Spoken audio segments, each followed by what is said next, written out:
The SunBet Poker Tour 2024 starts right now.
I'm here with Nikas. Very well done on your deep run into Monster Jam, Mega Million, coming ninth.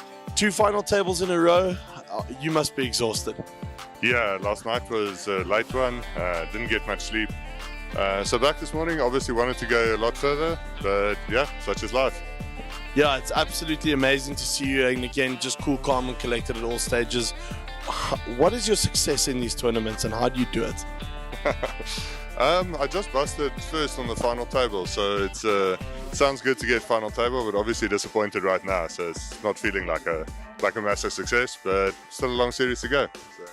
Lots of poker still to come here with Nikas. Niku, very well done. Thanks very much for your time, and we'll be rooting for you in the rest of the series.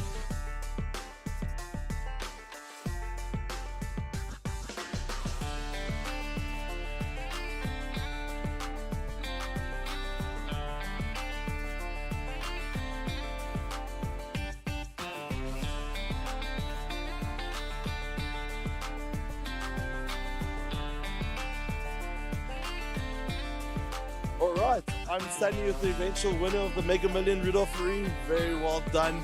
Tell us how you feel after that victory. Look, it was a grueling day. I think the final table was tough. It was a cream of poker players in South Africa, and one had to be patient, and I got lucky when it was needed to.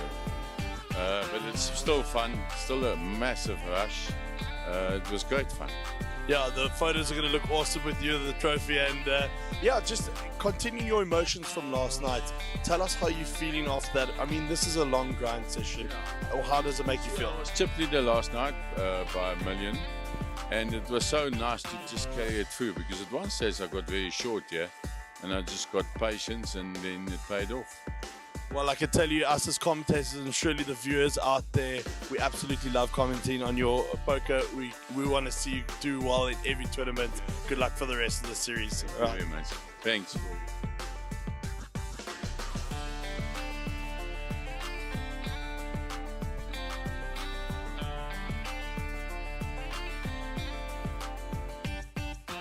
Welcome to Times Square, everyone. I'm standing here with Joan Costa, one of the Invitational 2 that's heading into the Businessman Invitational tonight.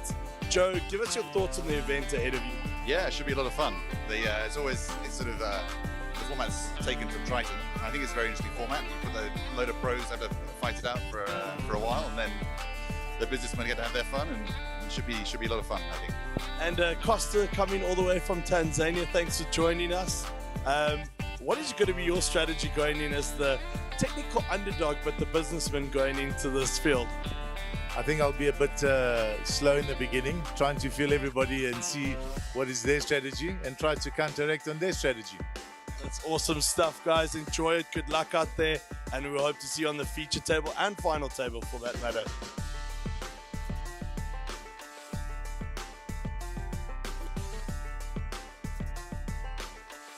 All right, I'm here with Daniel. Daniel, tell me a little bit about the Business Invitational going into this with Max Devison. Yeah, so Max and myself have been chatting about it for a while. I nearly did the last time with him. We've got to know each other on the poker tables over the years, playing hard against each other, and it was a good fit. He's, I think, technically one of South Africa's best, if not best, poker players. And yeah, I've done well from it as well. So coming in as a businessman in this format, I'm looking forward to it. Certainly found a form partner with some of his cashes that he's had in these last couple of months. But you going in as a businessman, technically going in as an underdog to the pros, what's going to be your strategy navigating this field? Well, I mean, I've played with them all for years and done well on the circuit, so I rate myself against most players, and I think I know how to manage myself on the table when I'm playing against pros or businessmen. So always back myself.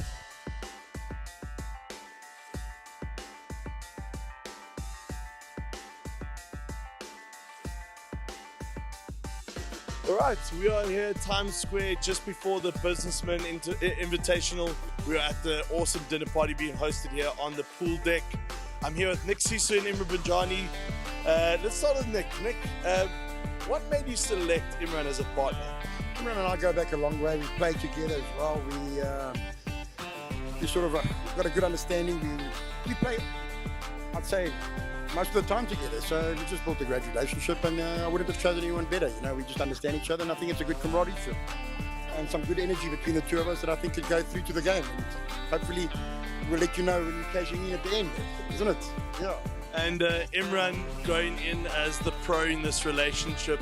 The way he's been playing lately, it looks like I'm the pro and he's the businessman. But anyway, carry on with your question. So getting back to it, obviously there's a change of form here, which is fantastic to see. Good rivalry even amongst the two partners. Imran, tell me what's going to be the strategy going into this one. Yeah, so looking at the structure of this tournament, it's quite deep, and obviously initially we're going to be playing against tough opponents, so we're going to have to basically take it very easy, not get out of line in the early stages of the tournament. Tournament is going to be super slow, and it's going to be a very long grind. So yeah, the strategy should be not to get out of line and just wait until the tables merge, and then when you start playing against recreational players, and then that's when obviously we're going to start loosening up. All right, and that's how we're going to sign off with this partnership. Hopefully see you guys at the feature table. Good luck, gentlemen, and we'll chat afterwards. Cheers. Thanks, gents. We're down here at Times Square, standing above the Jimmy Carr show, because we like to know that we are the better show on tonight. And I'm standing here with two pros going into the Business Invitational tonight, Clayton and Sugi. Sugi just coming off a final table. Gentlemen, what's the strategy going in tonight, knowing that you've got pros tables versus businessmen tables, and then you combine later on in the tournament? Just wait for pocket aces, right? That's all you got to do, is wait for pocket aces. Look, I mean, it should be fun. I mean, you're going to get in there. I think it's going to be some proper poker, good quality of standard of poker that's going to be played. So really looking forward to that, actually. And it's deep stack, and it's over 2 days. So what more you want, yeah? And Sugi, same question to you. 100%. I mean, for me, obviously, it's the biggest buy-in tournament we've ever played. I think the gameplay is totally different, because no one's really going to flip to piss away 125k. So I think from that perspective, it's going to be a good, solid gameplay. And I see it's a nice deep stack tournament. You both just come off playing the megas. What will be the strategy once the two tables combine? Yeah, I think that's the main strategy, is to probably get through the pro table, and you want to get involved with the businessman on day 2, and hopefully from there it opens up a bit more. Interested to see what stage of the tournament is at then. But I think we're all playing just to get down to get it merged, for sure. And Sugi, your businessman finding you on form, what do you have to tell him to pump him up going into this one? Yeah, I think I might be playing as a businessman. So for my field is going to be slightly different. I'm hoping to have a bit of an edge on my buddy here. He's a businessman. He didn't invite me. I didn't get an invite from him. And there you have it. Yeah, there you have it, folks. I might need to push Clayton to come back into the commentary box with us at some other stage. Brilliant job. Good luck, gentlemen. Go smash it out there. Have a good one. Cheers for now. Welcome to Times Square. I'm sitting with Jamie Valeria and Moaz Ghani, one of the combinations going into the Businessman Invitational. I'm going to start with Jamie. Jamie, Moaz is a partner. What are you expecting from him today? Nothing else but a win. Short and sweet, I love it. And Moaz, going up against, in this format, you're going to be playing businessmen separately to professionals and then combining later on. What will be your strategy getting to that? Sure. Honestly, I haven't had time to think about it yet. I just got here. If I think about it, I'll play very tight to start. Maybe open up a bit once I know what's going on. It will be tougher because I guess I'm going to have pros for the first 6 hours. And if I'm not mistaken, we're playing 5 or 6-handed. I guess the range widens and luck becomes a big factor. And getting back to Jamie, we love seeing you on the league, but we also like to see you challenging some of the big dogs out there. Who's going to be your number one target on that businessman table? Well, one of them obviously is Rudolph. I think we can get quite a bit of chips out of him if we're lucky. He doesn't play tight. He's big range. So we have to find the right cards at the right time. That's amazing stuff. Good luck to both of you gentlemen, and we hope to see you guys on the feature table for a little bit. Bye for now.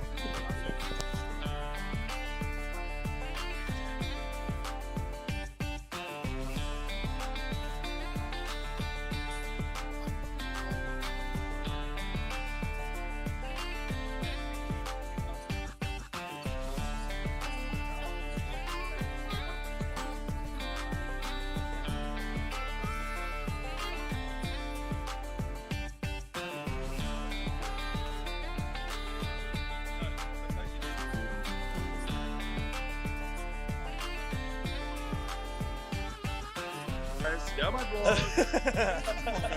I'm standing with Marco here. Marco, very deep run into the mega. Got into a position that I'm going to let you explain it to us from there. Got into myself into a very good position. And then I just ran a bit cold, it happens. I ran very good in the middle of day 2, so I can't really complain. To make the money is good. It's a good cash at the end of the day, so I'm very happy. Yeah, a little bit disappointing near the end there for you running into that big hand against Sugin, I think it was. Tell us, what does it take to run so deep in a tournament after having such a grueling session the day before? You just have to have a good night of sleep is very important. You just have to mentally be stable. That helps a lot. A good shower, just wake up and be ready. That's all you have to do. And tell me, you have a very similar philosophy to what I have, and that's to come and enjoy these events. How have you enjoyed Times Square so far? Well, I've made a lot of money, so that's a lot of fun. No, I love Times Square the most because I live 5 minutes away, so this is the best place to come. So I get to go home at night and I don't have to stay in a hotel. Not that I mind a hotel, but for 2 weeks it just gets a bit much, So yeah, definitely enjoy this the most.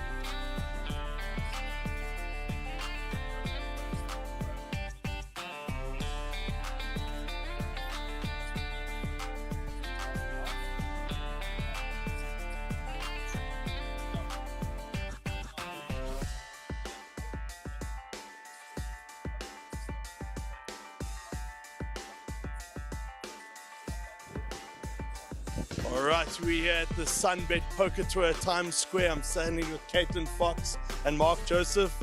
Mark, tell us how you came up with this idea of an event. It wasn't really my idea, it's something that Triton does, and it's really cool and really excellent. The first time I saw Triton did £1 million entry with £50,000 of that going to charity, so we thought we'd like to try and do something of that nature.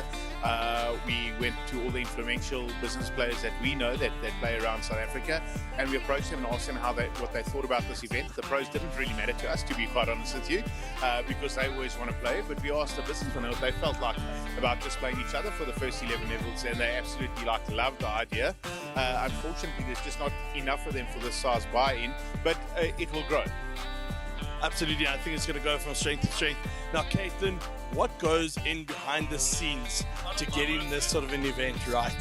I'll be honest with you, this event tends to be Mark's speciality. A lot of the bigger players are the ones that he plays golf with, so that's pretty much the easy way to get in there. I deal mostly with the pros and the VIP poker players, so I think the businessman side of it definitely goes to Mark, and then it's pretty easy for him and us to match them up with the pros that play all of our events and follow us around the country. So yeah, it's a lot. But these are our VIPs. We love doing an event like this. It's so much fun. It's such great poker for the stream as well, especially for the businessmen, because a lot of them love to play these big buying events, but they don't necessarily want to play against the pros. So it's a really nice format for everyone. We're certainly looking forward to it, and certainly looking to commentate and see what we can do forward. Thanks very much for your time. We look forward to seeing you soon. Just for now.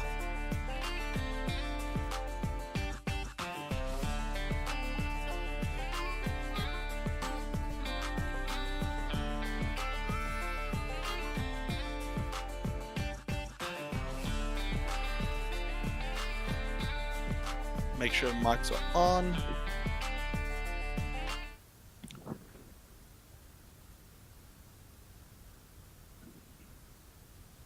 And we are live from the SunBet Poker Tour at Times Square. I am Nicholas Gara. To my left, the ever mercurial, the GTO wizard, Jamie McCarthy. Jamie is our GTO analyst. And at the end, the ever impressive Christine with all his technical terminologies. He started off as a technical terrorist. He's now certainly the technical terminator. Chris, welcome to the show. Jamie, talk to us a little bit about the structure of this Businessman Invitational. Yeah, so the Businessman Invitational here, we're starting off separating the businessmen to the pros. Obviously, each businessman invited a pro to be on their team. So teams of 2, we got about 4 tables out there. For the first 11 levels, businessmen and pros are going to be separated. They're going to be playing on tables against each other exclusively. Then from level 12 to 16, we'll play with a balanced number of pros and businessmen on a table. And thereafter, from level 17, we'll do a full random redraw. And thereafter, normal tournament rules will apply. So yeah, we're working on a regressive point system. Basically, first player to go out to first player that gets eliminated is going to get 1 point. Second player to get eliminated gets 2, and so forth. So businessmen and pros are working with a cumulative point basis within their team. So the team who lost the longest overall is going to win with the most points. So yeah. And looking up at the log here, we're very lucky. We've got a massive projection screen so that the players can see it live.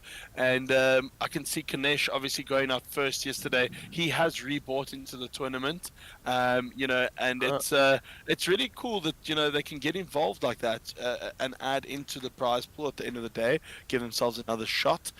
Chris, jumping over to you, and unfortunately the viewers aren't going to be able to see it on live stream in terms of a feature table today, or at least we don't expect to, but it would be nice if we do. Talk to me about one of the most innovative competitions that's around, the SA Club Champs. What is the vibe like for you out there first and foremost this morning? It was absolutely electric, mate. Guys rocking up, guys and girls rocking up in all their kits. Rudolph and his squad, he entered 3 teams if I'm not mistaken, all kitted out as every single superhero villain you could think of, either or. Someone was Cruella de Vil, someone was Robin, Harvey Dent, Two-Face for Batman. Yeah, I'm really having fun. They love this event, they love spinning it up. It's a 5,000 rand entry per team member, and so it's basically 50k for the entire team. And then the cool thing about that is best dressed wins a cash prize, in essence. They're buying, if I'm not mistaken. So that went to the card room, who came as cowboys and Indians. They walked in here, popping off crackers, confetti shooting everywhere, just like completely liven this place up. And yeah, they scooped that prize money of 45k, if I'm not mistaken. Yeah, absolutely. What a cool way to start your day. You're going to this event knowing that your team is basically free rolling, and it's pretty special from that point of view. Talk to me quickly about the format, because I want to try and get us as much action on this feature table. What is the structure like when it comes to a shootout competition? Yeah, so there was 112 entries, obviously, right? And so the shootout format is you've got to win your table. It's that simple. You've got to get all the chips. As soon as you get all the chips, you're in the money, and then you play down for that trophy. Pretty cool. And yeah, I mean, just the energy and the vibe around the room is incredible. We've got guns or little crackers going off in the background, people rooting for each other. It's the one that we've always said where the etiquette can go out the window a little bit. If one of your teammates is all in, it is expected of you to go and stand and scream and shout for his cards to come. And it is really it's a cool initiative by SunBet Poker Tour. I think I was chatting to Mark Joseph earlier on about how they came up with it. He said he played in a local comp the one day where all the clubs came together and they entered teams, and he thought, why not just formalize this? And the culmination of this is where it's at right now. chatting to Dan Kramer. His team are two-time champions, looking for the third trophy in a row. So definitely a formidable opponents out there.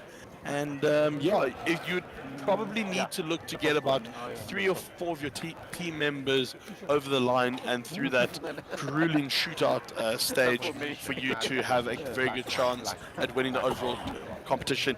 Jamie, what are you looking forward to and with regards to this Businessman Invitational today? Yeah, so I'm pretty interested to see from level 12 to 16 when we mix up businessmen and professionals evenly amongst their tables. I'm curious to see how the two different kind of classes will collide. So yeah, I'm keen to see how that plays out. Great. I'm going to leave you in the capable hands of Christopher Dean and Jamie McCarthy to take you through some of the action on the feature table here, whilst I go out and get a couple of table side interviews with the players. Gents, enjoy the time. Folks, please remember, jump onto YouTube, like and subscribe to the channel SunBet Poker Tour. It will also pop up with a Monster Jam Poker as far as I remember. And please put your comments in there, like it, and whether it's positive or not, try and keep it clean on the group. But we do look forward to getting interactive with our viewers out there. Don't go away anytime soon, because you're in the lovely hands of Chris and Jamie. Cheers for now. Thanks, Nick. Appreciate that. Yeah, businessman table, businessman on the feature table today. It should be interesting, Jamie. Yeah, as you can see, the first hand there that unfortunately we managed to call the action on. But the good thing is we've got another one coming. So, yeah, there's a nice shot of the pro table. That's a tough one, huh? Craig Hartland, Gio, Ahmed, Clayton, Ibby. Probably the most cutthroat table we've had in the series up to date. Yeah, but it's I mean, look at the room, it's packed. Absolutely packed. 112 entries into the team event, and then we had 4 tables in the Businessman Invitational. So 2 tables of pros, 2 tables of businessmen, and then Jamie, as you said, they will amalgamate that after level 12, huh? Yeah, correct. All right, Sugi, Jack 3 on the cutoff, gets out the way. It's hard to look at your cards. But see when there's more Marcus, unfortunately, not at the table, so he'll be folded. 16, 10 more. Over to Nick with Queen 6 of diamonds. It looks like he's completed the small blind. Oh, sorry, no, Peter's got Queen 6. He's got King 3, 7, 8, 10. 2 hearts.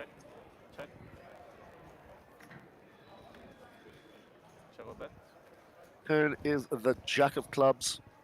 Who's going to take initiative here, Jamie? Yeah, so it's a blind on blind pot here. It'll be interesting to see how these players navigate. Peter obviously flopping the gut shot. He checks it over to Nick. Nick took the initiative and took a little stab on the turn, and he's going to take this one down.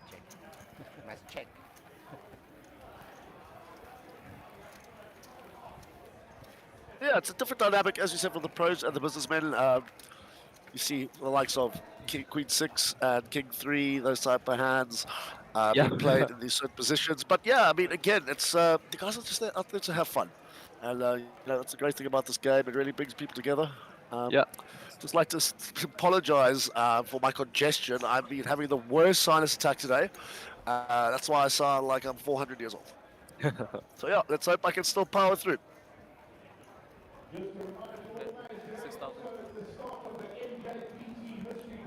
Alright, so Sigyn folds under the gun there.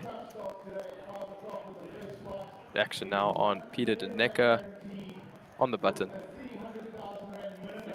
Pocket 8 here for Peter. Or Peter. Looks like he makes it 15k.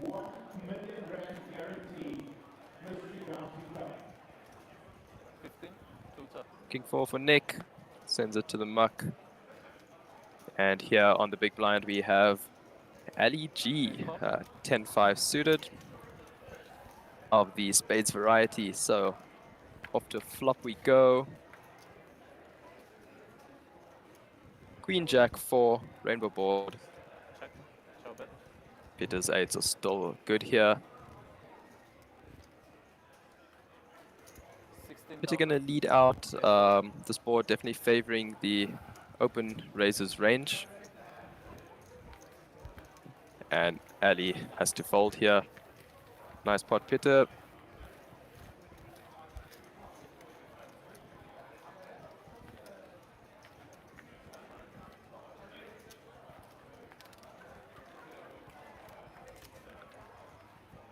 Where's the other businessman table?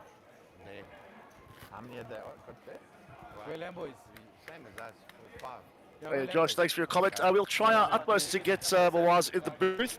Can't really promise anything, but I can only try. Well, it's really good afternoon to you too, sir. Hope you're well. 6,000 to play.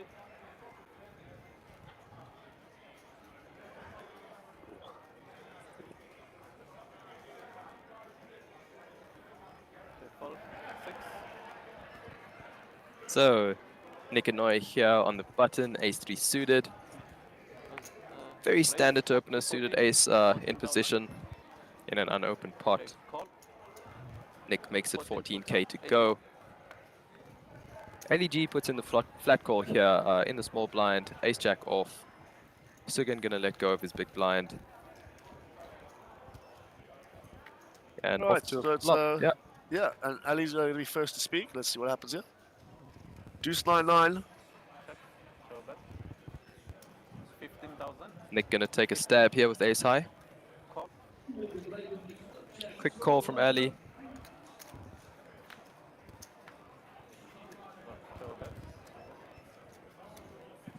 Nine of spades on the turn. Puts out a third 9 here on the board. Giving the players, giving Nick a few more chop opportunities here.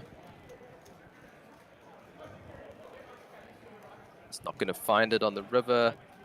10 of clubs, LEG, still good with his ace, the jack kicker. How you put me? I also got it. Okay, that's like, 10, I wonder what's not big enough. All right, ace-jack scoop in that hand. Yeah, interesting dynamic, guys. You can see these guys probably know each other very well. They play a lot of cards together. Yeah. It shows how the big the community is, though. Or a 3? Ace 3. Oh, or a 3. Or a See 10. DK over there on the other pro table we mentioned. I was happy to chop. Yeah, 2 can chop. Rudolph Marine in the background. King, 3. I mean, ace, wow, man, it's strong hand. Yeah. Huh? Thank you. Did Rudolph not enter the team event? He did, but priorities. Yeah, so is he juggling 2 tables? Does he have a stack out there that's getting blinded out? Has he No, I don't entered? think so. Yeah. I don't think so. All right, queen 4 here for Peter. 6. Gonna fold round to LEG, 3 deuce. Sorry, Nick and Noy folds his 3 deuce. LEG looking to raise here on the button as we wait for the graphics to catch up.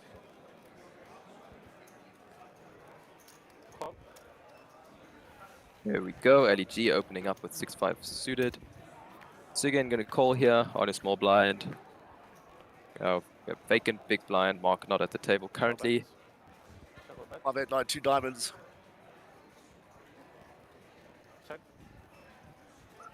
Ali has to check. I'm going to swing with these gut shots. Queen of spades on the turn. So he's very, very aggressive in this one, so he loves it. He absolutely loves it. 13,000 is the bet. Over to LEG.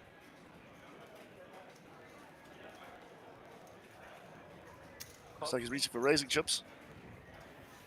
Oh no, he has called. I do apologize. Quite sticky there.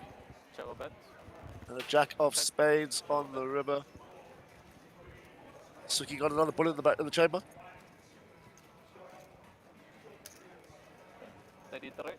And LEG looking to go for some value here with his bottom pair. He's going to get this one through, so again, let that go.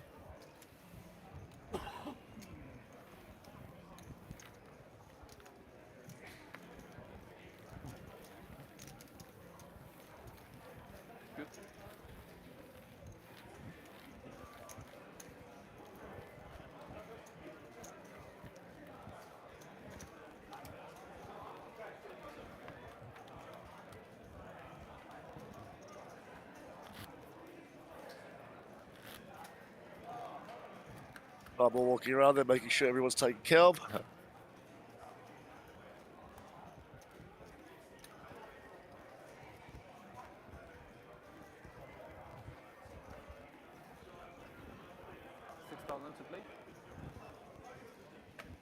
Righty, Nikanoi under the gun, 8-4 off. Raise up to 15, 15,000. Looks like he's Full, 15,000.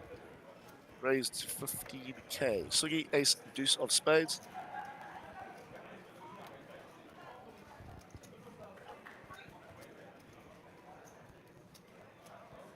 So again, with 50 big blinds here, can definitely put in a call or even 3-bet. He is playing in position with a suited ace, so he obviously would like to see a flop. Looks like he puts in a 3-bet up to 43k. Peter Daneka folds. And Nikanoi going to put in the call here under the gun with 8-4 offsuit. They're getting a bit sticky, yeah? Yep.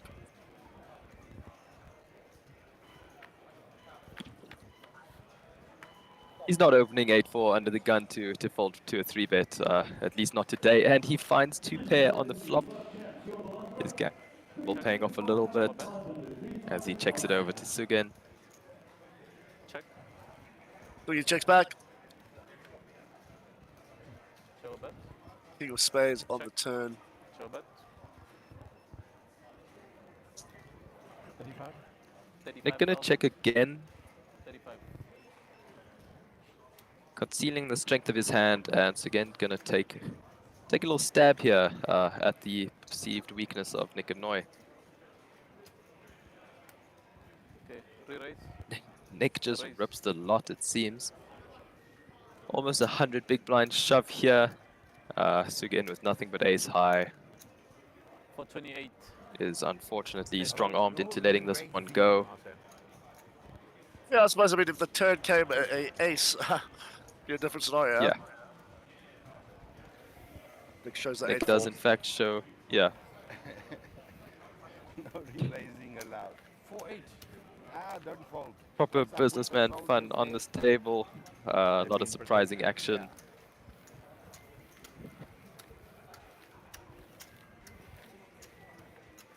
I thought I was going to ship it out eating as long as it was under 10 with a flop. Okay.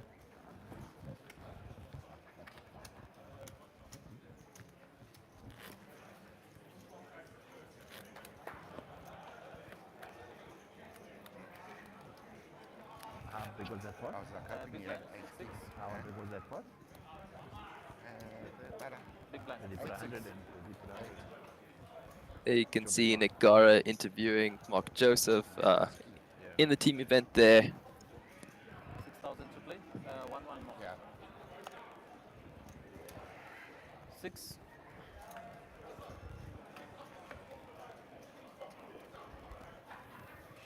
$3,000 more. Folds round to Peter here 1,000. in the small blind. Check. He completes. Check, yeah. Nick gonna check his big blind back. 4 deuce ace rainbow board on this flop. 10,000. There we see Nick with the middle pair, pocket sevens, and Peter picks up a gut shot here. King of diamonds on the turn. 20. 20,000. Okay, cool. Call. Cool. So Peter puts in a bet. Nick gonna call with his sevens. Board pairing 4 of diamonds on the river. Gonna give Nick the check mark here. Peter turning his hand into a bluff, trying to push Nick off with some equity here. Possibly representing the ace or the king.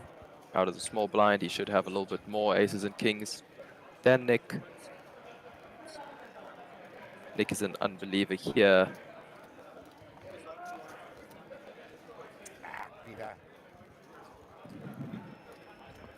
What?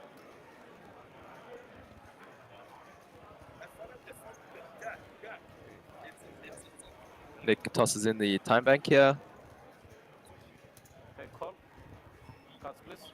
in the call and he sees the good news. Ah, nothing. Hey. No, I was never fucking folded. I was like, what the hell? The only thing I was worried was the 4. Nice ball. Because I was like, I'm winning with the 7s and the 4 cut. You can have small blind, right? Nice play. Nice try, Pete. Almost. I've never seen him use a time bank, so you got that far. Yeah, actually. Bless you.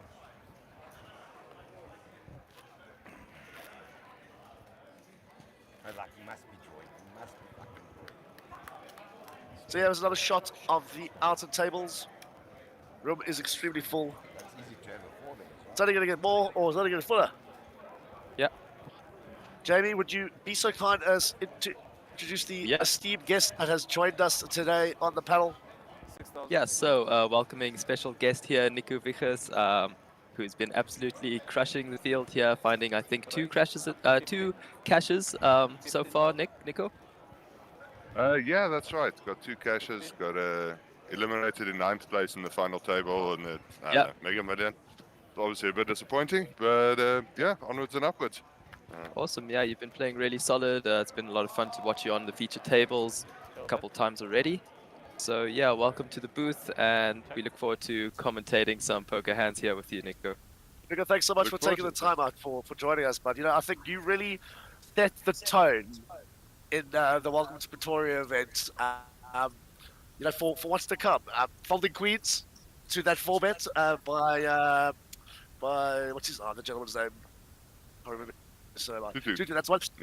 Yeah. Then you ended up folding Queens again, and then the 3rd time you ended up finding a 1-out to knock out 3 players. That was pretty nice, and it's a player that I played on against a lot online. Marco, we have had a lot of battles online, so it was nice to get one over on my we'll call it a frenemy.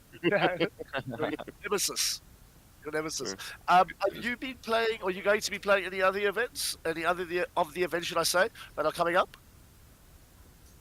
I'm feeling more and more like playing. Yesterday when I finished, I felt like I was just going to sleep for 3 days. So I'm definitely going to play again. I'm definitely playing the main event, and I'll see tomorrow or what in the midweek events. I'll play a bit. Obviously, definitely in for the main. We'll take it from there. And your thoughts on the Businessman Invitational? How are you enjoying it? Have you been watching? I haven't been watching that much. I've just come here to watch a bit now. Yeah, so I really tired yesterday, so I haven't been watching that much. Who's doing well? What's going on? Well, it's been some absolutely craziness. Jamie, you want to walk us through that? Because I think you would recall more of the hands last night from a technical aspect on the pros table. Yeah, So last night we had a really brutal pros table. Definitely some of the top guys on the field all crammed up into one table there. We saw some really big hands, some fireworks, boats versus ace king. George obviously finding a really massive click back on the river there with his pocket 6s, and Imran laying down his ace king, very disciplined. Those guys were 300 big blinds deep, you know, top pair, top kicker in a 200 big blind pot. You know, it's just not exactly where you want to be calling off from. So yeah, it's been an interesting Businessman Invitational event. I'm looking forward to the amalgamation of the two when the pros and the businessmen start playing against each other. I think that will be quite fun to watch. Yeah, definitely. We had actually yesterday in the 25k at one point, I had a table which felt like a all-pro table. I was seated with Ahmed, Max, Slyton, Mako, Wow. and it was myself, Harold, and Mariette, all at one table. I don't know if I'm forgetting someone now, but for six tables left, that's just an absolutely crazy draw to get. Yeah. And luckily that table broke. Thank goodness. So that was But otherwise, I was saying to you guys, well, we ride together, we die together in this one. So. Yeah. All right. No, it's impressed. 35. 35,000. I think you. Fold. There you go. Thank you, Jamie. Unfortunately, I was muted again. Yeah, Sugi picking up 21k. Nika, you want to do us the honors of walking us through the next hand? Maybe it's an absolute monster. We can get inside the brain of yourself, sir. And see where it takes us. Let's see how that goes. Wicked, man, wicked. Let's hope we get a big one, not an open. Yeah. Little walkthrough, huh? Yeah, little walk. I must admit, this businessman table is really, really action-packed.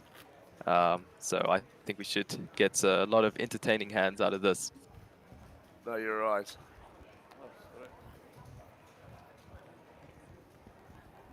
6,000 to play. Some interesting outfits in club champs. Very much so. I mean, Rudolph and his entire squad came out kitted to the absolute nines, mate. They had stylists that they brought along to kit them out. So there was Cruella DeVille, Harvey Dent, Two-Face. Who else was there? Batman, Robin. Yeah, it was quite interesting. So it looks like Sugi is on the small blind. And he's opted to flat. I open from Ali G and a call from Sugi in the small blind. 25. That's interesting. He goes for a lead with a flush draw. Great draw. Great draw. And he's got that gut shot as well, huh? Yeah, he's got the gut shot as well, 2 overs. Ciao bet. It's no, he checks. Slows down. Interesting. Yeah, Sugi got the nuts at the moment. Just check. Ciao bet. Another 3. Not really that changes much of the dynamics, like considering the board has paired. It's always these weird textures. How are we going to navigate? How's Sugi going to try and get his opponent to click back at him with absolute air? Fold. Yeah, he just, unfortunately, Ali G just had absolutely nothing there. Yeah, it's interesting. Slowing down on the turn. He was obviously looking for his opponent to bet into him. Just that didn't work out that way. But okay, if I may ask, where did it all start for you? Where did you fall in love with this game? I actually played a bit way back, years back. I played on, when I was living in the UK, I played on PokerStars. And so I just play these like turbo tournaments, like 180-man turbo tournaments in the evening. So like $12 or something like that. So I played that, and I was not really into it that much, but just played for fun. And then when we came back to South Africa, PokerStars, it started becoming an issue to get money in and out, and it just became too much of a hassle, and I kind of stopped. Just because of that, it was the site that I was playing on. Then still carried on playing with friends, but very here and there. And then during COVID, during the lockdown, we kind of moved our social game online. And all the friends that were living abroad could play as well, and have it up on the house party, Zoom kind of things. Yeah. And yeah, just started playing, started beating my friends, and I thought I'd seek out some stronger competition. For any of them listening now, that was my inspiration, you guys. So yeah, and started playing, heard about a tournament. There was a Monster Jam in Cornwall City, so I went to go play that. And yeah, from there, I was like, oh wow, this is actually kind of fun. So went from there. And look at that, from starting way back when to moving online to cashing the first 2 events at Times Square. It's fantastic, mate. Yeah, it's amazing. Yeah. Everyone's got some very cool stories about how they got into it. And, some pursue it, some don't. Either way, as long as you have fun regardless. Huh? 6,000. Absolutely, I think you have to have a love for the game to sit there for 10 or 12, 14 hours and play a game. You have to have an underlying passion for the game to do that. Fold. 10 more. Right, so Nick's on the cutoff. Stop. Looks like he's raised to 60k. Thoughts? And the cutoff from Sugi opening, that's a standard open from the cutoff. Nick Yanoi defending the big blind, 5-3 suited, also pretty standard. Check. So bet. Good check, yeah. Wrong suit. Ali G, Sugi with a flush draw. 19,000. Break on a bet. Fold. Nick folds. Table. Yeah, pretty standard action there. Nick obviously defending any two suited cards from his big blind. Flopping, completely whiffing the flop. So gonna fold to the C-bet there from Sugan, and Sugan gonna take down a nice little pot. So we, Jamie, sorry, the current blind level we're at now, in the Invitational? 3,000, 6,000, 6,000. All right, so that would be level 13, huh? No, sorry, no. Oh, no, that's level 16. No, 3-6. So they should start amalgamating those tables very soon. All right, Sugi, S5 UTG. Up to 15. What do you think of the opening sizing there? What do you got there, 15? Yeah, that's fine. 2.5 big blinds, fine. Give it a Peter. Peter getting a bit spicy there. Ball in the dealer button with 4-2 suited. And Nick in the big blind. Ali G in the big blind. Yeah, the Jack 7, there's you're getting a good price, but at the end of the day, the hand's out of position. It just plays kind of badly. Yeah. So many flops that you're just going to have to fold. Sugi flopping the goods, yeah? Check. So bet. Here we go. But again, unfortunately, no one's got anything, huh, to come along. So bet. Let's go check. Check. So bet. Deuce on the turn here for Peter. 12. Okay, what kind of sizing are you looking for there? With your delayed C-bet? With the delayed one, you still can't go particularly big because for value, you're looking to get called by king. So you can't really bet that big on the bet board. So you have to, even if it's your flop bet would have had to be small, and even if you delayed C-bet, it will still have to be small. 100%, buddy. Thank you for that insight. Sugi taking another one down.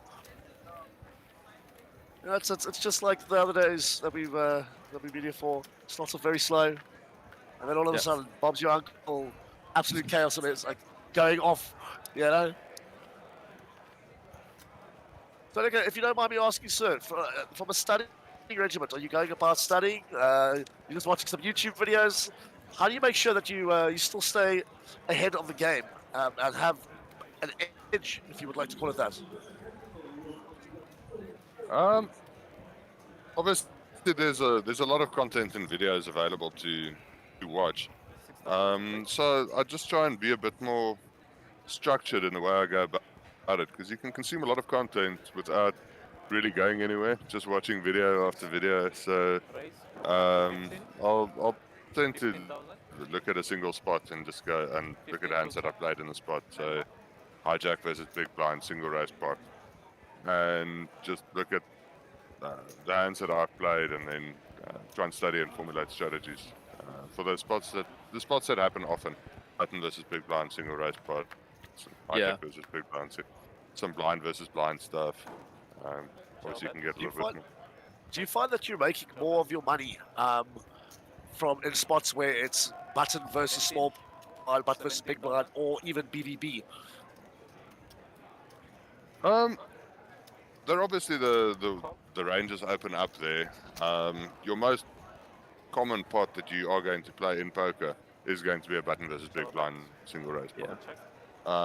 So it's not that you make the majority of your money there. You probably make the majority, you win bigger pots. Obviously, 4-bet pots are going to be a lot bigger. It's going to have a possibility of getting all in. But just in terms of the amount of pots you're going to play, button versus big blind single raise pots are going to be the majority of them. So if you can learn to play them well, that just serves you well. It's you're kind of getting bang for buck for your studying if you just study those skills. Yeah, wicked. So yeah, if anybody's interested, going out looking at those spots, you can just hit up Google, and I'm sure you can find some content in regards to the button versus big blind versus small blind versus big blind. And yeah, hopefully it gives you some insight in regards to how you can start making some more money when you play poker in those spots. Looks like Nick's picked up another one. Nick's chipping up nicely here. Also a formidable player. He gets very sticky from time to time. How do you go about navigating someone like Nikanoi? I've played with him. He's a tricky character. He's very difficult to put on the range sometimes, to nail down to a range. Sometimes you just have to think of your hand and how it stacks up against whatever he may have, and try and play appropriately from there. Very difficult to read, and definitely not a straightforward player. Yeah, it's gonna be spots where you just have to keep on making adjustments over and over and over again, because he'll have 8-4 or he'll have aces. You never know. So it's one of those. Jamie, walk us through this one, please, sir. And Nico, you're more than welcome to jump in as well with your thought process. We'd love to hear it. So Nick Kanoy opening here from the cutoff. Makes it 15k. I remember yesterday Jamie went out. Jamie went out yesterday. LEG folds his button here. Apologies as we wait for the graphics to catch up. We are yet to figure out what Nick is raising with here. Sugin puts in the call from his big blind, I assume.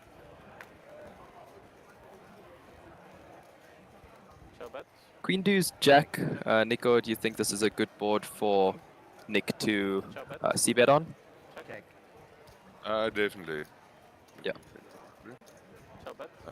Action goes check, check. Check, check again. Yeah. Nick shows ace 8 by the looks of it. Yeah, ace high. Every time. Good fault every time for me. Jack 7 deuce. You've been another one. Yeah, Sugi's also done quite well, don't you say, Nico? And have you played much with him of late?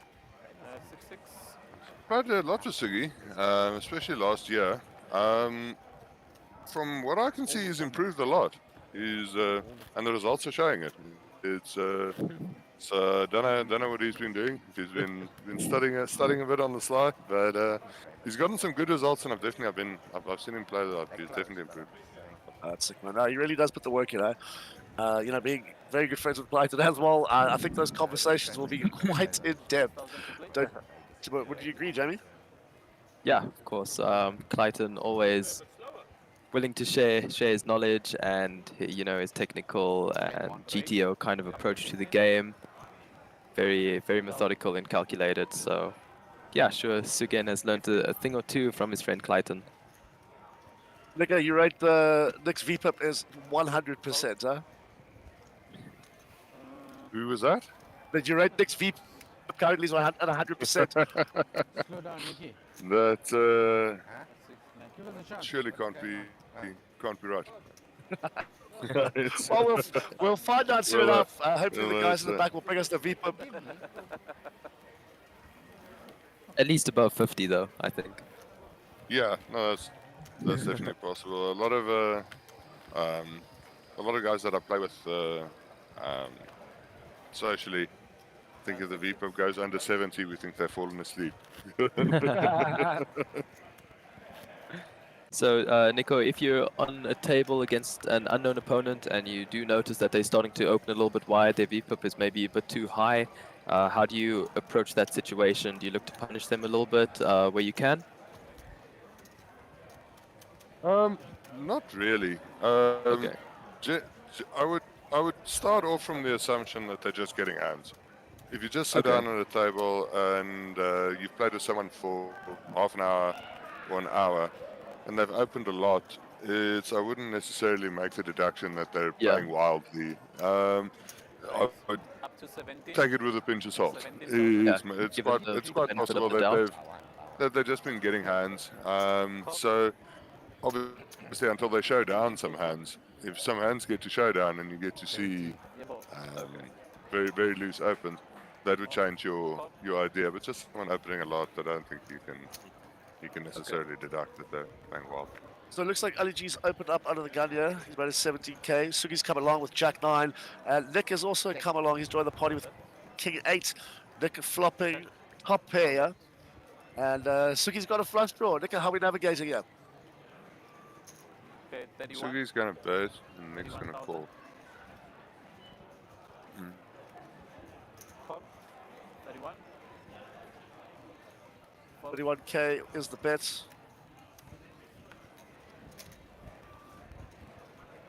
To the turn we go. Show bet. 4 spades. Now You would giving take it, Nick Daniel? a gut shot as well. Show bet. And he finds the gutter.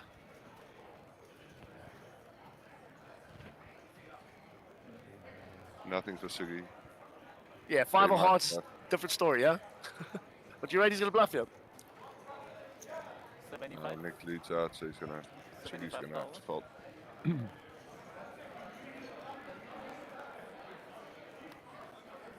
Lucky.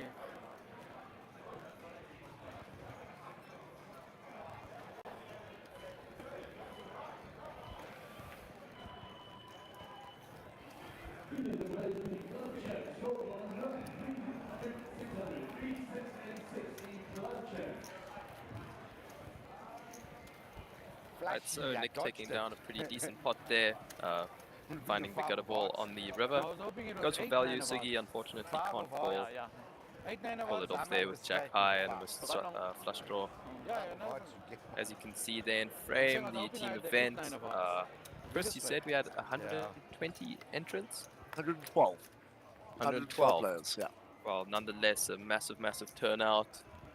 And very excited to see how that one pans out.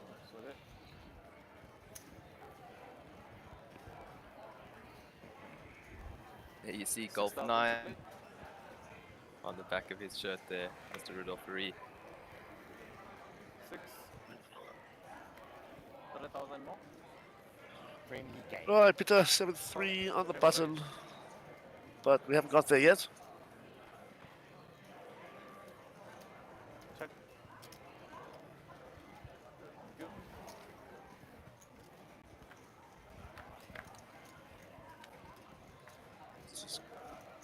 Right, Nick with a deuce, Ali G with 10-5, King deuce 4. Check. Show bet. 7,000. Rising there. 7k? Yeah. Should do the job, Hennigan. I had 4-7. Yeah, they're going to have to get the job done. So. Small blind, big blind. 3. 6. I always shoot at it. Good, yeah.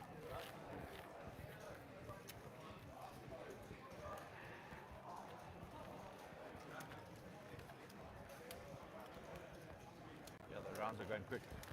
Yeah? Our rotations are going quick. I know, man. I want to go swim. I should go now. Nico, in a blind versus blind pot like that one we previously had, how do you plan to navigate those blind versus blind pots, especially later in the tournament, you know, when everyone's quite short? What kind of goes through your mind at that stage of the tournament? 6. There's different ways to play blind versus blind.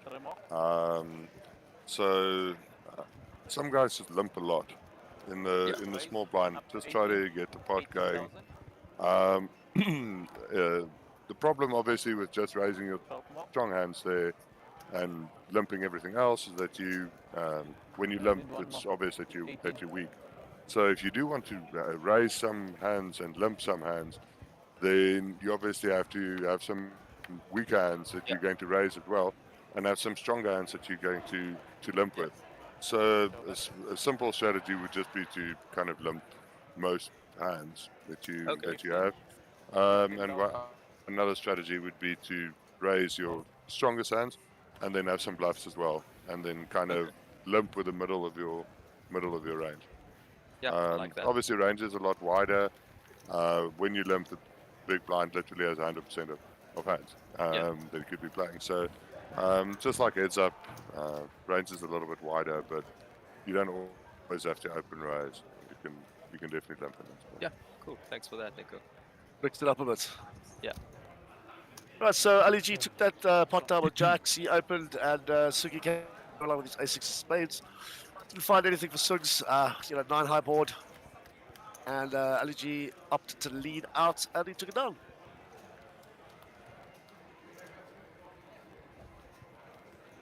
Alrighty, next hand we go. Over to Peter. Jack 8 under the gun, sir. 6,000. Gets it away. Raise. Nick with ace 4 on the cutoff. 15,000. So we're playing very short-handed here. Five-handed, I believe. Mark still absent from the table here. So, Chris, do you think Jack 8 off under the gun in a five-handed table is a decent hand to open? Not in my opinion, eh? Yeah, no. Nick, maybe you can help me out here as well. If we opening... Unless your name is Frank. Unless your name is Franco de Mata, who loves the Jack 8, it's I would can that hand from the hijack. 20,000. Alrighty, so Sugi's flopped the flush draw. Nick is holding the ace of spades, but he's got a cut shot too. And Ali G has found bottom pair. It's going to be an interesting one. Definitely. I mean, I think the worst card of the deck to peel off is the 7 of spades.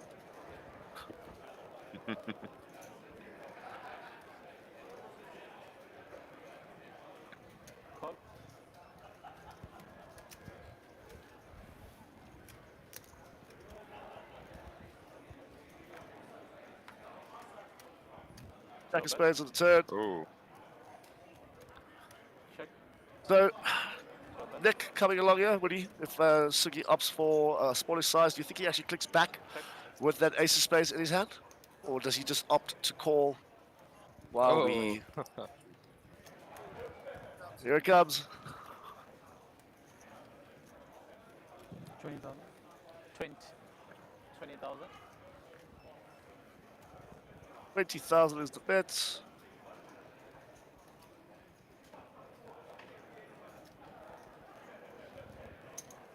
Raise. Up to 55. Nick raises up to 55 two times. 55 Call. Cards please. with his nut flush draw. Yeah. Oh, nut flush, sorry. Sugi puts in the call and he's going to see the bad news. Interesting spot there. Do you not opt to put a bet out on the turn, even on a smaller size? Or we just, playing checks fine there? And again, do we mix? Considering it's Nick that we are going to be up against? Said I floated that one. I had the ace. I would have piled money in there. Just kind of a simple strategy. Get a good hand, get some money in the middle. It's often risky to wait for someone else to do your betting for you. It's often better to just do it yourself. Obviously, just unlucky on that over to run out. Good fold when Nick raises him there. He's pretty much got one hand, and that's just a nut flush. So, I mean, you've got to charge them for chasing that. You got to price them out. Yes, I couldn't agree with you more. Pile the money in, deny the equity, and just pray and hope at the end of that. Yeah, as you're ahead there, I think just get the money, and it's not in that spot. I wouldn't say it's that much about denying equity, although you do deny the ace of spades equity. It's just trying to get called by a worse hand at that stage. So if you have value bet and the denying equity from the king or ace of spades is kind of a bonus, but just unlucky run out. So what kind of sizing would you go if you're looking for value there when you turn a flush? No, I stopped when that flush turned. I knew one of you boys were on the bad It's a boys. pretty But, wet board, so I would probably put in a decent bet. 50,000. Probably about 60% pot. Okay. 60% pot. How much? 50? Yeah. Sorry, Nick. That's okay.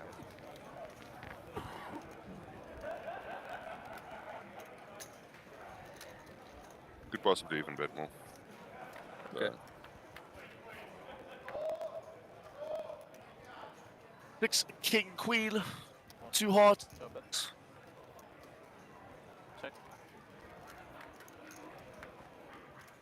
Show bet. Action goes check, check. 7 of clubs on the turn. 21. Ali gonna lead this one out. 21,000. Makes it 15,000 to go. Apologies as we lack our graphics at the moment.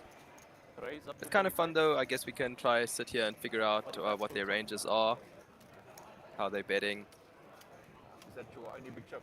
Yeah. We're spreading with them. Yep. Yeah.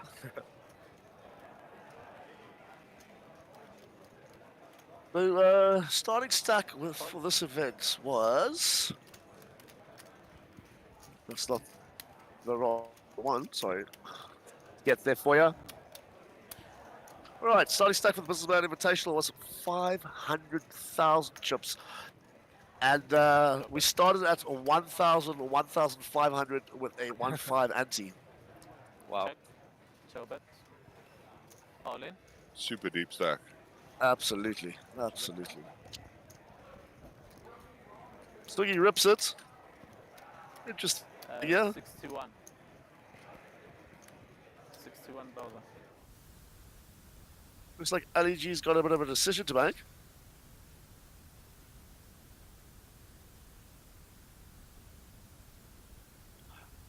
And he folds. So what do you rate we shoving there? Nico, what do you rate we shoving?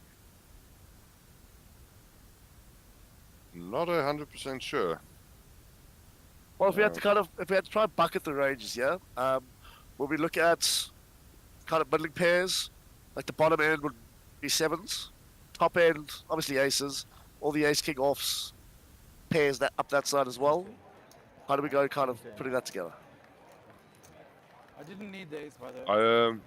I momentarily didn't see the run out of the board there on the river. So what is the board again?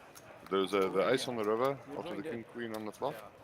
Let's also have a look quickly. Maybe we can catch up to it on the stream. I will tell you exactly what happened. Yeah, no, saying. I just I wanted to see the river just to see. I wanted to see the river just to see if there was. I should just put it in there and then. But you were asking about pre-flop getting it in with the ace king. Correct. Yes. Sorry. Sorry. Yeah. I think obviously everyone knows the aces and kings. You're pretty much getting it in.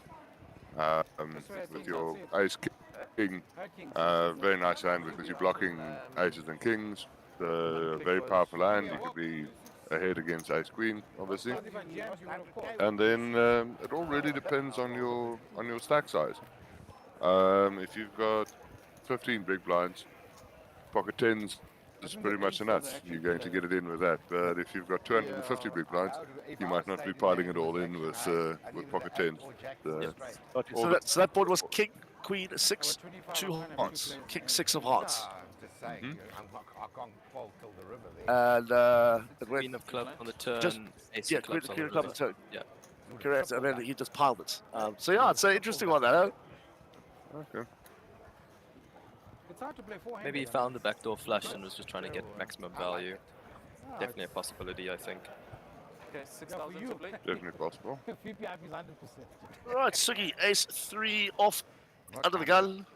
97. Okay, call 6,000. Oh, you limp now, huh? Ooh, it's getting tricky. Call. Let me not raise. Must be raised. Peter rather quiet at this table. I want to see Not really picking up many playable hands though, in his defense. Check. friendly.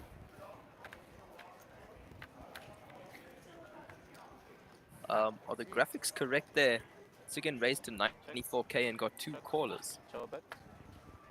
Can't imagine. That can't be right, but Sugi's flopped the wheel. Show bet. Check. Show bet. Nice space on turn. 14,000. LEG looking to put some money in there.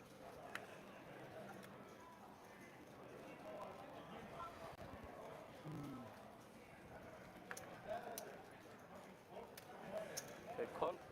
14.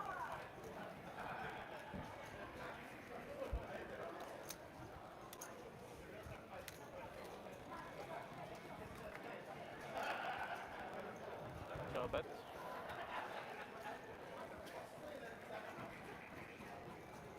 Right, so Sugi, Check. Ciao, bet. still with that wheel. Let's see what he opts to do here. 26. 26,000. 26.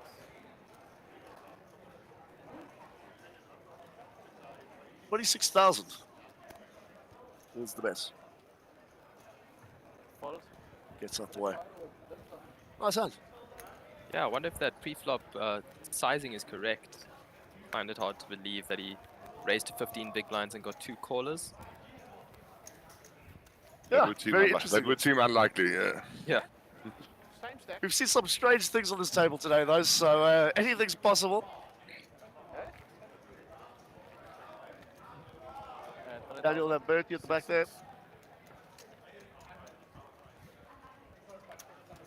He's playing with Max, right? In the team with Max. We shall tell you right now, sir.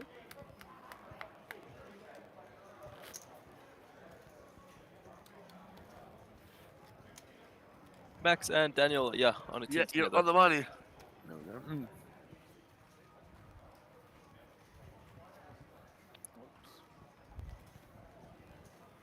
Six to play. He looks far too good at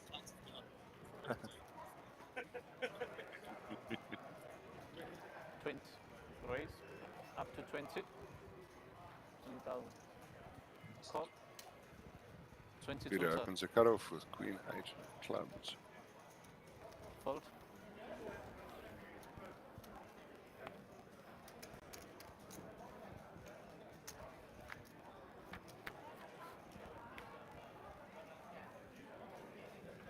Ciao, bet. Check. Ciao, bet. Check. Jack, Jack, King, 2 spades on the flop. Trips here for LEG, who defended his big 11. blind. 11,000. Going to start putting some value into this pot. Fold. And Out Peter the going way to fold back. here. Yeah, we're off to a very slow start today in regards to the action on the table. That's I guarantee you it's going to pick up. The team events also in full swing. If you guys are in the area, come through, come say hi, come have a drink.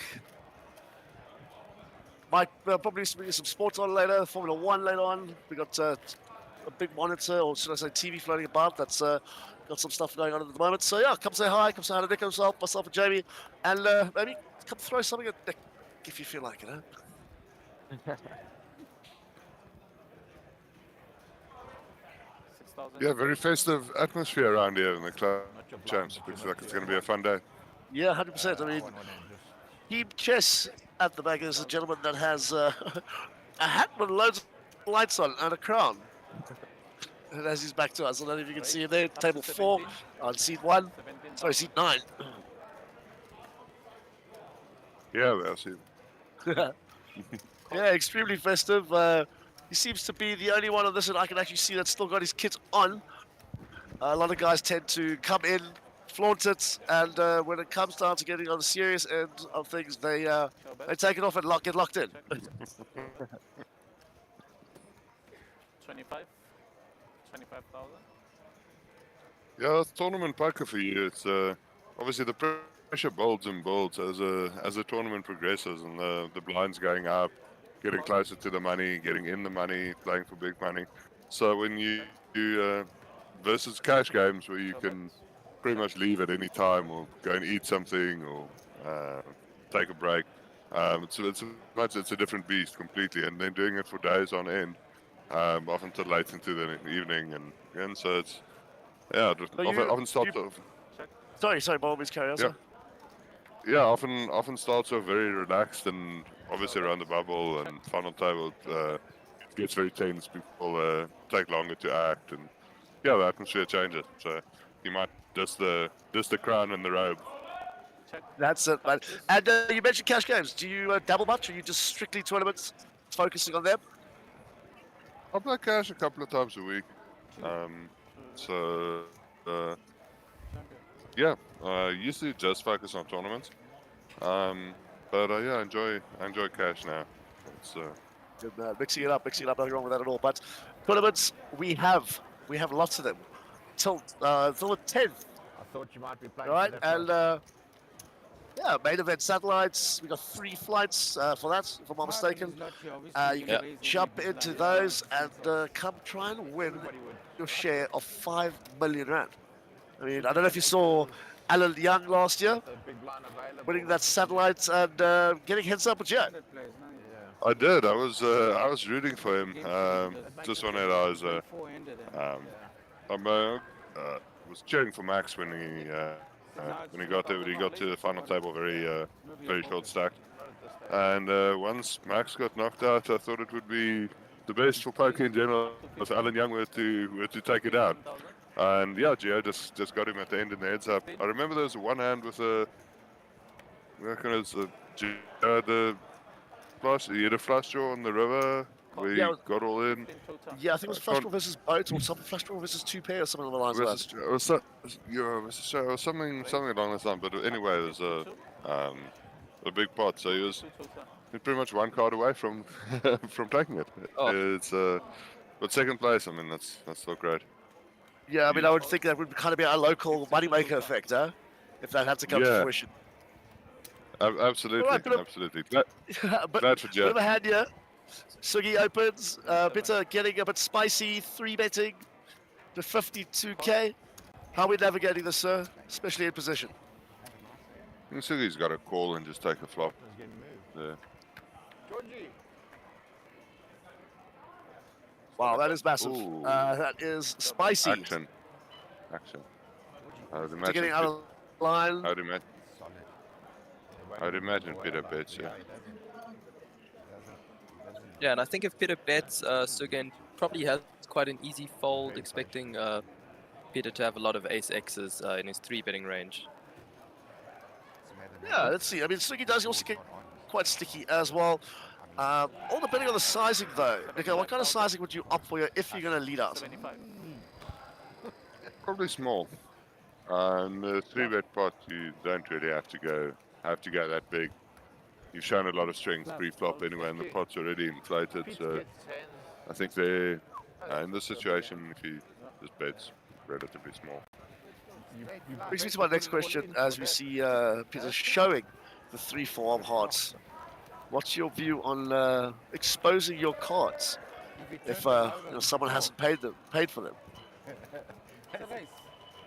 Yeah, some people do it to create or break a certain table image that they have. If they've been had some frustration and not getting called when you have the monster, you perceived as being too tight, you might want to turn out a bluff now and then to get that going. But generally, in general, you wouldn't want to be giving away free information. But some guys do it with a specific goal in mind, or just to niggle the opponents and show them that they got one over on them. And in regards to being on the featured table, do you kind of adjust your style of play for it being the featured table, or is it consistent throughout? Outer table, featured table, you still do the same thing over and over, or are you going to mix it up a bit? Up to 16. I generally play pretty much the same way I would normally play. 16 full time. I think people do adjust, but in vastly different ways. Some of the more fun guys would kind of bluff more and wanted to be forever on the internet where he got one over or did and other guys tend to be a bit more shy or go into their shell. So that's very play dependent.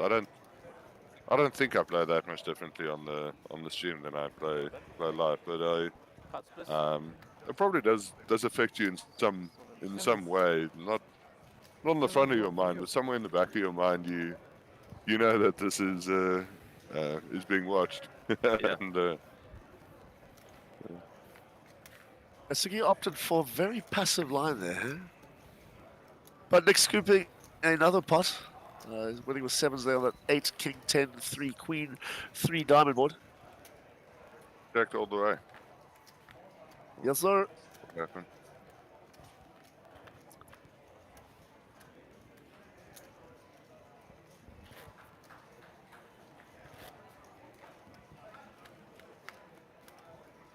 Wonder how far we into this current level, Jamie. Any idea?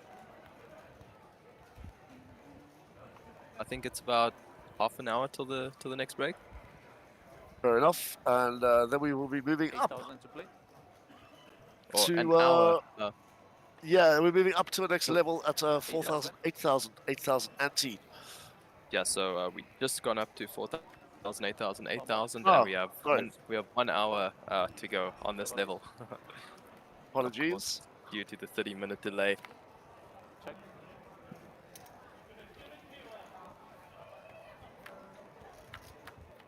Lots of blind on blind action here on this businessman table.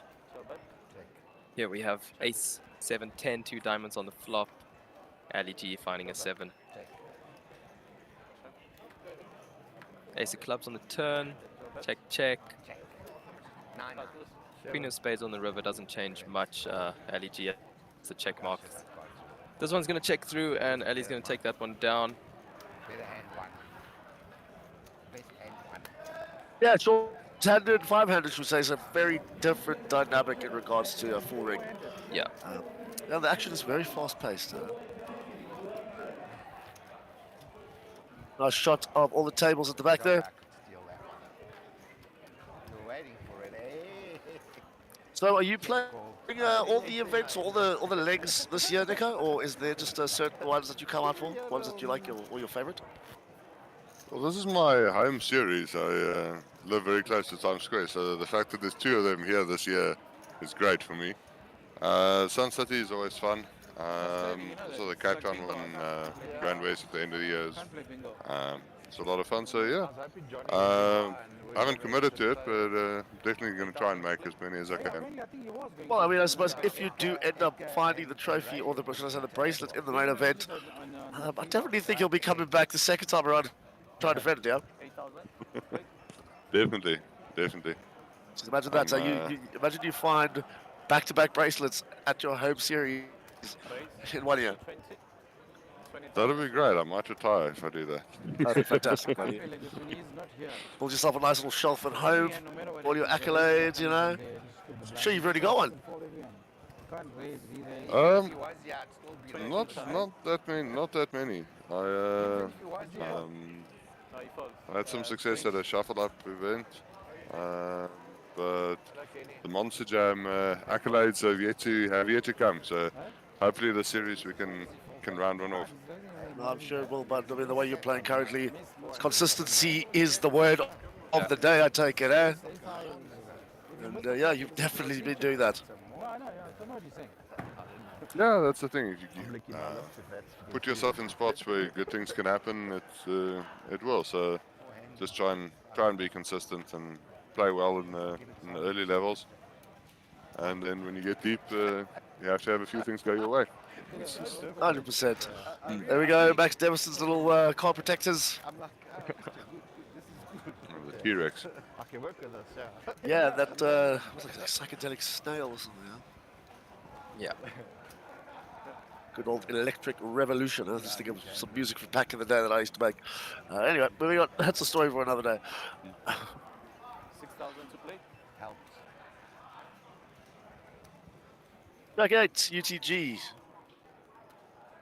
And suited Jack 8, I think it's fine to open. Yeah, Let's lose, especially but fine. we're four-handed by the looks of things. This hand, I think Sugen or someone got up. 16 tutor. No, not Sugen. Anyways, Peter gonna get this one through. We put 69. So this is yours. That is 60. Yeah, I'm sure it will. The action will turn around very quickly, very soon. Yeah, I'm sure the guys are going to start opening up a lot wider now. We've seen Nick open up a lot wider. Are there adjustments that the other players can make? If they start doing the same thing, are we kind of playing like a zero-sum game here? Where we're always going to get to one answer in a sense, because someone's going to win. You're going to win one, I'm going to win one, vice versa. Yeah, I think when you play four-handed, you just play the same way as if you playing from the cutoff. As if everyone before you had folded. So that's exactly the same. You do have to get involved more because, yeah, people are going to open up and blinds are going to come around. twice as fast as they do when you're playing 8-handed. So you have to get involved with more hands. 8,000 to play. Alrighty, let's see if this one got some action for us. Nick, Queen 3, under the gun, sends that one back. 8,000. Ali G. 10 deuce. 8,000. Or Brunson, let's go. Yeah, kick 6, sorry. Call. Cheva raise. This is a limp from Siggy. And actually, not Peter. With the option. He just called your big blind. Check. Checks it up.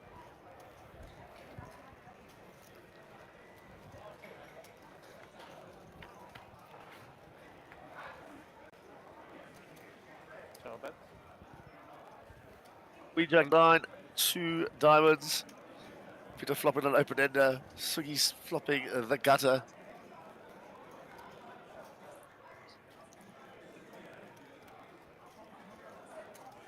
$16,000. 16. 16,000. Fold. Sugi folds.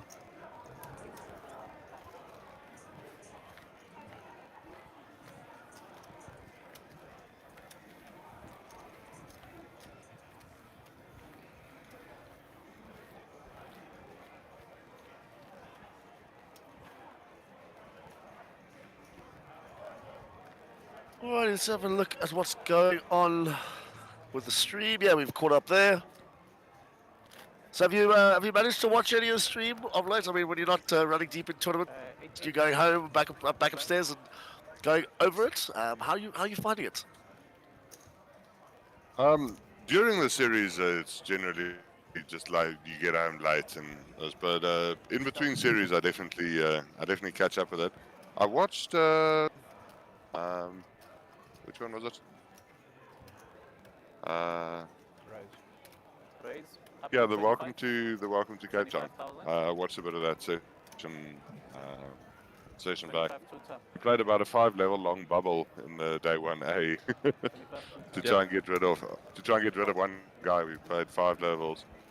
So I watched a bit of that one. Yeah, but it's sorry, Bob was saying.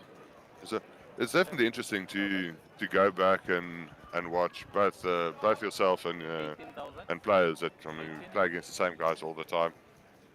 It's interesting to see what guys get up to, what shenanigans. Yeah, fair enough. Let's have a look at this hand quickly. Ali G's got king 10, he's got the cutter. Nick has flop top pair. Now Ali G has turned that king. And he's reaching. Yeah, he might find himself in a bit of trouble here. 31. I don't think Nick is going anywhere. Well, I could be wrong, you never know. Yeah, so Ali leading out here for a third pot. Nick gonna stick around. Looking for king, queen, or 10. 5 of diamonds on the river. Gives Nick the check mark here. Action quickly goes check, check. And Nick gonna take this one down. You would have won from me as well, huh? At ace-3, your 8 would play. Play next time. Come on. Wonder when they will be amalgamating these tables, getting it together. Just checking here, we've got 2, 4, 5 there. There's a quick stand up. You know, when you get older, Nick, everything starts to crack. Your knees and stuff. No, I'm kidding. You're probably fine, mate. I'm okay, but definitely feeling the age a little bit. But generally doing okay. Just having a look at these outer tables. So the second businessman table has got 4 as well. I cannot see how many the pro table has.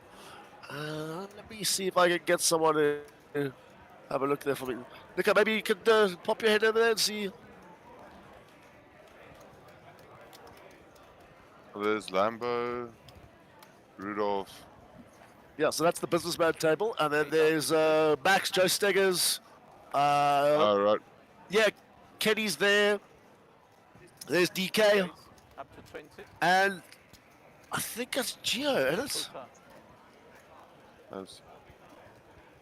The other table's still going. There's Clayton, Imran, Ahmed. So Juan. that's a full table then. Yeah. Sorry. There's 2 tables. Yeah. Got a bit of a 2 hand tables. here. One Sorry, has yes, yeah, you were saying 4. 2 tables? Yeah, one has 4, seemingly. And the other one... No, one has... Check. Show a bet. 20. Yeah, sure, if it's only 4, then it should pretty much break. We'll get an update from that shortly. Thank you so much for that. All right, Sugi, Ace King, Nick came along. Sugi flopped the ace and bet fold by Nick. That's the cool thing about the stage. You can just get up and pop your head up, see what's going on. And a lot of guys they come and interact with us as well while we're doing our bits and cause a bit of trouble every now and then, I suppose. And sometimes they bring us food, which is always a good thing. That's pretty cool. It's pretty cool. Looking out over the venue, it's quite impressive. You guys have a good seat in the house here. Yeah, it's wicked, man. $8,000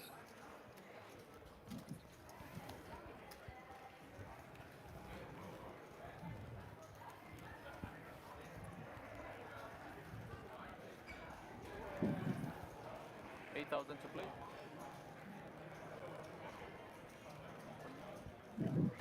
Alright, looks like we have action here on Peter de Necker, Queen Jack suited in the cutoff. Very standard open here from him. Makes it 20k to go. 9-7 suited for Nick and Noy on the button. He's going to get sticky. He wants to see a flop. LEG folds. 7-6 offsuit here for Sugan. Nick, what's your thoughts here? Do you think Sugi's going to put in a squeeze or he's just flatting? No, I'll definitely just flat. Yeah. Getting a good price there. So 7-6 offsuit. Not the greatest hand, but at that price, you might as well take a flop. Yeah, 12k to see a pot of 72. Don't know about you, but I'm always going to call off with that. So, flop comes down 4, 10, 10. Peter just going to rip it here. Backdoor, flush and straight draw. And he's going to take this one down. I mean, it works, but... Yeah, it's still very deep, you know, he's got 60 big blinds. It's more than enough to navigate a tournament with. 10 ones. Yeah, very aggressive move there. Kind of lucky that no one had anything. No, 100%, but... Yeah, yeah, don't of course, think you're he'd be going to very get snapped chuffed. off by...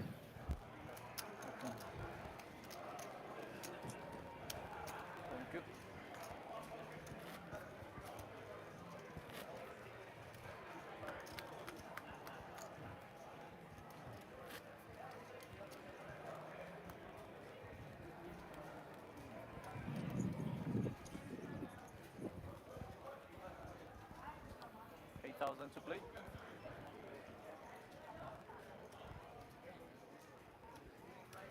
Big 9 out of the gun, Peter.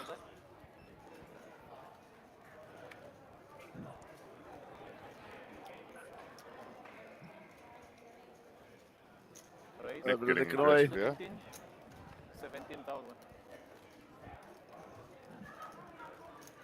Call. 17 total. Queen 9 suited for LEG in position on the button. Call. Chris, do you ever find yourself putting in a 3-bet here with Queen 9 suited on the button? Yeah, I do mix sometimes, but it's all depending on who I've got to my left. 10, 5, 5. Oh. Nick flopping trips here. Check. Show a bet. Gonna check through, Nick hoping to let his opponents catch up. LEG, of course, could be overcalling with a bunch of aces. Ace combos. Let's see what Nick opts to do, yeah. 60,000. Yeah, Nick, what are your thoughts about 3-betting Queen 9 there? Do you go for the suited variety or the off-suited variety if you had to go do so? If you're going to 3-bet, you definitely want to have the suited variety there. So it's not a bad 3-bet bluff in that spot. often in position, you can just take a call and take a flop. The hand doesn't play badly. So playing queen nine suited in position, absolutely fine as well. So Nick picked up some chips there. He put a bet on the river, and LEG did call with his 9. So well played, well played. Maximum value out of the whole Lotski. That's a dream if you open 4-5 offsuit and Yeah. That's the flop you want to see. Yep. Easy game if you can flop it like that.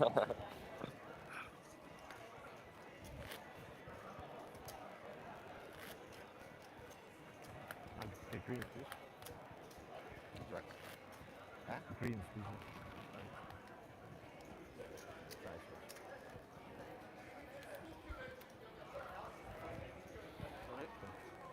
Righty, on to the next hand we go. 8,000 to play. Nick with king 9 under the gun. He's really doing a good job pulling that stack up short-handed, huh? Yep. Fold. 17. Thugs with 9-3. 17 total. Fold. 6-4 into the market goes, and Nick's going to pick up another pot.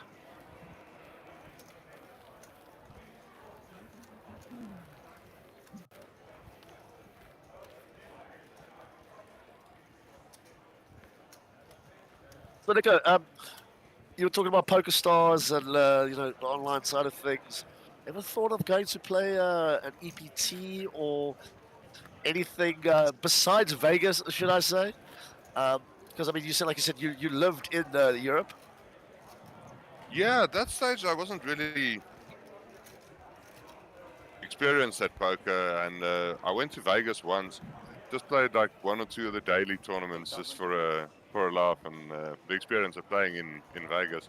So I definitely thought of EPTs, Irish Open, those kind of events. That definitely could be nice. And no fixed plans yet, but definitely in the future it's going to happen at some point. Well, I'm sure if you find the main event twice this year, you'll definitely be firing off to those events. Yeah, I mean, Barney Boatman scooping the EPT Paris last month, although it was this month actually, for 1.2 million euros. Wow. Yeah. Yeah, that's nice. Bring that back home, mate. Never have to work again, ever. Yeah. But we got a bit of a hand here. So Sugi's banged it up to 60k. 3-bet by Peter to 60. I really like this 3-bet here from Peter.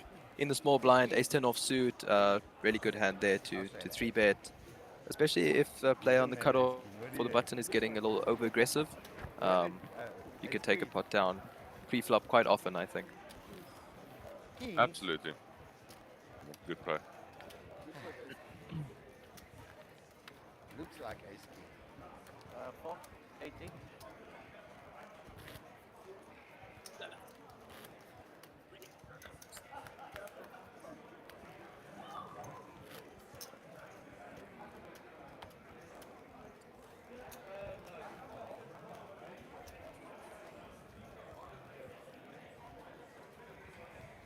What a 8,000.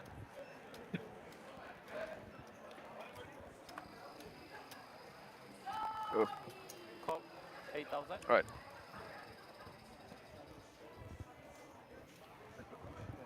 Four more. Call. Sugar raise.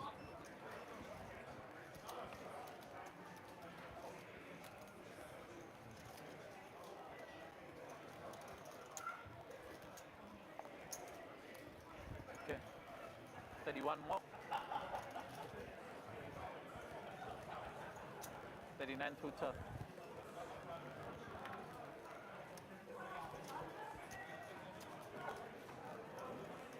So Nico, can you recommend any like free online content for our viewers who are looking to start studying and learn the game a little bit better? What do you study?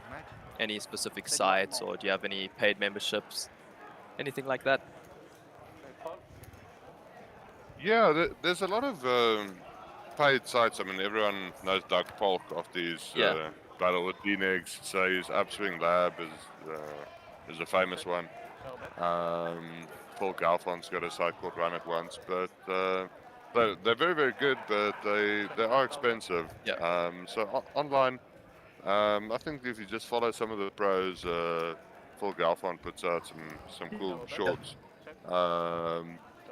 and a few of the pros have good free content as well that you can find on YouTube. Paul Galfon's one of my favorite pros to listen to. I think he's got good wisdom in sports, just about thinking how to think about the game and how to approach it. Sort of the game beyond the game, rather than so yeah. Cool, thank you. Trying to think who I'd recommend to watch. Oh, there's Jonathan Little. That's some free material as well. He has a paid for site as well, but has some free material which is pretty good. The 10 came to bugger you. Yeah. Then the king came to bugger you more. Yeah, but then it was good though. Yeah. I was going to do more money after that. So heading into the main event, Nico, do you have a certain strategy, or you just can play your usual solid game? Or you try and look to spin up a stack early, you come with a couple bullets? Well, what goes on in the mind of Nico Vickers approaching a main event? Usually what goes through my mind is I hope I don't do too many bullets. Okay, yeah, understandably. Obviously, being a big tournament, you don't want to be languishing on a short, so you want to take a decent stack through. Obviously, any day 2 stack can spin it up and win from there. So yeah, there's you do try and spin it up, but I try and not get too crazy over. I've done my fair share of bullets, and I'm trying to limit them. All right, thank you for the wisdom there.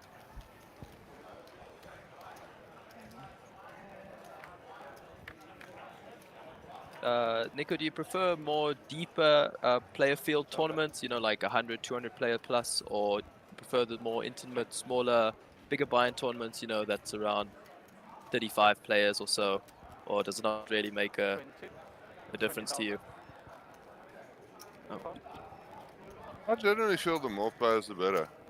Okay. It's bigger players, cool. Yeah. It's like navigating through the different phases of a tournament with a lot of players, and I just enjoy that. So I mean, I'd rather with 35 players or just starting with 4 tables can be fun, and you develop a lot of dynamics with the individual players, especially a deep stack one. So that part is cool, but in general, I just feel the bigger the tournament, the better. The more players, the better.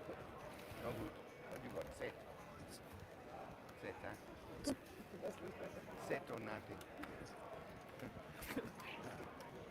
I swear I should call you. I'm telling you. So you didn't have football. I was winning. Right, let's try it for the third time. Technology sometimes eludes me. Peter scooping up a hand there with queens. Looks like he's made some moves at the right time and got some cards at the right time as well. Chipping up nicely. Yeah. Does look like it. What's he up to now?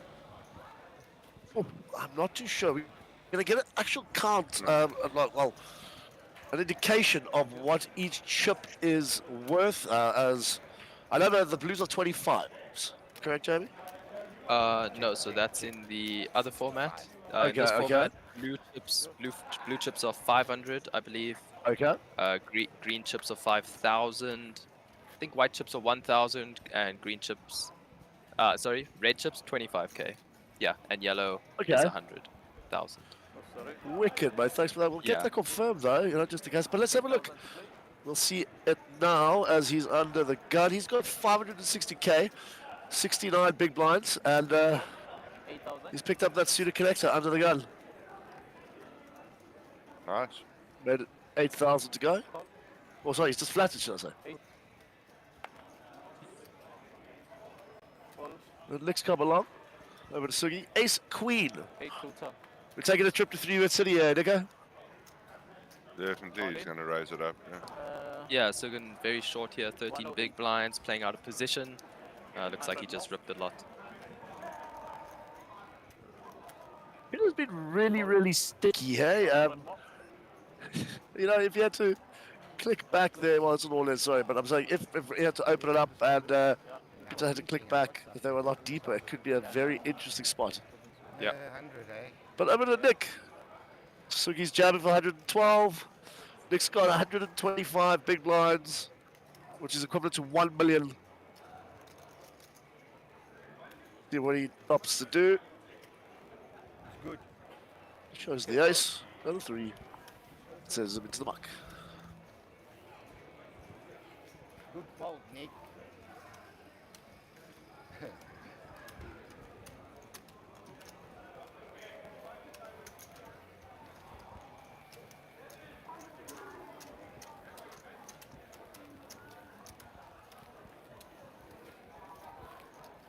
Alrighty, over to the next hand.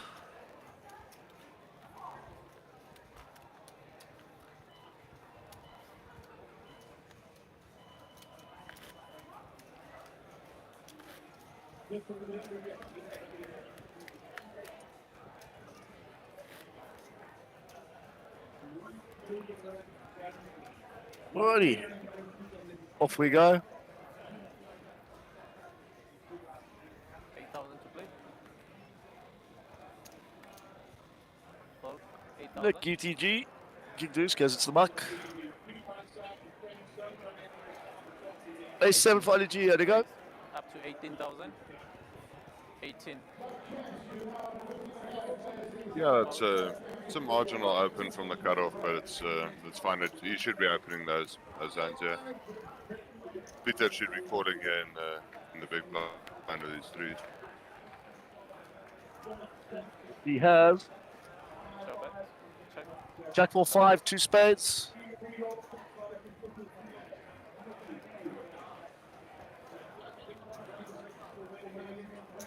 $14,000. 14. Call.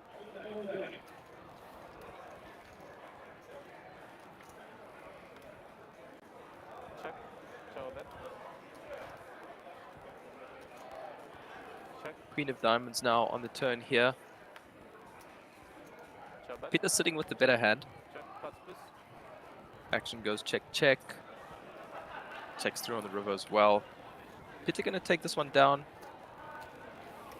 So, Nico, do you think Ali could start representing a queen on the turn there, being the open raiser?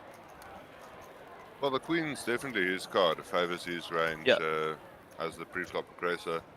So you can definitely bet on the queen, which with Peter's exact hand he would probably have folded. You don't obviously know what your opponent does, but the queen being his card, he could definitely continue bluffing on the turn. Yeah, especially because it brings in 2 flush draws, spades and diamonds. What kind of sizing are you looking to bet if you do start representing your range there? I would look to bet a bit bigger on the queen specifically. So I would look at betting close to pot. Okay. Probably not quite, maybe about 80% pot. There's just not, well, the lower pairs, you're targeting those lower pairs to fold. Yeah. So the big blind there has a 4 or a 5. It's very difficult for him to continue, maybe even 7. Yeah. It'll be very difficult to continue there.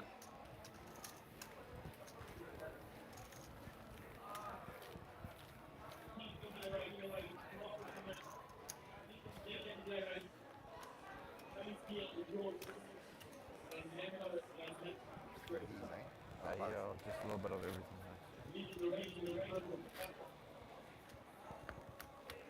Shot.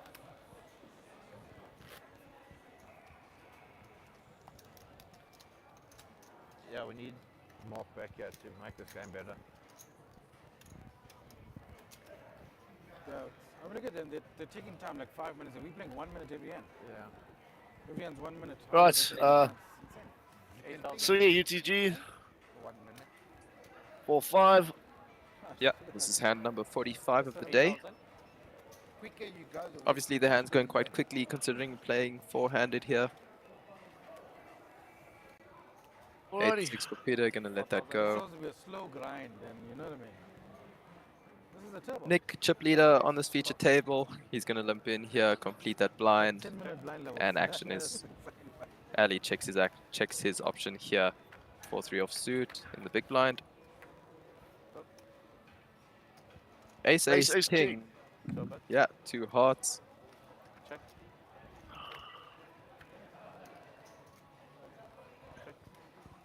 Bet. Action goes check, check. 8 of diamonds on the turn. Check, check again. 5 of hearts on the river. Nick Hanoi is good here with his 8 high. Doesn't even have to put the raise in. Ali's going to let that go. Right, folks. Jump out for now. We'll leave you in the hands of Jamie McCarthy and Nico. Thanks, guys. And when I go smoke, then it's even faster for you guys.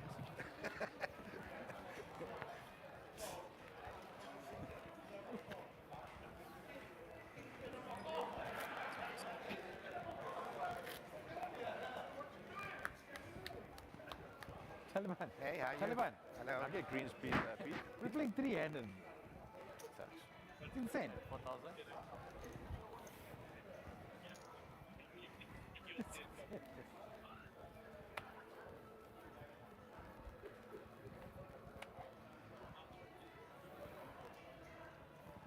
Okay, 8,000 to play.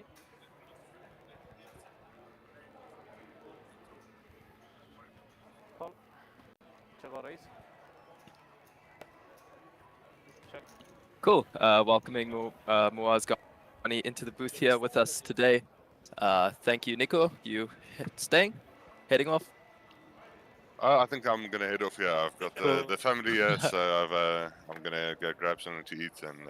Awesome. Well, yeah. thank you, Nico. We loved having you here in the booth, listening to your insights, and I'm sure the viewers enjoyed your thoughts and stuff as well. Awesome. Thank you. Yes. Thanks, guys. It's been a pleasure. Cool. So quickly, Muaz, looks like we have some quads here for LEG. Let's see how he opts to play this. There's no action in this. I see 5 loose off. Looks like small blind, big blind. How's this table been, just out of curiosity? Yeah, so Nick and Noi playing quite wide, connecting with a couple flops. He's found the chip lead on this table.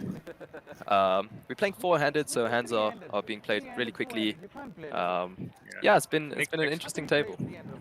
Nick's actually very good short-handed because he's happy to widen his range. Obviously, Yeah, short-handed, absolutely. you want to do that, yeah? I find him difficult, but short-handed. Moaz, tell us a little bit about your experience here of the Businessman Invitational. I know you're on a 15-minute break, so your time is limited. Has it been fun so far? It's always fun. Short-handed's obviously a different game. I generally like 9-handed, 8-handed, but I guess when you play short-handed, you just have to adapt. And I have a tough table. Had a tough table yesterday. I think they pretty much both equivalently tough. 9, 12 pros that are all out for it. But I guess we just try. May the luckiest fish win. Certainly. So, see, our graphics is down here at the moment, so we do Against apologize all about in, that. definitely out the big blind here, or out the small blind, and it seems like he's been called because he showed his hand. Oh. I don't even know which one he is. So, But, again, he's ace queen. Yeah, ace queen. Okay. So He's ahead and he's looking for a 70% double up. Yeah. favorite. Yeah. Oh. Backdoor hearts for Sigyn here. Not a good And turn. Nick's gonna. Yep. Yep. So, Player. So far, from what I understand, there's only 4 teams that actually have both their players in. 4 front runners. Out of the 12 one, teams that there were. 2, It's 3, Max, 3, 4. Sorry, Max 4. and Lambo. Max and Lambo, Ahmed and Mark, Nick and Darren. and No, yeah, Darren. Nikiano and Yeah. Darren, and And George and Ali. Yeah, Yep, Those that's are the right. Correct. front runners at the moment. Actually, very good teams, each and every one of them. So out of the pick here of the mix, obviously there's a big benefit at this point in time to still have two of your players in the field.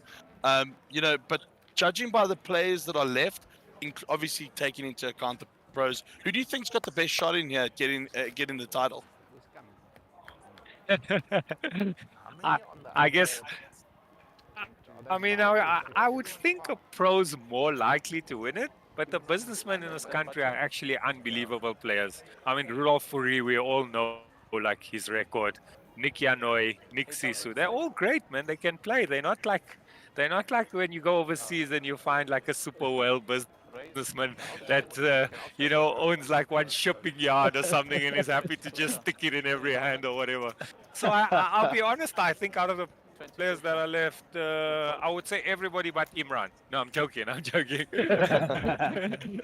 I think I stand under correction here, but I think Imran's already done a rebuy into this tournament. Oh, wow. So But that doesn't a little bit matter.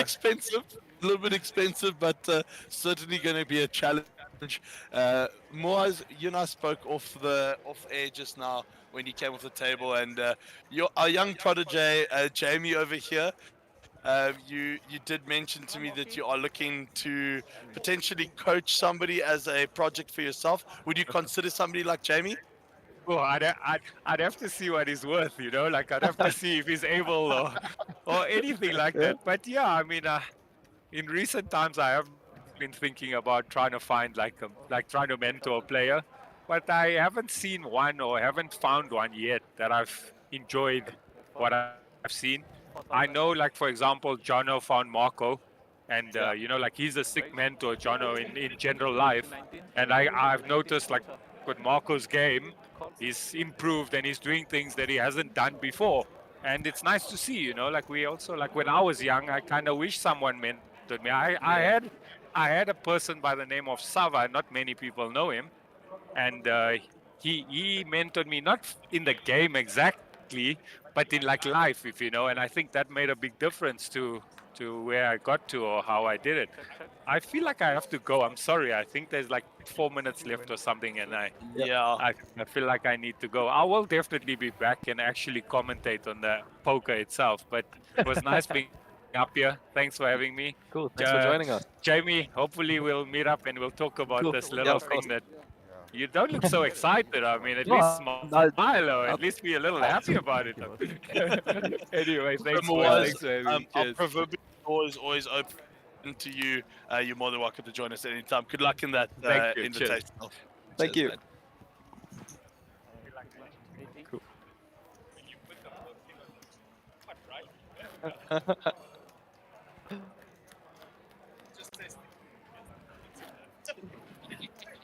I think so. I'm the best. Best at... Huh? Yeah. Yeah. I'm the full package. There we go. Awesome. Is it? Awesome. Same here. So there you have it, proper networking happening on the stage here, connecting the two up. Obviously, Moaz super keen on having somebody that's a bit of a crypto trader as well. I mean, who knows? You're a fanboy about Moaz, and now Moaz is asking you to be a mentor for him. Made in That's heaven. pretty Cool. Absolutely. And Moaz, thanks very much for joining us. I know your time is precious. Over to the action over here. We see Ali G raising with 25k from the big blind, and it looks like both Nick and Peter Deneka have made the calls, so it's going to be an interesting flop here.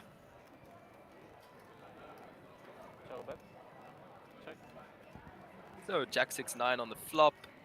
Ali G miles ahead here with his queen, pocket queens. 20. It's gonna lead out for about a quarter pot, and he's gonna get this one through. Unfortunately, nothing much for his opponents to string along with, so yeah, it's still gonna take down a nice little pot. Yeah, pretty cool moment for you, and I think this is, for me, one of the biggest things for you personally coming on this tour is to meet guys like Moaz, you know, and expand on your reach into the poker community. How is it important as a young player to have that sort of establishment? Yeah. This goes for all our listeners and viewers out there. You know, if you've got kids that are wanting to get into poker, or you yourself are a young aspiring poker player, it is very good to find yourself a mentor or a coach. Jamie, I don't know if he has or hasn't divulged who his coach is yet, but I'm sure through the coming week he might give you guys a little snippet into who's his coach, and I think he's doing a remarkable job with you, and you can only learn and grow by having different coaches as well, and you know, getting feedback and everything from everyone Yeah, around absolutely. you. 8,000 to play.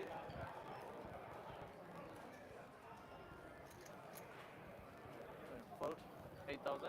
All right, so action folds over to our chip leader on this feature table, Nikanoi. To 20. He's got a million chips behind on his stack there. He's going to raise this one up with 8-9 offsuit. Makes it 20k to go, very standard sizing. LEG going to get out of the way. And he's going to take this one down due to the absent big blind there, Mark. So it's pretty much like you know, when online someone, the big blind steps away and you can just keep raising his big blind and taking it down. Big blinds. 8-8. So Jamie, did I miss any interesting action that you guys saw in the field, but more specifically on the feature table? Yeah, so I think he just came back as we lost Sugin there. Ace Queen versus Ace Jack. His opponent unfortunately spiked the Jack, sending Sugin home. Other than that, we did see some quads, which was interesting. Unfortunately, the player couldn't get any value there. His opponent had absolute air, 5 deuce off suit. So, but yeah, nonetheless, pretty cool to see some quads on our feature table. And yeah, just Mark, Nikanoi, sorry. Nikanoi, yeah. Really dominating here in this short-handed format. Like Moaz said, playing with very wide range is of course very advantageous short-handed. So Nikanoi definitely in his comfort zone here. He's gonna raise it up under the gun, ace-8 offsuit. Makes it 20k to go. He was Sugi was short. LEG mucks his 8-3 off. Mark back at the table now. Small blind, king 10 off. Yes, sir. Total.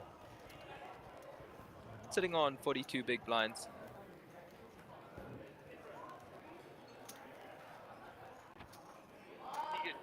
Make it 75 total. Re-raise up to 75,000. When you get all your chips back, one shot. Oh, try. Mark finding a 3-bet here, king 10 off.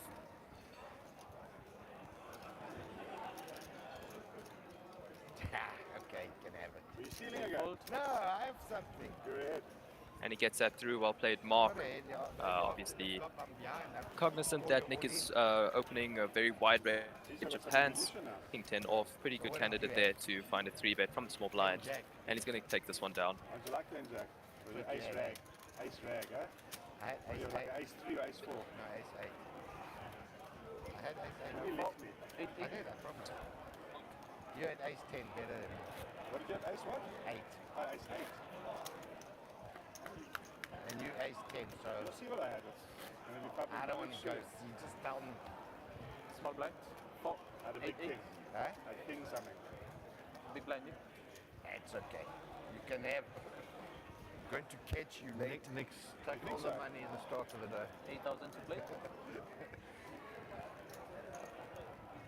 Was it 8-8 that last? Yes. 5, no, it's 10. Yeah, it's 8-8. 8. Next one. 8,000 to play. Alright, so action folds around to Mark here on the button, 9-6 off. Sends it to the muck. Peter going to complete here. And Nick checking his big blind back.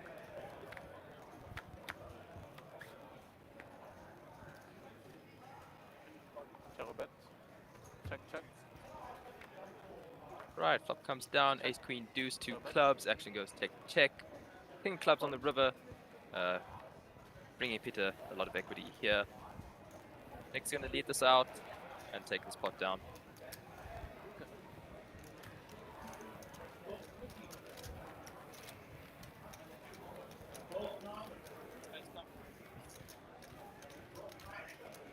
long you guys been on the table for the last 40 minutes or so? One level, this is the second level. So almost 2 hours.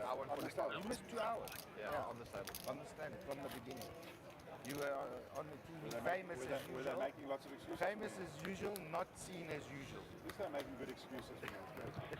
To the viewers out there, we will give you a bit of radio silence every now and then so that you can hear some of that table banter that's going on.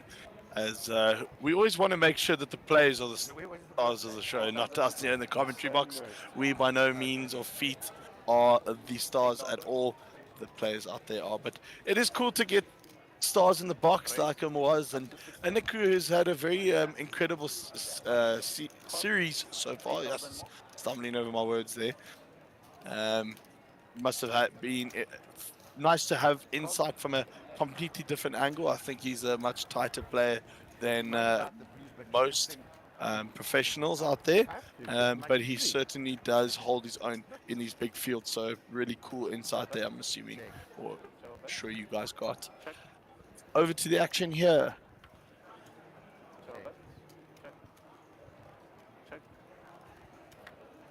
Nick and Ali G just checking down all the way to the river so far. Check. Thoughts, please. Nah, take it.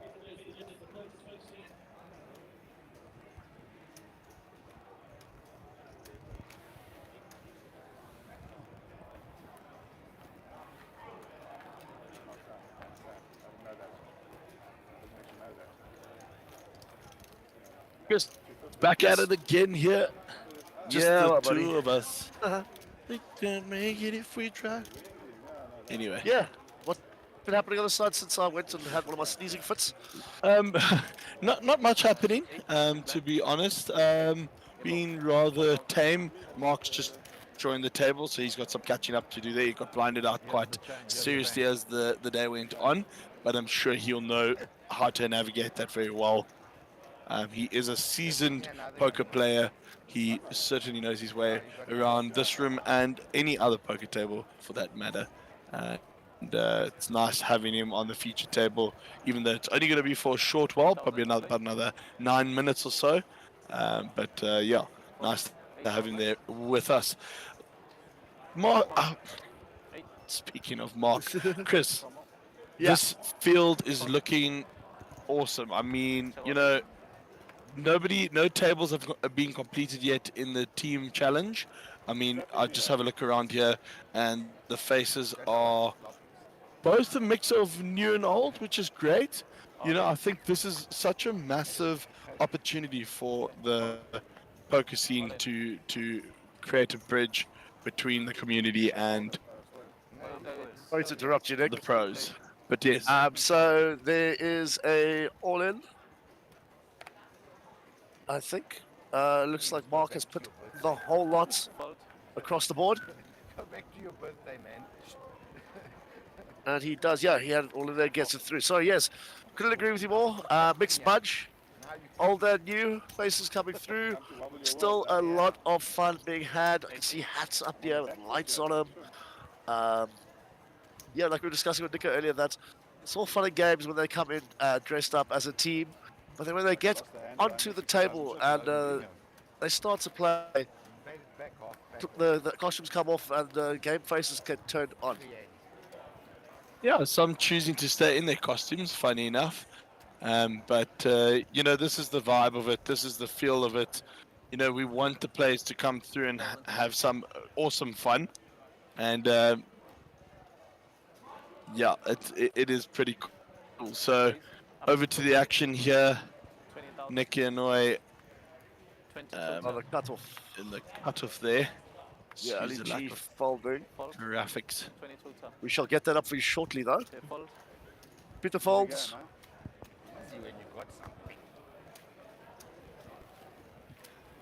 Right.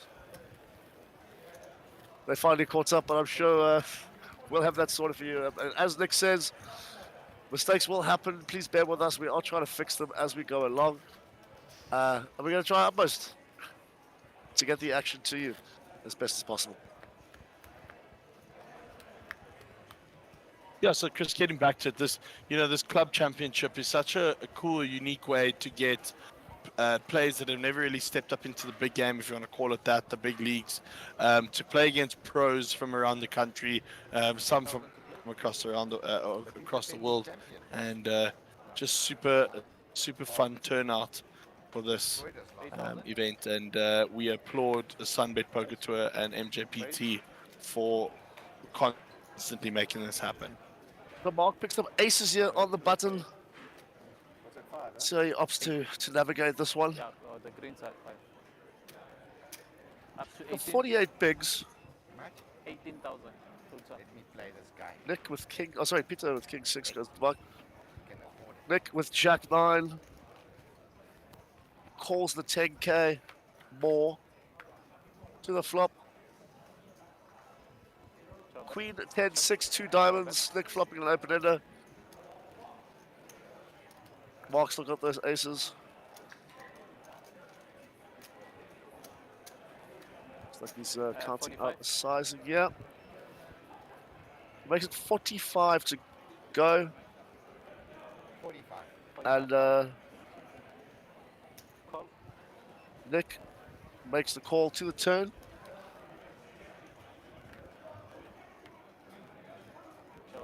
Do some diamonds, no help to Nick. Giving Mark a flush draw as well to go along with his overpair. Okay, 110. 110. 110,000 is the bet. Back over to Nick. What to do with you? If he does opt to call, he has 6 outs once. Should have been 8. I think he might be tossing this one back to the dealer.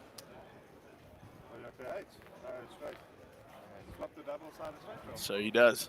Chris, we've just been informed by our production manager that one of the outer tables have had the first royal flush for the series. So that's pretty awesome.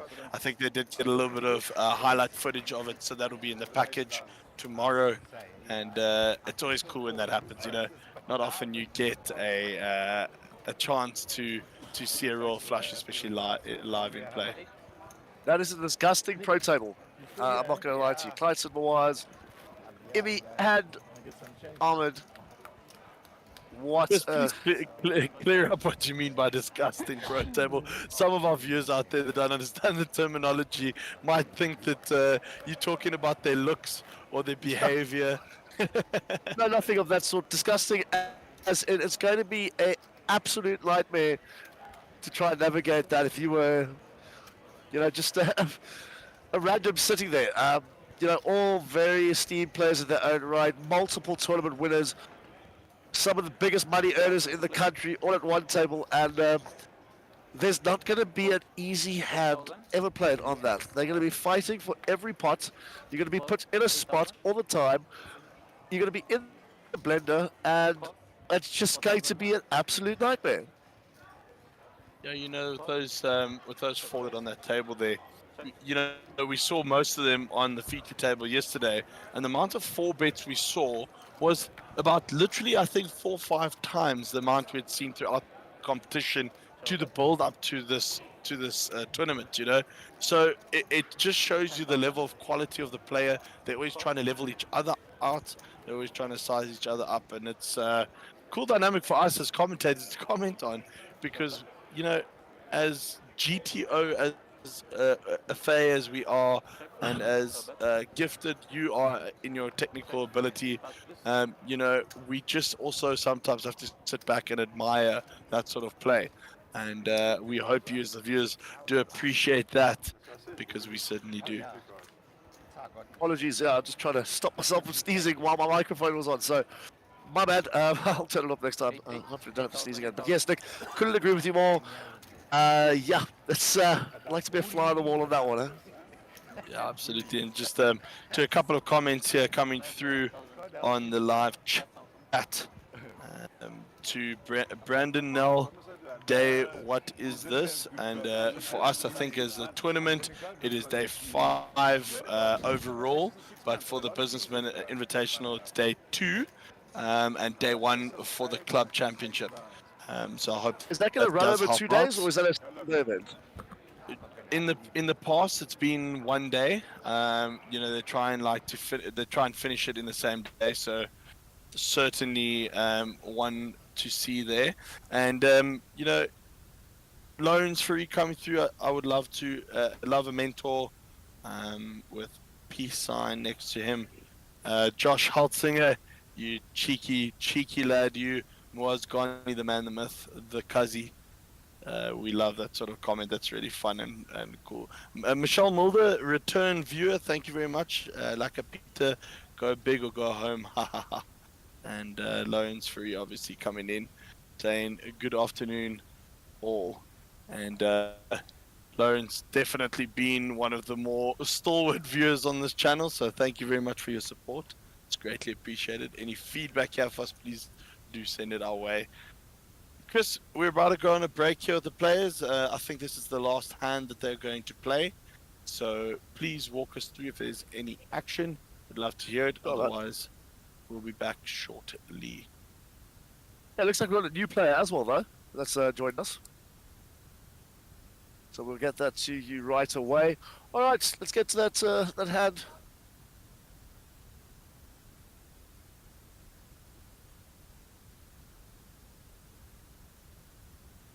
Peter under the gun, gets rid of that king deuce. Nick 10-4 into the muck. Ali G with ace queen on the button.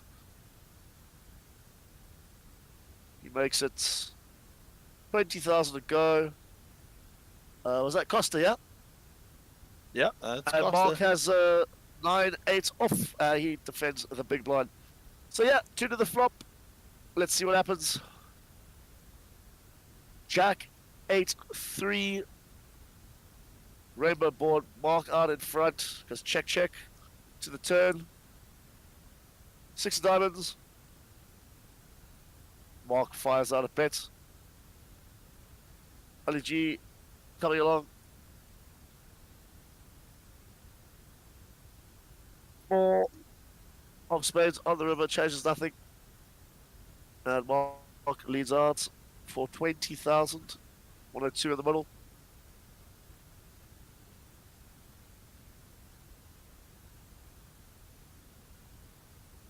Is Ali G going to reach for some chips here?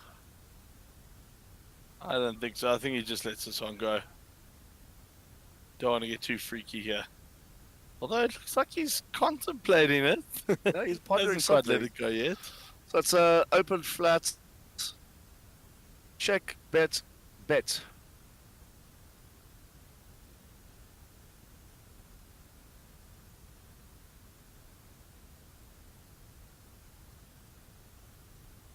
He makes the call with ace high. So see the bad news. Laughs all around. And Mark laughing at him for picking up a ace high win there. Well done, Mark.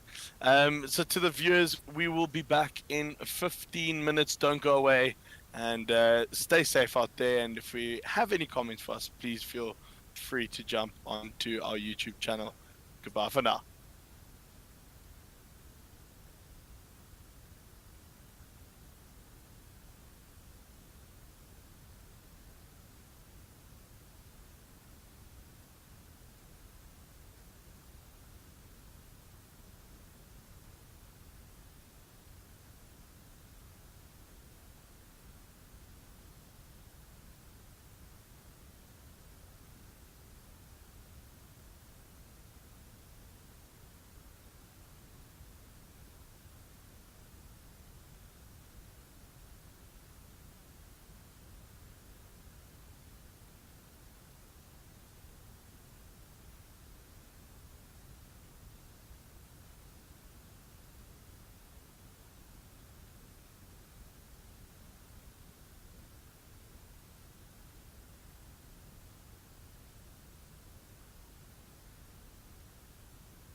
right, so we're back here with the SunBet Poker Tour. Jamie, I'm sure you enjoyed your break. Yep. Bit of a grueling session there in the first couple of hours. Yeah, short-handed on the businessman table. Quite fun to That was watch. quickly. Yeah.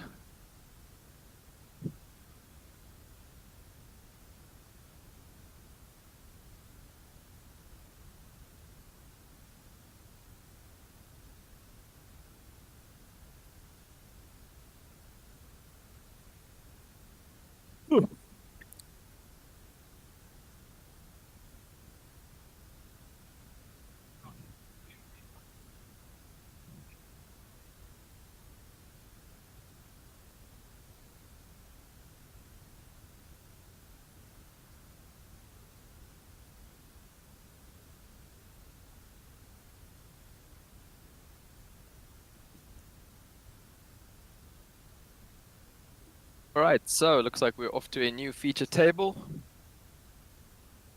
The other half of the businessmen having a go here.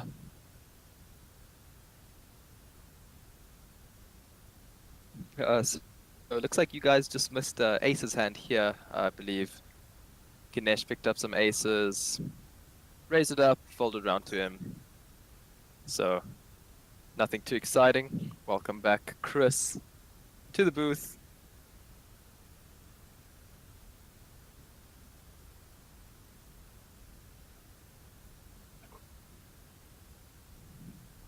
Abdul Esther coming through there on the live chat. Abdul is one of the stalwarts on the SunBet Poker Tour, and we really miss having you here, Abdul. And he says, great new setup, loving it, and miss the poker. Abdul, we miss you too, trust me. The tour is certainly not the same without you, and we look forward to seeing you soon. Over the action here, Nick Sisu under the gun. Chris, take us away. Yeah, he opens up to 25k. Lambo folds. Oh yeah, he gets a walk. Seems that way. Yeah. Little raise and take, easy game. To the viewers out there, please forgive our shortness in commentary. The action goes so quickly when it's short-handed like this. I guess it goes to show when it's a 6-fat max format. It's very different to what you'd normally face when you've got a full ring of players around you. And although this is not a 6 max format, it certainly is playing like that. So yeah, certainly will create some action. Did the board run out a royal flush over there? Yep. That is crazy. Mental. Wow. Yeah. Wow. Don't see that every day, huh? No. I mean, I think that's probably the shortest. I think that what would you refer to as the biggest odds of that happening is that situation right there. I mean, for the board with burn cards included to run out a royal flush. I mean, wow. Yeah, it's absolutely mental. I'd love to know if anyone knows or can work out the statistics on that. Please post that on the comments. That'll be interesting to see. So Ganesh opens up to 25k UTG. Over to Nick on the big blind. 50,000 for him to call. Gets away from it.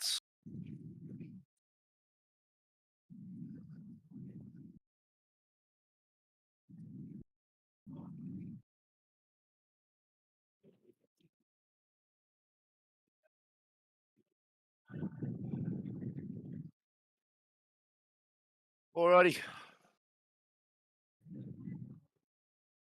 Especially with Rudolph on this table, I think the action is going to be quite crazy if he starts fighting around of cards. Yeah.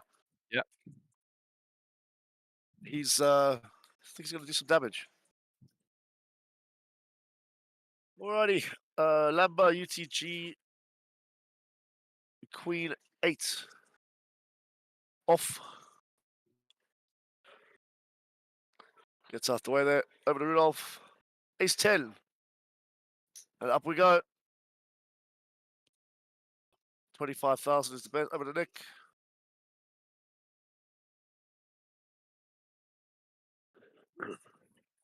Gets up the way. And so does Doc. Fold. So I can confirm that the field has gone down to 18 players with us currently live. Obviously, not watching what's on the stream here. We are half an hour ahead of time. And, you guys will be seeing this soon. But they've gone down to 2 full tables now. So 1 full table of businessmen, 1 full table of pros. So pretty exciting for us. We're going to be able to comment on that in the next, say, 15 to 20 minutes. And for the viewers out there, it is going to be a spectacle of note. Some very notable names around those tables, and certainly that pros table is looking all fiery for sure. I see the faces of Joe Steggers there, Moaz Ghani, Clayton, Darren Kramer, Ahmed, George. Sure. What a lineup, boys. That's what we've got to look forward to for later. But what a sickie. Over to the table here right now. All right, Rudolph UTG, 6-3 off. Over to Nick, 6-5 off. Ops to get away from it. Lambo Jack 8. Gets it through. Lambo's got just over 20 big blinds. Yeah, so blinds have gone up. We're up to 5k, 10k, 10k for the big blind ante. Players are starting to get a little bit short now. Of course, everyone started with 500,000 chips, massive starting stacks here. So we can expect this tournament to last a little bit, be a little bit on the lengthy side. But yeah, players are starting to get eliminated, starting to run a little bit short. And as you can see, we are 4-handed here on this businessman table. What level are we on, Nick? On our side, we're currently on round 8. So there's still another 3 levels of this divided structure to come into play, which will be quite lucky for us to see how that progresses. Still hour-long blind levels, so it is quite grueling on the players. We are currently on our side up to 510, which is exactly what you guys will be seeing there. So don't worry, you're not missing out on too much of the action. And Kanesh waking up here with ace 4 on the dealer button, raising it up and getting it through pretty comfortably. Yeah, so just I to add to that, a late reg ends for the Businessman Invitational at 3:30. Well, it's So, almost 4 o'clock now, so... Yeah, so I think it's probably done and dusted, so I do apologize. Didn't even realize the time as it goes so quickly when we... Oh, yeah. So, excuse me. Sorry.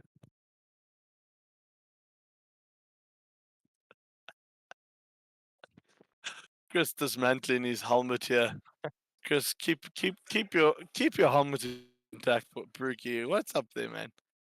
What's happening, Chris? Talk to us. Talk to the viewers. Come on. I'm not feeling well, so I'm struggling a bit today. So yeah, but I'm trying my utmost. Let's try this again. Daniel, Queen 7, gets it out the way. Nick And picks up he's the big gonna blind. get a walk here, yeah. I think you'll probably find that the players are already discussing the possibility of combining tables, and Nick showing a little bit of frustration there. I think probably with the fact that Lambo would have said something across the table to the sorts that can we not just combine tables at this point, and that's where they're at. So. And if you heard that coming through the microphone there, Damon finds the first one through on his table in the club champs. Damon, well done, buddy. Hey, it gives you some time to come jump up in the commentary box with us if you're keen.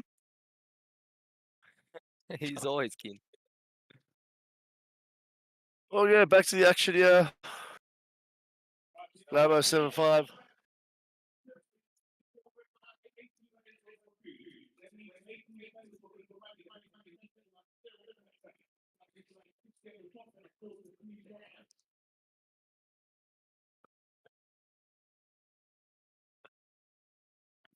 Right, so Rudolph opening up here, 2.5 big blinds on the button. Ganesh, pocket 4s on his big blind, certainly gonna defend this one.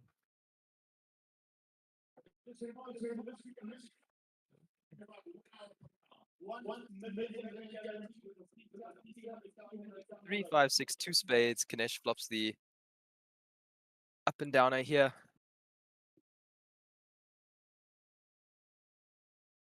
Currently miles ahead of Mr. Faree, who's only got queen 9. So action goes. Bet call. Deuce on the turn, giving Ganesh the straight here. Looks like he's going to bet this for value. Rudolph, not much to call off with. Only got 7 high. Queen high, apologies. And he folds.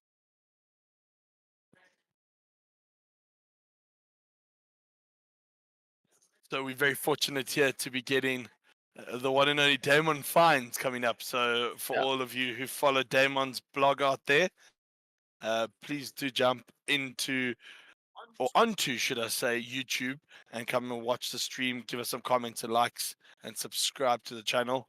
And I'm sure his enthusiasm will be palpable because that's just the man that Damon is. He's already grabbing his camera to do a vlog recording for you guys. So it will be interesting to see what sort of reaction we can get. And please, if you are a fan of Damon's blog, do follow it and also come through to the stream and give us a like and a comment. We're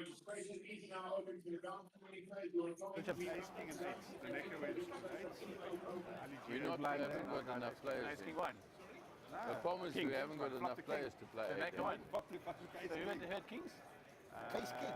Ali G. So you must have used that kind of fucking use that now. They both had chips as well. One had like 400, So, Jamie, just chatting here about the shootout format.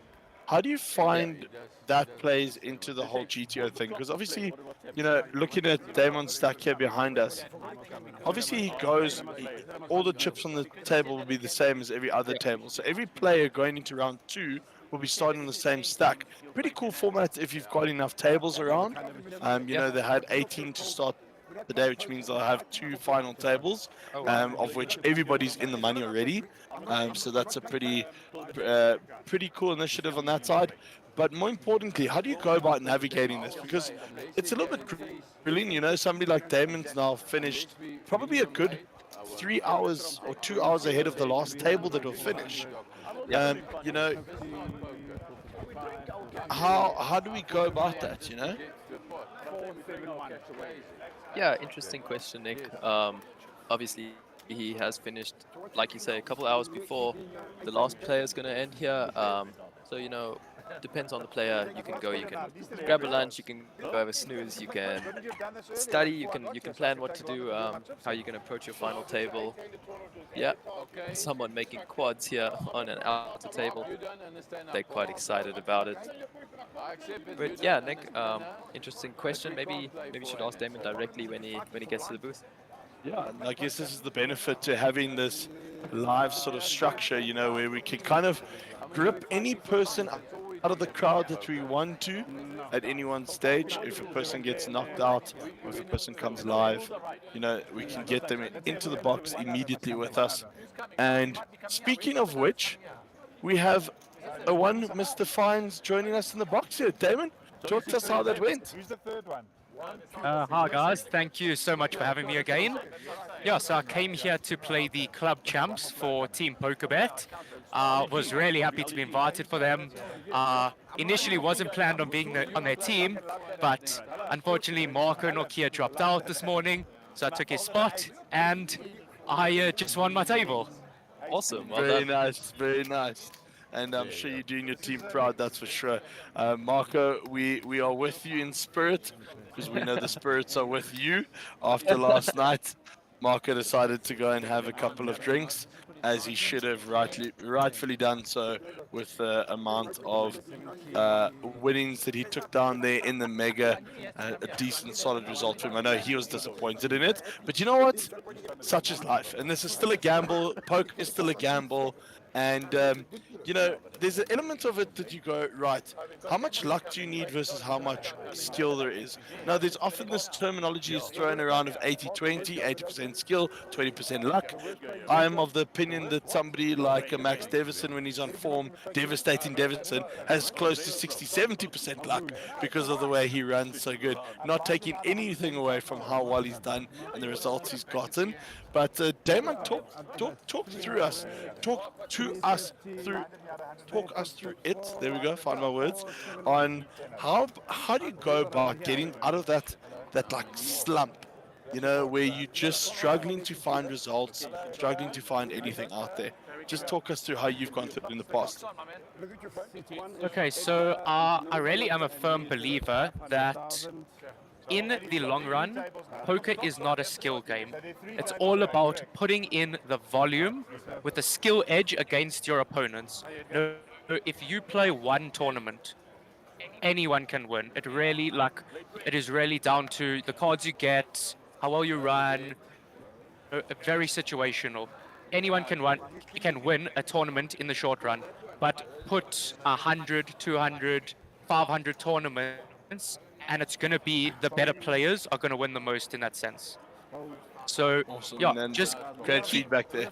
Keeping that in mind and really thinking of the maths and the skill element and not letting the short-term variance of poker affect you in that sense, and keeping with the mindset that you have skill, you're going to execute and utilize that skill in the long run. That's what helps you get over those short-term bad beats. Yeah. Very well said there. Very clear and concise from Damon. We're just going to cross over to action here. I want you guys to see that, and I'm sure you as viewers have realized a whole bunch of players have joined the table. They have now officially combined the two tables on the stream here, which happened about half an hour ago. And, it now will make for a lot better action. A little bit short format hands is not really where you want to be commentating on because it goes so quickly, and especially in this format, you certainly want to see as many of the big names as possible. Guys, I'm going to leave it to you for a little bit here to comment on the hands going forward. Damon, please feel free to express your opinion on here about certain positions, certain hands. We certainly don't hold anyone to fact, and we don't hold a gun to your head for making an incorrect read or a mistake up here. So please have fun doing it. I'm going to leave you guys for about half an hour to have what time you need, and you're in the safe and capable hands of Jamie McCarthy. Jamie, apparently so, yeah. Floor is yours. Cool.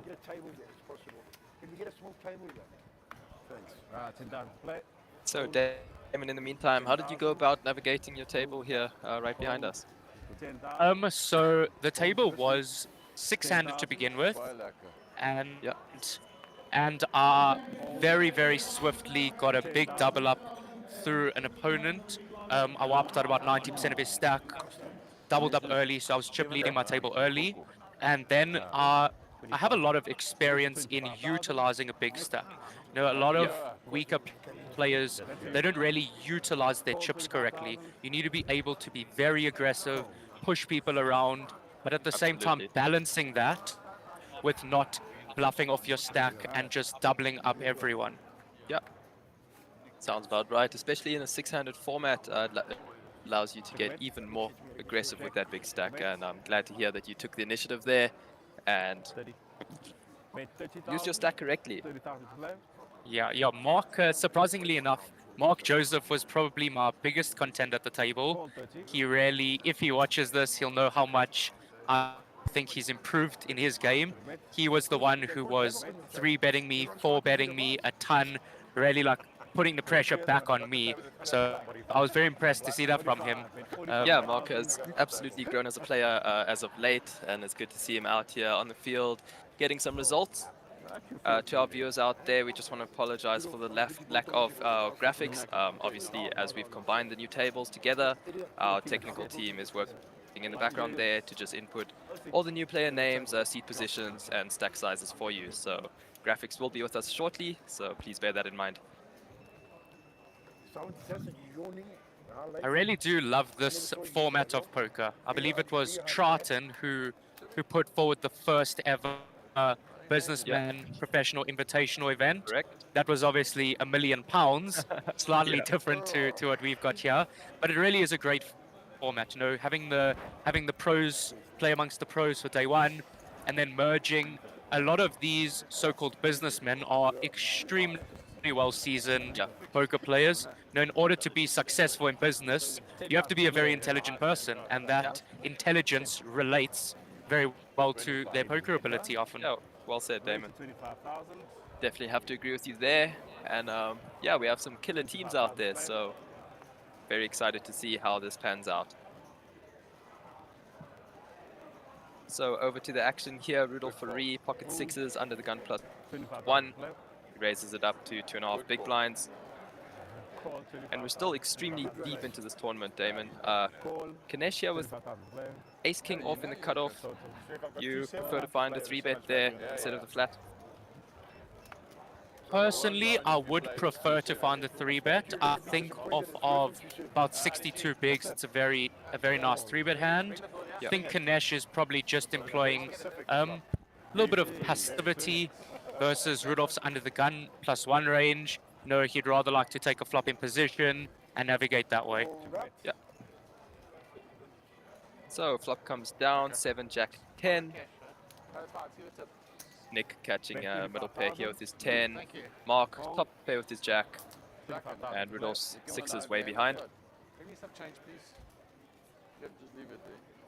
Mark gonna lead here with his jack. And Kanesh with his gut shot. And 2 overs, definitely gonna put in the call. More than fun appeal from Kanesh. Yeah. Nick and Noise finds a little bit of value in this pot. He wants to see a turn. Obviously looking for a 9 here. Ace of clubs on the turn gives Kanesh top pair, top kicker. Damon, how do you think he should navigate it from here? Obviously being a little bit passive pre-flop. Looks like he's leading out for 125k, 180k. 80. Wow, that's a pretty chunky bet. I do like it. His hand's very under-repped, and he can definitely begin to get a lot of value from weaker hands. Oftentimes a jack will get a bit sticky there, but Mark wisely gets out of the way.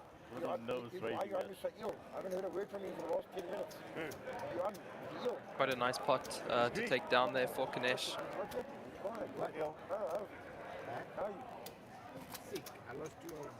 So interesting, we had 4 ways to a flop there. I think we're going to have quite an action-packed table here, Damon. That is often one of the sell cases of 3-betting ace-king, is that it's often not a hand you want to play very multi-way. Works much better heads up. You know, when the board comes 7, 8, 9, and you've called and you've 4 ways to the flop, you just have to check fold such a strong hand pre-flop, whereas if you 3-bet and go heads up, can navigate post-flop a lot easier and a lot more efficiently. Yeah, definitely agree with you there. So it looks like Rudolph picking up some 2s under the gun. 156 big blinds deep. You think he can open this up and try to do some set mining?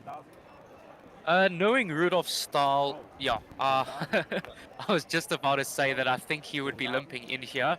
I really don't mind it. I feel that from a theory perspective, things have come really full swing, whereas there was a portion of time where limping was extremely popular, and then in the late 2010s it got really out of fashion. Now it's kind of back in fashion. You know, a big proponent of it is Daniel Negreanu. Limping is pimping. And there really are spots that an open limp is fine. Something like deuces, where you can limp call, can limp and see a flop very cheaply. Flop a set, great. Miss, very easy fold. We're still quite a bit away from the money, so there's no need to put RCM pressure on people. And I really do think that a limp is perfectly fine. Awesome.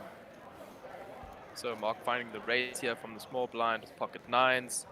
And Rudolph's gonna call it off here, see a flop in position, and of course looking for a deuce.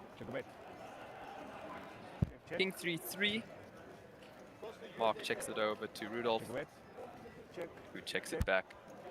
Not a fantastic board for either of them. Yeah. Mark did find the raise though in the small blind, so definitely has a couple more aces and kings in his range. I would Although, possibly yeah. like to see Rudolph turn his hand into a bluff, because when he is up against those middling pocket pairs, which when it checks down to the river, very often going to be the case, he can fold out 8s, 9s, 10s, those types of hand with a bluff there. Big blind, 10,000 for 10 ante. See my co-team member, Shannon Elizabeth, three-handed at her table. Too much up and down, man. Awesome. Good luck, Shannon. Mark, let me just talk. Yes, Mark. Which Mark you want to listen to? What's it, Mark? I think the shootout format of the club champs was really interesting. I actually had no idea that that was going to be the format coming into today. really?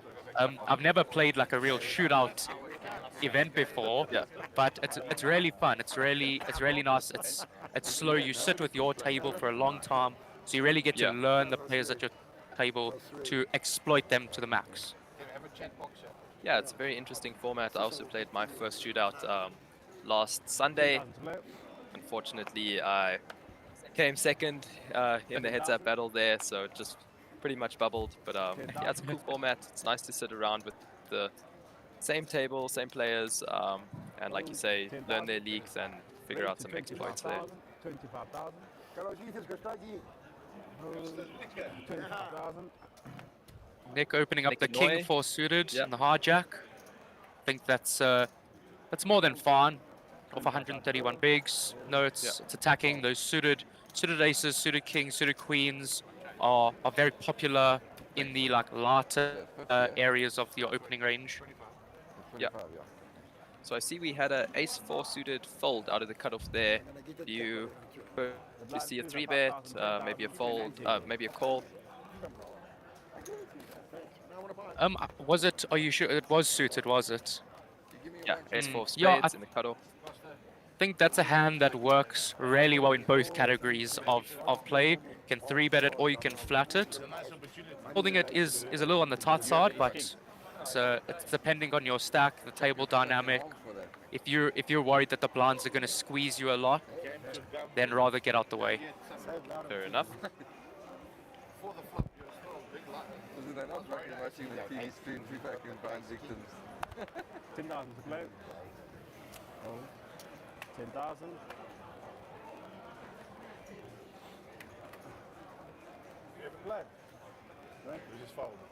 Nash looks interested here. Our graphics should catch up shortly. Looks like Nash put in a raise to 25k, which has been folded round to Costa. 25,000. 25,000 to play. 25,000. Fold. 25,000. Lets it go. Action folds over to Mark.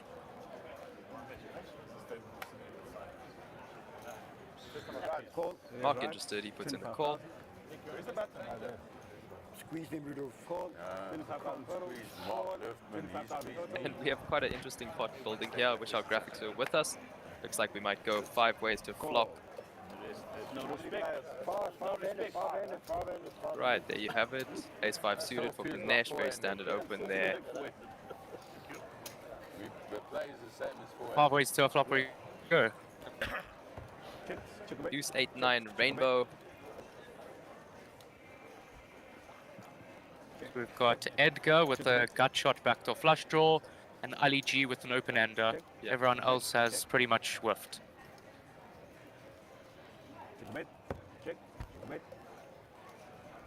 This is often going to be a pot of whoever bets first takes it down. Yeah, I agree with you there. Would like to see Ali G betting his open ender here. Yep, she does. Bets just under half pot.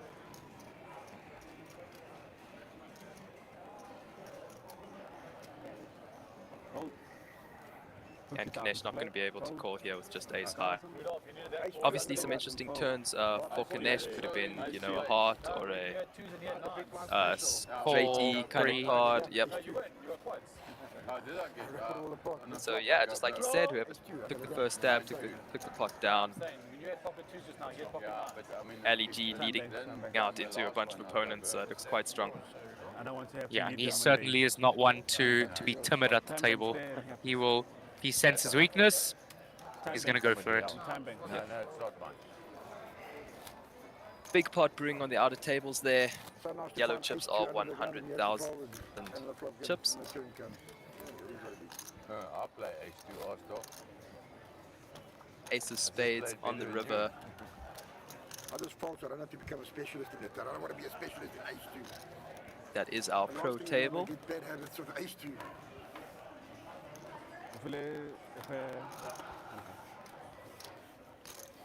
I would love to have seen how that hand finished on the river between there.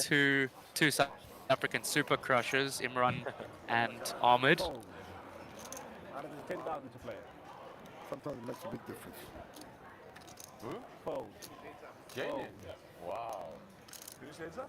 I need to leave to support my daughter, but I have to wait. Daniel my here with turn. Jack 10 suited. Come, time, Mark Liffman. Yeah. I like that fold of 20 big blinds. Yeah. That is a very difficult hand to play so short. He really wants to be playing big suited aces, big pairs, Broadway cards, king queen suited. Jack 10 suited is a much better hand when you're deep stacked. Fair enough. You don't think it's worth a raise fold at the very least? 20 big blinds deep, maybe a bit too short. I think in later position, yes. Okay. I think maybe hijack and better, possibly. He is a little bit too early position. Okay. So Mark gonna call here with ace 9 suited in the hijack, which invites Ali G and Nick to complete their blinds, and Nick checks this one back. Can't help but admire Nick's beautiful Daytona on his wrist. Yep. Is a spectacular watch. Absolutely. 25. Deuce King 6 too hot on the flop here. Mark gonna take the initiative here in position with ace high, and he's gonna get this one through. I would have seen otherwise, 100%. Thank you very much for that, I appreciate it. Mark, I would have called it that. So would I. So would I. It cost me money there. Yeah, 7-10. For what? Blinds, please. 5,000, 10,000.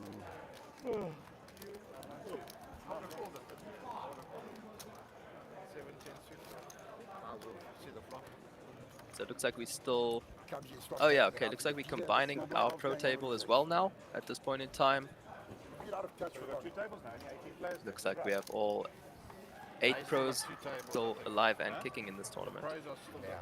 That table looks like diving into a shark cage. Honestly, I could not think of anything worse than being at that table.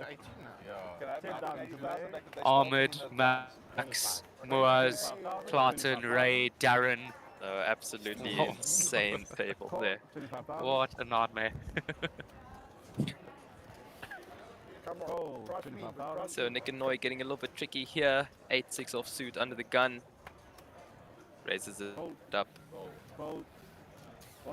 Costa gonna call it off here with Queen 10 suited. +1.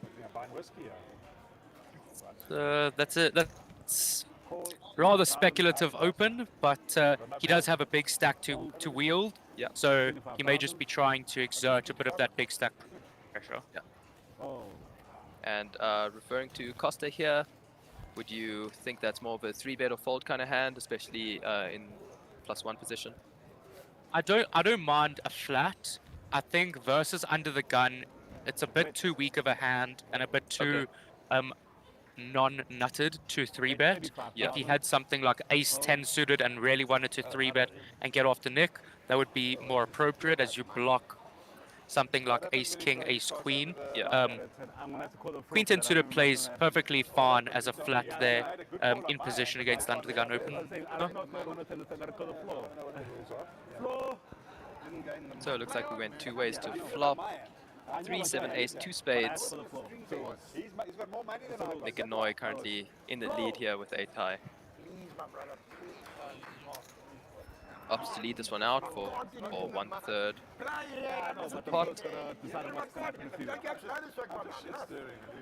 These ace high boards are certainly going to favor the under gun range, but Ali G going to stick around with his gut shot and boom, binks it on the turn.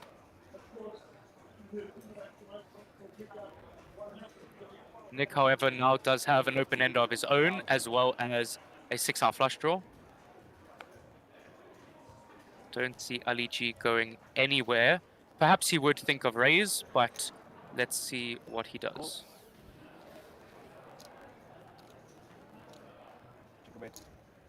Oh, Oh, wow. What a cooler. Yep. So we've gone from one straight to another. Nick and Noy finding the better of the two. Let's see how he proceeds here.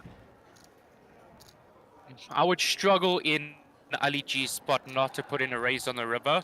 It is very difficult for Nick to have a flush as he opened under the gun. He decides to just flat, which really saved him quite a lot of money there.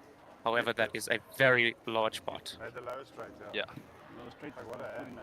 Gifted. Do my best. Do your best. And you know the story, I don't want to see. And yeah, quite a cooler there for LEG. Finding his gut shot only to be counterfeited by Nick's 9 high straight there. Very, very sick one. Obviously, virtually impossible for Ali G to think that he's up against a bigger straight versus an under-the-gun opening range. Yeah, absolutely. No, I didn't see his head card. But he only had one combo of the nut straight there, right? 8-6. 8-6 is it? Yeah, very, very unlikely for him to show up with that. Either way, Nick is getting rewarded here for playing aggressively and utilizing his stack. Finding it on the river there. There's a saying in poker, I'd rather be lucky than good.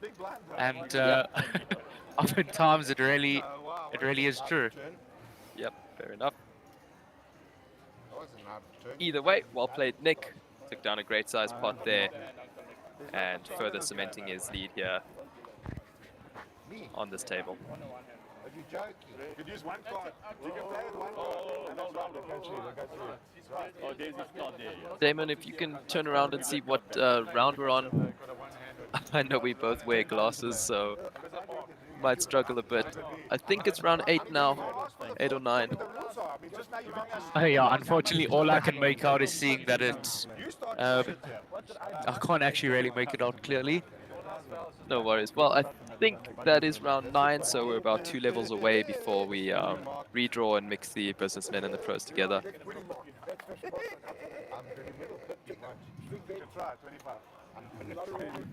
Yeah, when the businessmen and pros mix it, it is an extremely interesting dynamic because oftentimes the businessmen feel that they're being pushed around and bullied by the pros, and sometimes they really do have the ability to push back hard, and it really creates this interesting, aggressive dynamic at the table oftentimes.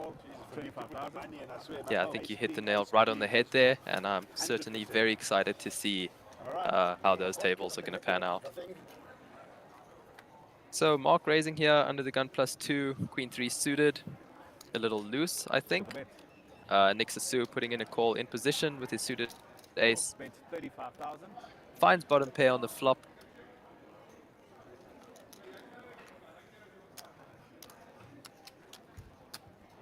A pretty standard call here from Nick with a pair. Oftentimes Mark will have just 2 overcards, ace queen, ace king, king queen, king jack, those types of hands, which Nick is very much ahead of. Mark gonna now barrel, turning an open ender. Yeah, and I like this bet from Mark here. Definitely allows him to really push his equity. Yeah.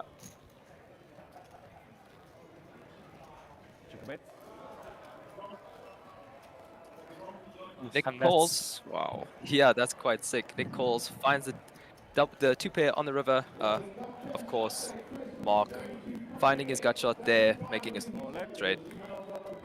And Mark just ripping it, overbet ripping it. Wow.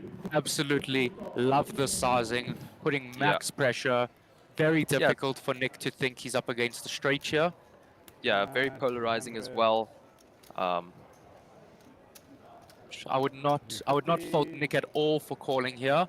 It is a very, very difficult spot against that sizing. Because he's really saying he was like, I have a straight or I have complete air. Nothing. You don't think Mark might be fast playing a hand like aces? Potentially aces. But other than that, not much, eh? Yeah, it's pretty. He can have some sets as well for sure. No, I wouldn't take that out of his range. The ability to overbet shove, because Nick shouldn't have many threes in his range either. And that's a fantastic fold by Nick. Yeah.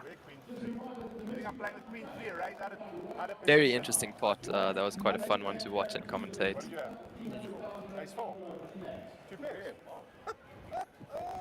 Quite a sizable one as well. That is a very healthy addition to Mark's stack. Yeah. And yeah, once again, very impressive fold by Nick there. I don't think I'd be able to find that fold in his spot.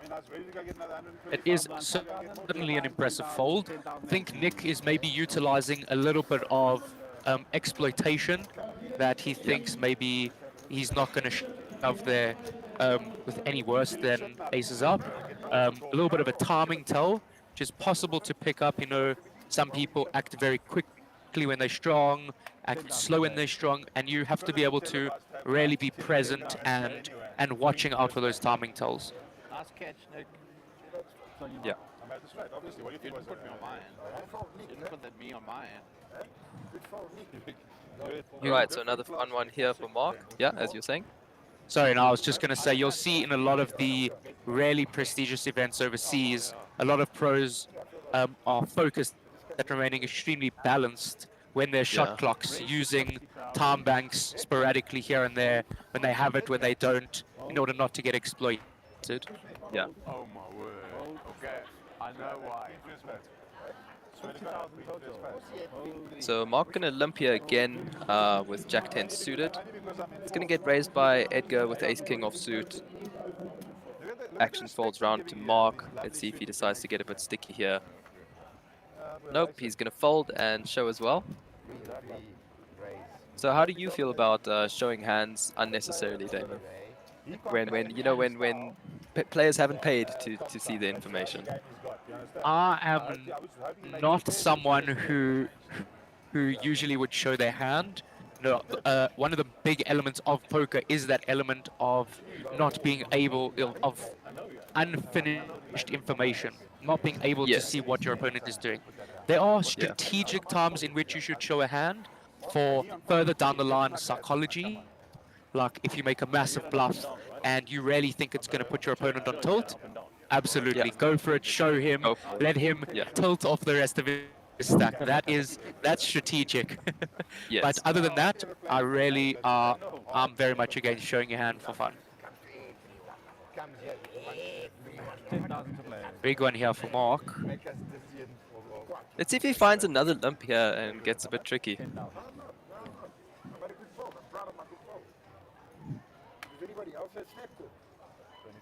Raise to 25,000, 25,000. Guys got 22 guys. So Mark gonna raise it up here to 25k. 25,000. Who called Edgar again? Edgar gonna appeal with the Jack 9 suited, and so is Rudolph with the Jack 8 suited. I got a bit better now. So next to Sue in a pretty interesting spot here. Ace 10 on the hijack. Facing a raise and two callers.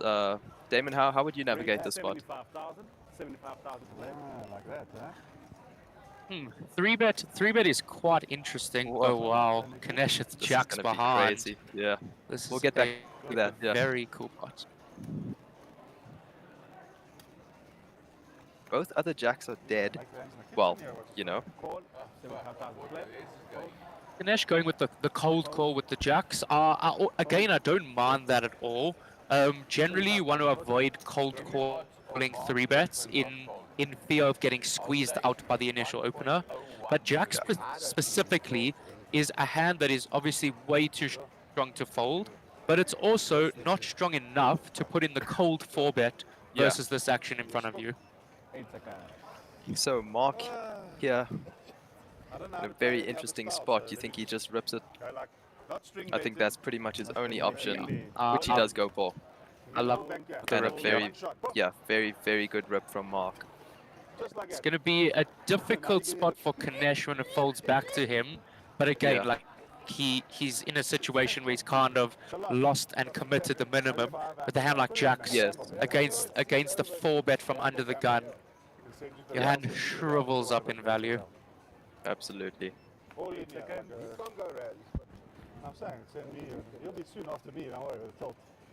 Are you folded, huh? You can see the pain on Kanesh's face in this situation. Just a terrible spot to find yourself in. Of course, he did do everything right up until this position, but facing that 4-bet, you're just not really loving those jacks. Yeah, you know, if you look at the 4-bet range from under the gun, it really should be aces, kings, queens, ace king suited. It's really like unless it is an incredibly aggressive player who just thinks that the 3-bet's very light and situationally they think they can squeeze it out and they're capable of that. Their range should be incredibly narrow. And against a range like that, at best you're flipping, and at worst, you know, you're what, 4-to-1 dog, 5-to-1 dog. I mean, I don't put it past really elite professionals to be 4-bet jamming here super lot. Like I've been at the tables overseas where I've seen 5-bet jams with ace-4 suited, ace-5 suited, Wow. and it is Okay. crazy to play against those types of opponents. Wow. Yeah. What's wrong with you? Have a gamble. Only live once. So Kanesh really in the tank here, only covering Mark by 3 big blinds. Massive pot brewing. And I think Kanesh and Mark have played quite a bit together. So what should be going through Kanesh's head is their history. You know, when he's seen Mark in these situations, 4-bet all in, has he done it previously light? Is he a tight player? Is he someone who will just go for it and 4-bet rip very light? Kanesh makes a great fold there. Yeah. Really good fold. And gets instantly relieved by the news that he was up against queens. Yeah. I like to leave my opponents hanging and longing. It also forces them to come and watch the stream. Yeah. So that was a really cool pot here on the businessman table. Can't really fault anyone for the moves they made there. It's again a really nice and critical pot for Mark to pick up. You know that 60 big blind range. It is a lot of chips, but it's a stack that if you pick up a lot of dead money, you can really build that into a monster. Whereas if it goes the other way, all of a sudden you blink and you're a short stack. Yeah. So you're gonna go sit on the fucking screen? I'm gonna put myself to laugh. Well, you're doing fun. I folded it, Jack. You folded it? 10 times. Very good. And they're only just announcing now the second person to make it into the Money in the Club champs. I didn't realize like how fast my table actually went. I knocked out 4 out of the 6 players at my table. Wow. So it really was a great start to it. And the red queens switching spots now under Niksisu. So Nick going for a slightly larger than usual raise here. Do you think that's a bit of a tell, a bit of a giveaway? It's a very common thing amongst the less experienced players that they vary their raise size slightly according to their hand strength. And against really good players, who there are multiple really good players at this table, if they're cognizant and they're watching, they're going to pick up on that. So in order to disguise your strength, you really don't want to be doing that.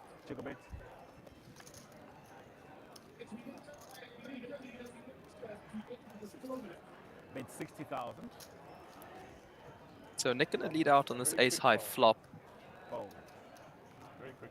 Mark here with the gut shot. And I think against the big blind, you can keep a very simplistic strategy of just c-betting small on those ace high boards. It's obviously not a great feeling to see an ace with queens, but when you're up against just the big blind, they often have significantly weaker holdings than just an ace. So you can simplify your strategy and just see bet at very high frequency. Yeah, so I think you hit the nail on the head there, Damon. Thank you for that. So here we just have player seat positions and their corresponding stack sizes. This tournament, I was as sick as a dog. I remember you were and in Sun City, I got as sick as a dog. If I went there, the day I got there, like I just got over twice. Cumulative winnings also popping up for a brief second there. Mark Liffman, the big winner of the table, currently up about 300,000 chips since starting. Rudolph going to limp here with ace-10 offsuit under the gun, inviting Ali G to flat behind him with sixes. Nick Annoy. A little bit surprising to see the open limp from Rudolph. Yeah. I think ace-10 off could honestly just be a fold from under the gun. It's not that great of a hand. It doesn't have a ton of playability. The overlimp from Ali G, more than fine. And Nick going to isolate the limpers.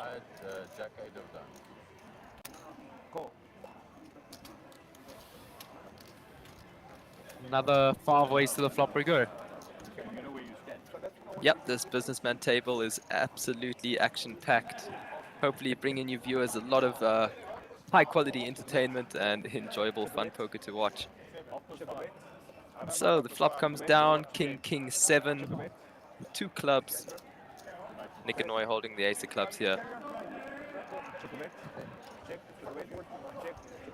And there we have it. This could get interesting. Rudolph hits his ace, which he limped under the gun. So does Nick Annoy.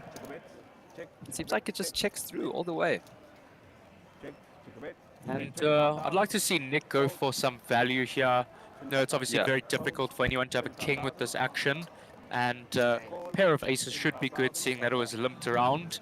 However, if he goes for value, he might be swiftly let known of the unlucky cup that he's in. Yeah. So Nick opts to go for a very small bet, which gets called off here by Rudolph. Do you think Rudolph folds to a bigger bet here on the river? I don't think he would fold, and I don't think he should fold. His hand is far too under-repped, having just limp called. And for those of you who don't know what pipped means, it's referring to the kicker, that Rudolph's kicker is just one placing higher than Nick's. So they're playing aces and kings, Nick with a 9 kicker, Rudolph pipped him with a 10 kicker. I was about to, and then I said, fuck, I had some feeling about you. And I was saying, fuck. I said, no, you saw your card. Yes. And we see Ranjiv getting a lovely lower back massage. How do you find massages at the table when you're playing? Personally, they tend to make me a little bit sleepy at times, especially later on into the tournament. But you can never say no to a good massage, must be honest. What about you, Damon? As most of my Instagram or YouTube followers would know, I am a huge fan of massages. I love them. My back gets a little bit tight when sitting at the table for this many hours, so I think it's really nice to have it loosened up. Can physically relax while at the table, still keep mentally sharp. Yeah.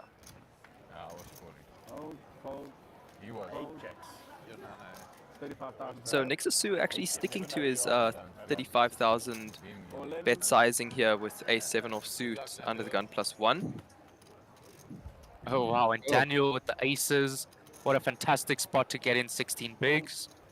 Sometimes, honestly, you could even mix in flatting here, specifically with aces, as it works so well as a short stack trap. Yeah.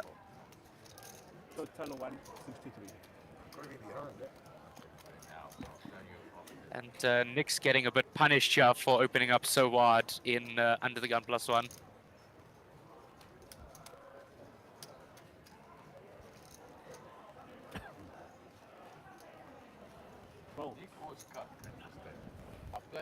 Daniel gets much needed chips coming his way. Yeah. So yeah, like you did mention, I do like the flat behind with the aces. You protect your calling range, and no one's really going to see it coming. You know, waking up with the best pre-flop hand there being pocket aces. Something like pocket nines, tens, jacks, queens. No, they benefit from getting protection as well from those overcards that are coming. So when you have pocket nines and you 3-bet jam, you would rather ace 10 fold because you're now getting that 50% equity that your opponent would have. You're now realizing that fully. So that's a hand that benefits from protection, but aces doesn't need to get protected by anything. There's no overcards that can come, and oftentimes it's going to be your opponent flops one pair hand.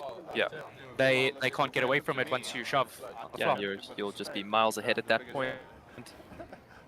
Over to the YouTube comment section. Eric Brunt.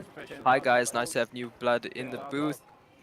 Even though it must be tough to follow the steps of Mark and Gary. Good luck, fellas. Thank you, we really appreciate it. Once again, we're super grateful to be given the opportunity. We have very big shoes to fill, literally and figuratively in the reference to Mark and Gary. Hope we're giving you guys some good, entertaining content, also hopefully some educational content here, and just an overall enjoyable stream. Lawrence Ferree, not easy, I agree, but they're doing a great job. Thank you very much, really means a lot to us. And yeah, me and Damon are having a lot of fun in the booth at the moment. Damon, you mind catching us up on the action here? Absolutely. So Nick in under the gun +2, raised to 30,000. Edgar called with the ace-10 suited on the button, perfectly standard. Flat there, really like it. With the suited ace, you have a lot more playability, so you can go post-flop in position. Thank you, Ryan Williamson, in the comments section. I play with Ryan a lot. He is one of the funniest and most entertaining guys to have on the table. So hope to see you here in person one day soon.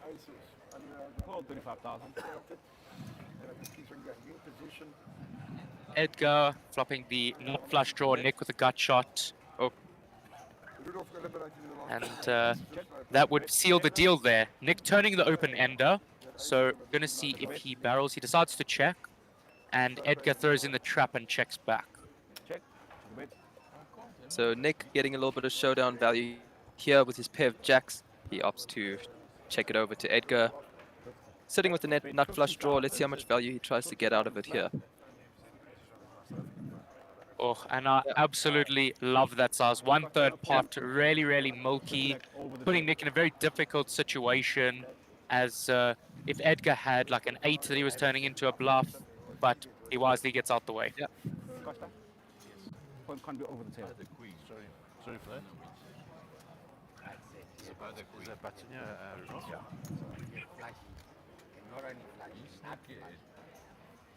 Let's have a look, Mark. Did he win it? Robert Williams. Meantime, he goes flying at on the PGA. Flying first yesterday. Ego, yeah. He's coming back from the dead today. So Damon, what do you think about the table dynamic currently here between these businessmen? Can you believe it? When a sudden get play It's very interesting, you know, guys like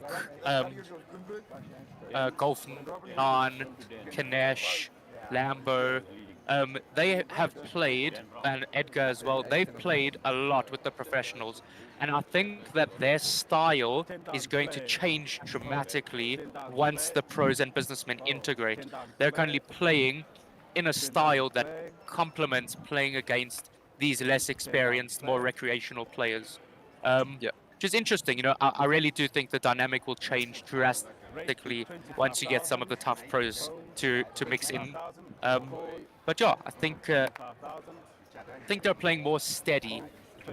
They don't have to go for it as hard because the field is generally going to be softer when it's just the businessmen.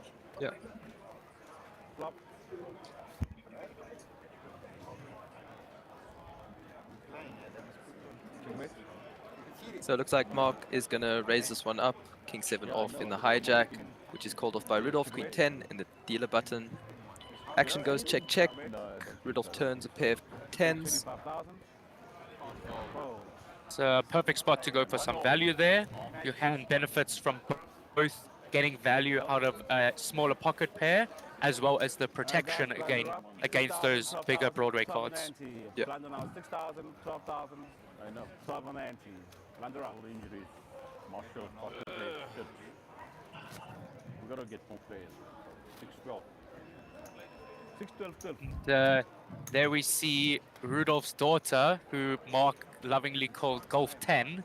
She was actually my heads-up opponent in my shootout, and Golf 9 taught her exceptionally well. She played fantastically. You know, it's very difficult when I started heads-up. I had probably a 9-1, 10-1 chip lead. Yeah. So it's very difficult to overcome that, but he taught her extremely well.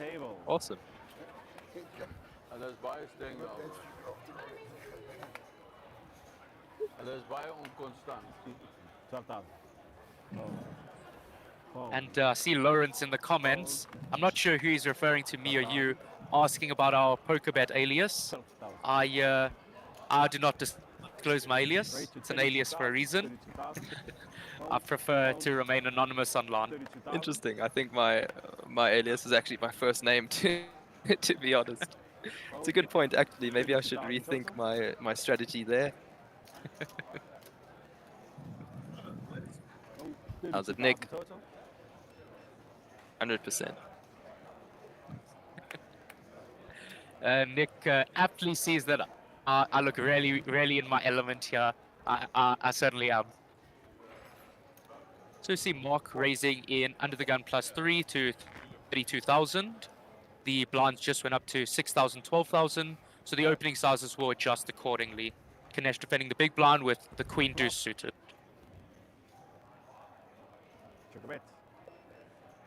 The king 4-3 rainbow flop is definitely going to favor Mark's range. See what sizing he'd like to go for a c-bet here. Decides to check back, pot control. Turning pair of nines.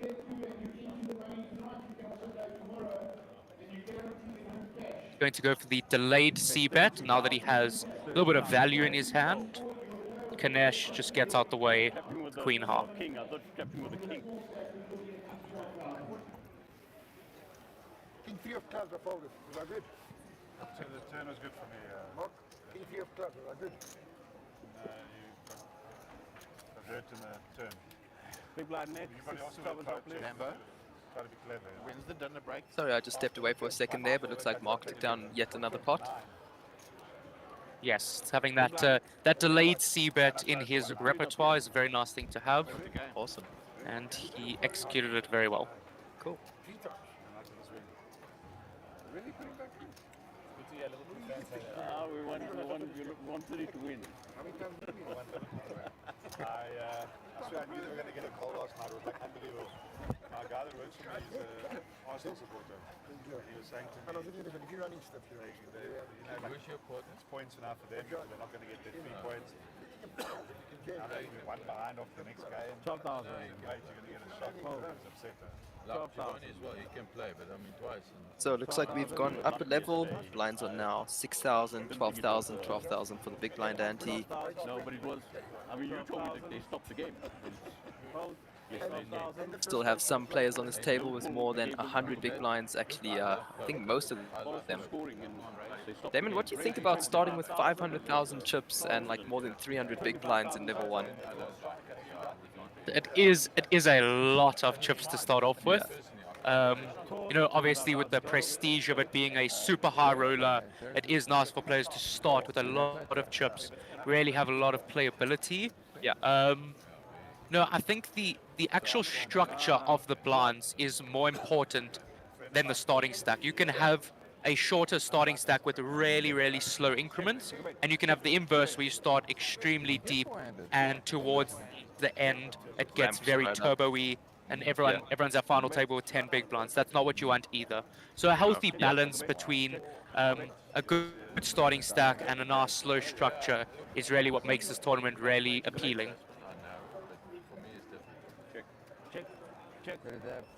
Okay, so Ali G rivering a pair of 10s here. It has checked to the river, so he should be fairly comfortable making a value bet here with second pair.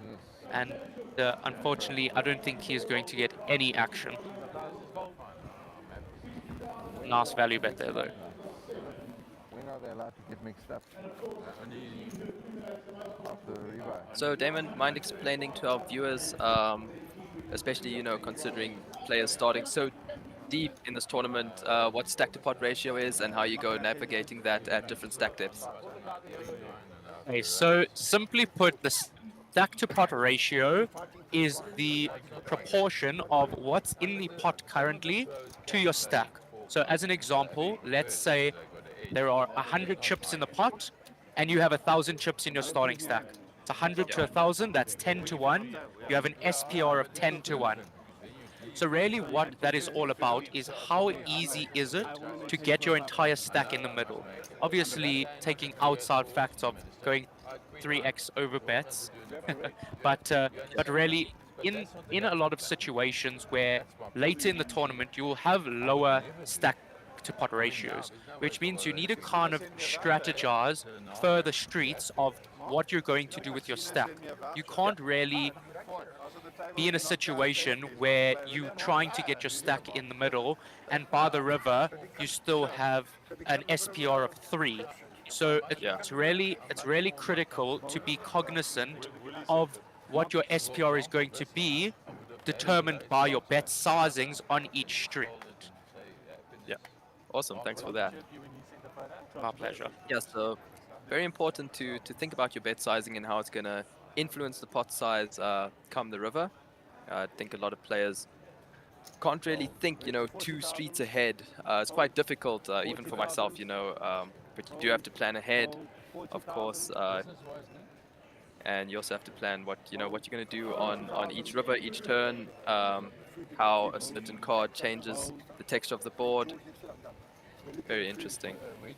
100%. And that's why oftentimes chess players, when they play poker, such as Magnus Carlsen, Alex Botez, they're extremely good because in chess, you have to think multiple moves ahead. You have to know the different situations of if I move here and my opponent does this, what is my counter? So they're very good at thinking ahead, which is an incredibly important skill in poker. Absolutely. All right, guys, I'm going to be heading off for a little break. Christine joining here in the box. Damon, I know you loved up here, so you get the pleasure of staying. And yeah, please enjoy the rest of the stream. Hey, buddy. What's up, Chris? Well, I'm dying a slow death, man, but I'm soldiering on you. It's been very hard, Barry, but yeah. Anyway, we're moving on. What have I missed? Not a whole lot. You missed a kind of a cooler situation set up with Queens versus Jacks, but Kanesh wisely got away from it. Not a whole lot has happened. I believe that Mark Liffman is currently the biggest, so to speak, winner on the stream, up the most amount of chips since being on stream. But we're still very deep stacked, a lot of playability to go. So see Kanesh here opening up the Queen Jack of Diamonds in the cutoff, 35,000, slightly under 3x. Nick making a very speculative call on the button with the 10-5 suited. And it's like living on a resort. And we go to an ace-9-4 rainbow flop. Kanesh deciding to go for the check. He has 3 to a royal. See if Nick, no, being in a situation where he really doesn't have any showdown, Kanesh showing a little bit of weakness, gonna try steal this pot with his 10-half.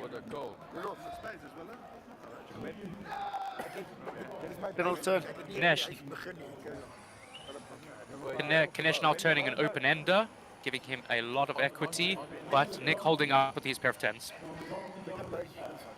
180 in the middle. Took about 8,000 cubes of ground. It looks like Cost 60,000. I've gone mad. Right, so Kanesh has bet 60,000 into 180. Let's see what he does. David, that's 60,000 size. What's your thoughts around that? How do you like it? Do you not? So, Doc bet 60k on the river, and Nick called him off. It's a bluff at this guy. Sick. You can't bluff Nick. If you once can bluff Nick, Give me a prize. I'll give you a prize.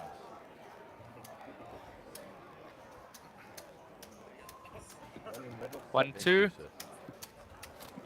Middle pip and then go, look, I got you. Yeah, technology eludes me too, huh? You can hear me now perfectly, great. Yeah, regarding that hand, I definitely like the Queen Jack turning his hand into a bluff. I do, however, think that 60,000 is maybe a little bit on the small side. So Nick would really have to have very little showdown.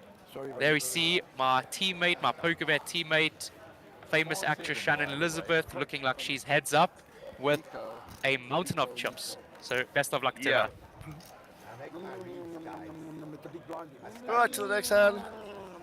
See Edgar's joined the table. Speaking of Edgar, King Queen off. 44 bigs, UTG. But click.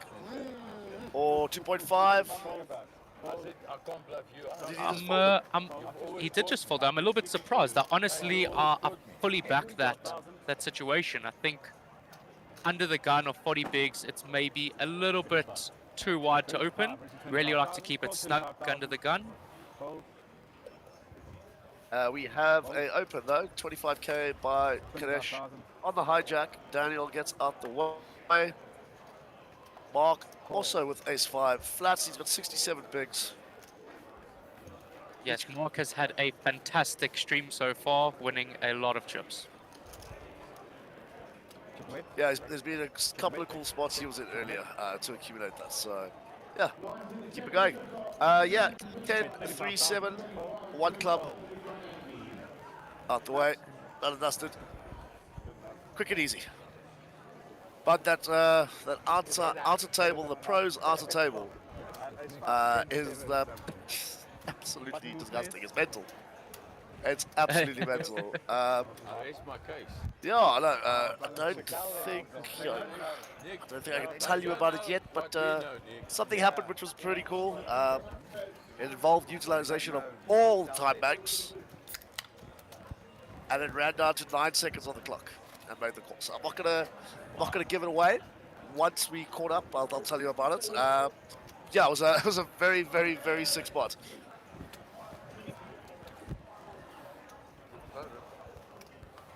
I have to go for the tournament. I have to go for the tournament.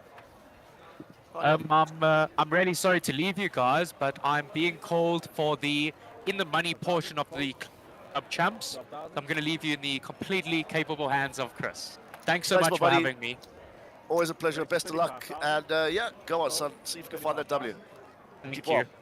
Just right. So LEG opening from the underground +1. Lambo folds the deuces. Over to Mark. Gets out the way with the king 5. Queen 3 Edgar gets out the way too. And LEG picks up that hand.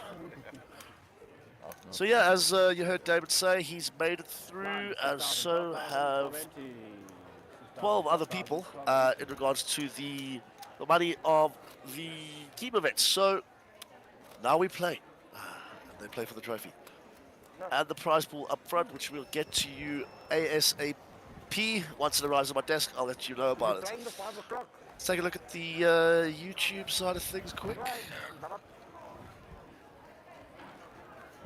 While the dealer gets the bits out there.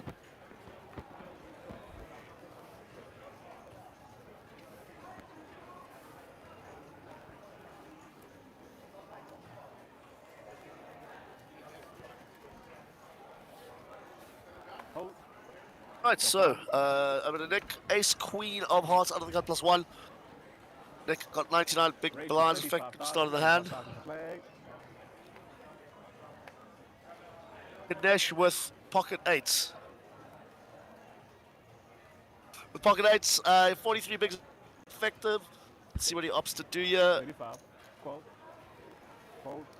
35,000. Fold. 35,000 total. Like he's counting some chips out there. 35,000 total. He makes the call. Bar folds. 7-3. Rudolph 10 deuce. Going to muck. Right. To the flop we go. King 5-2 hearts. 100,000 in the middle. Victor speak first. Either way, I like mixing here. You can either bet or check, but he goes for the check for regards to pot control side of things. And Doc leads out. Looks like a big sizing of 100,000. Well, it could be 50,000. Oh, no, sorry, it's 25k. I still don't even know what the chips are. Nick, if you would be so kind as to just get the chips for us, my good man, and what they are, colors, and so on and so forth. So Nick's going to get that sorted for us, guys. 9 clubs on the turn does not improve Nick's hand. Still 36% equity here, though. So, Kanesh, probably going to go large size if it breaks river. Check the bet. Check cards up. Yeah, you must be pretty confident here. I folded king 5, so now you're actually going to... Tables the ace queen. It's good. And he's oops. Hello there. What? I'm not flop, man. Hey, not flop, eh? Yeah. I got away with winning. But he's sneaky, so... Alrighty. Otherwise, a little bit sneaky.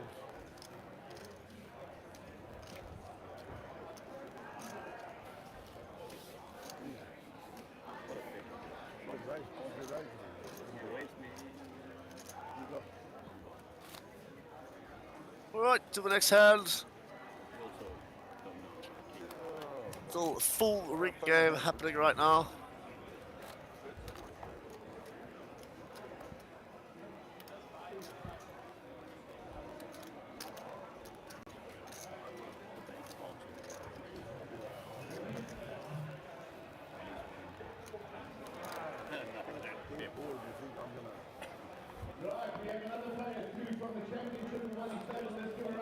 Lucky Barty's going to be kicking off very soon as well. If you'd like to come have a look and see what is going on for yourself, by all means pop into Times Square. There's a nice rail section where you can set the big screens to view the feature table on, and yeah, sweat with the guys on it. Yeah, there's bars available as well if you want to have a couple of drinks. And yeah, just come say hi to myself and Nick. So we have a raise to 30k by Nick under the gun. Kanesh has just called. 30,000 to play. Costa, ace 6 gets out the way. Jack deuce for Dano. Over to Rudolph. Looks like we're going up. Rudolph rips the lot.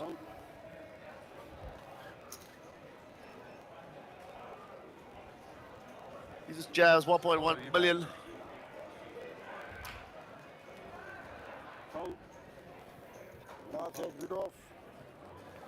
He gets it through. Nice squeeze.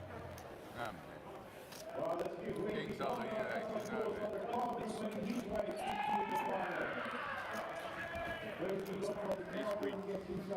Ace queen. That's a bad thing. You're supposed to snap it. Yeah, but you can't go all in. Re-raise and a quarter. Yeah, no. In anything, man. Yeah, that must be favorites. Sorry about that. We're just moving around. Getting sorted. Yeah, just trying to get a couple of admin things done on our side. So we've got an update on the chip stacks there, which I'm going to read to everybody now. So whites are 500, blues, light blues are thousands, greens are 5,000s, reds are 50,000s, and yellows are 25,000. Reds are 25,000s, and the yellows are 100,000s. Okay. So yeah, there we go. There we have it. Thank you, sir. Appreciate that. All right, straight back at it. Kanesh, UTG gets rid of that. Over to Lambo. Mark up next. 10-6. That should go into the muck. which it does. Raise. Edgar out the way, over to Rudolph. 25,000 to play. Pocket fives, he raises to 25k, LG out the way. And Nick Sisu is going to be defending here with ace 9 off. Alright. Nick versus Rudolph, let's go. That's 9 in the window, 9-9 deuce. Nick fires out in front, 93% equity. Rudolph looking for 1-5 left in the deck as the other one was folded. He's bet 50,000. I'd like just to see a call from Nick here. No, actually, I don't know. I don't mind. Race is good as well. And Rudolph snaps it off. Interesting, yeah. Interesting, very interesting. So 368 in the pot. To the turn we go. 1-5 left for Rudolph. Ace diamonds. That's the full lock for Nick. That's a great check. Absolute great check. 10 of hearts. All right, let's see what size he goes for. Does he opt for that overbet, or does he go super small, maybe like 1/3? That looks like 200,000. And he folds. Did I get it right? No, it's 100,000, man. I'll get there. Okay. I'll get there. 25k for the red chips. I'll get there. Don't worry. I do apologize. Nice hand, Nick. Turning the absolute nuts. There's a couple of comments coming through there. I don't know if it was read previously before we came up here. Tom Fryer, how is Rudolph classified as a businessman? Man plays more tournaments than any other pro. Tom, remember, it all comes down to whether it is your primary source of income. And certainly poker is not Rudolph's primary source of income, that we can comfortably say. Eric Brand, hi guys, nice to have new blood in the commentary booth, even though it must be tough to follow in the steps of Gary and Mark. Good luck, fellas. Eric, thanks very much for your support, and certainly putting out some comments there. Ryan Williamson, Demo is the best player in SA right now. So happy to have his insight on the game. Thank you, Ryan, for your insight on the game and for watching. And do subscribe to the channel and like it so that we can get more content out there for you. Chris? Yes, boss. What's been the dynamic on this table so far? I mean, you know, it's not the pro table you would expect to see out there in the business world, because a lot of these faces are very familiar to our viewers out there, as they are regulars on the series. But certainly a challenging one, and yeah, we do expect to see some fireworks there for sure, and some good poker, you know. And they likes of a Nick Inouye in the mix there. He's definitely a wild player. Love watching play against and playing against him, for that matter. He's a special character. He's extremely unpredictable, hey? Watching him earlier was absolutely manic. 5 queen 6, LEG flopping, bottom set, over to Edgar. Edgar's reaching 50,000 is the bet. They're 225s. Get there, my son. Take a bit of time. New chips, the word. I'm surprised. I mean, first off, Eric, thank you so much for the comment, buddy. We appreciate it. E-Dog, I miss you, dude. I haven't seen you in ages. I was actually expecting to see you playing this tournament today. It would have been absolutely fantastic to have you on that pro table, which is an absolute joke. It's that good. Move back to the hand. Queen of turn. All in.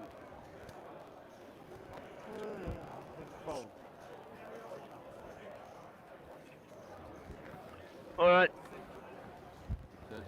Hand is done. So yeah, LG doing the bits there with those pocket fives, finding bottom set on the flop.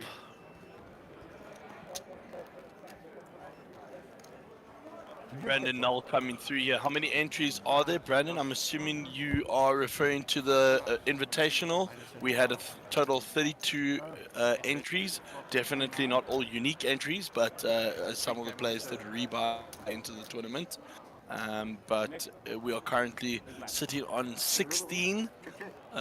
Sorry, I lie. 17 players, and the blinds are currently 6-12. That is on our side. live, so obviously you'll see that footage in 30 minutes time. And yeah, pretty cool. We've just seen the mystery bounty starting off here, starting off with a bang. I mean, we've got 6 tables on the go into the mystery bounty. For those of you who don't know how a mystery bounty works, it's pretty simple. Make it a day 2, knock out some players, and get to pick some flyers, if you could call it that, a couple of envelopes, and in those envelopes there shall be mystery bounty prizes, of which there is a 300,000 Rand guaranteed envelope. Pretty cool stuff there, Chris. Yeah, I'm not gonna lie, I could do with 300k, but unfortunately I am not playing in the mystery bounty. Love to though. But back to the action though. Mark, Ace King under the gun +2. 28. Folds around. 43. No, it's not all in. 43. 43,000. Queen of 4. Into the muck. G64. 43. Alright. Dark gets off the way. Nick will definitely be caught on this, right? 43. Call. Which he does. So it's that classic deuces versus ace king.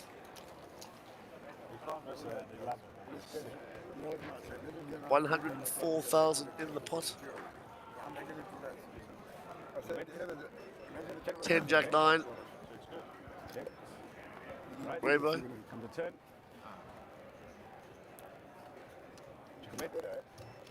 6 diamonds on the turn.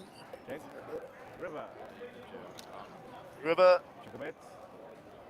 The 8. Worst card. I do think Mark might end up betting it, but you have to check. Deuces scoop. Yeah, interesting that one. I would have expected a turn bet of some sort from either player, but again, that's why I'm behind here and they're over there. Jeez, just looking on that table, Daniel Lamberti looking super serious. Lambo himself. And he is in the zone, Chris. Jeepers. You know, I spoke to him early on and he said to me that, well, not early on, but yesterday before the tournament started, I said to him, you know, what does it feel like going in as a technical underdog, because he's going in as a businessman? And he said to me, I still think I have an edge on most of the pros, even I've played so much poker in my life. Interesting comment there, and certainly a good poker player. Just doesn't have as much time to be a pro, and I'm sure he'd love to be a pro. But Daniel, we love having you here, and certainly adds value to this table on a That's good to see massive Lambo back. scale. You know, it's good to see him back. Absolute quality player. Keen to see how far he runs in this event. Right. Lambo. He's got enough weight. 32. 32. Bet 32,000. Oh, 32,000. Oh, I reduced 32,000. Right, ace 10 for Mark. He bags it up to 52,000 again. We're at 6, 12, 12. 8, 5 for Ali G goes into the muck. Over to Nick. Fold and a fold. Yeah, for a while, you got it. He looks like he is defending. No, he's not. Did he call? Yes, he did. 9-5. 10 in the window. King 8. Rainbow board. 33. Bet 33,000. Another grand. Also, it's on a bet of 53,000. Nick Inouye there, just opening his cards and having a bit of a laugh. You know, he's always game to see a flop. Any 2 cards will do, and he loves to play post-flop poker. So, yeah, certainly not out of his range to be calling with 9-5 off there, hey, Chris? No, not at all. I mean, we've seen Nick do some crazy things. He defends super wide. So, you know, it's one of those. If you do end up banging on his blinds, be prepared for a ride.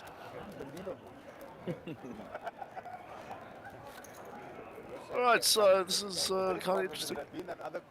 Oh, no, it's changed. That's how interesting it is. Anyway, moving along.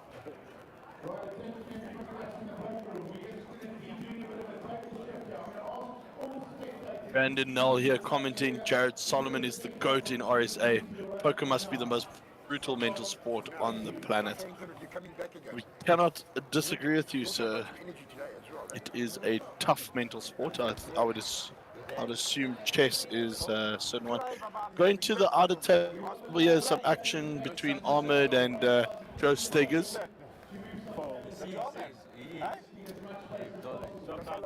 Hopefully we'll cross back to that one. Right, LG Ace Jack in middle. He was talking to you. Raise it 35,000. 35,000. Old school, big guys. Oh, 35,000. All right. 35,000. Nick with King 8. Who's the other one? Daughter. Small one. Gets out the way. 35,000 total. Also in the business. Costa comes along with that Queen Jack suited. 39 bigs effective. Sorry, 30 bigs effective. To stop the hand. He nearly hit me off the table. I swear. By mistake, I introduced him to someone. This is owner distributor. He was that. Johnny's, man. Johnny's. No, you must call Johnny now UFC. That's Deuce 8-7. So he sponsored Lorena there. Don't you know that? Who? Lorena. Let's see how the action unfolds here. And Gomez posted it. Johnny's red car. Costa off to a check. Over to LG. No, Johnny Glicker sponsors Lorena. Checks back. No, he's a To return. Well done, Gobi. But he's looking good, eh? Healthier. Thank God. Remember the last time we saw him in Cape Town? He looked, I told him, terrible. 50. And he wears that little mark under his knee as well. So Nick, if I'm not mistaken, there is a couple of minutes till we head to the break, eh? Yeah, we've got about another 23 minutes to be precise. Hey, there we go. Then we go on an hour-long break. I know for us, we would love to go and have some well-deserved supper. Ladies and gentlemen, I have one of my favorite individuals coming to join us in the booth. Mr. Banks Solomon. Man's looking fresh, just come out to come and crush the bounty, yeah? Hey, my man, let me help you there, pop that on. And how you, man? I'm good, and you, bro? Lacquer, my buddy, good to see you. How's life? How's things? I mean, I can't complain. Just been traveling, playing a lot. You know, living the dream. That's good, man. That's good. I'm glad to hear. And I hope the last trip was successful. Absolutely amazing. I can definitely say that's a stop I'd regularly support. Tanzania was something different. I mean, the play was very different. I think as well the hospitality is on a different level. So all in all, I think it was amazing, and obviously with my uncle winning the main event, it was a successful trip. There you go, bud. So this new feature that we've got here, this big stage with myself, Nick, and Jamie, looking into a camera, talking nonsense. How are you finding it? You enjoying it? Have you had time to watch the stream? I actually have. Obviously, I went home after I had passed Welcome to Pretoria. I went home and got some time to look over everything and also watch the final table of the Mega Million. Pretty cool. So yeah, it was quite a tournament. But yeah, I think that this is definitely a better setup. I like it. I like the look of it. It's very professional. I also like the insight. And to be honest, like obviously I know you two quite well. And the third member, Jamie, I like him a lot. His insight, his knowledge of the game, and the way that he breaks things down, I think is very, very good for no matter what type of listener you are, you know. So whether you are experienced in a game or whether you are just a casual consumer, you know, just taking in content, or you were new, he makes it easy for you to understand. So Hard definitely. to believe the man's 23 years old. I mean, he's well experienced beyond his years, but that's the beautiful thing. He's got so much time to learn, and to learn from players like yourself, watching how you go about navigating all these tournaments. You're very lucky and fortunate to be able to play this. Not many people get that opportunity, you know. And Banks, talk to us about how you go about planning a trip like this, where SunBet Poker Tour it's a grueling 12 to 14 days of sometimes double or triple tournaments within a day. How do you go about planning that and like conserving your energy to last the whole trip? I think, look, you obviously don't want to burn yourself out. So just basically pacing yourself, having a look at the schedule, saying, look, I wanna play certain events. I think this event would be better suited. Then I can take a break.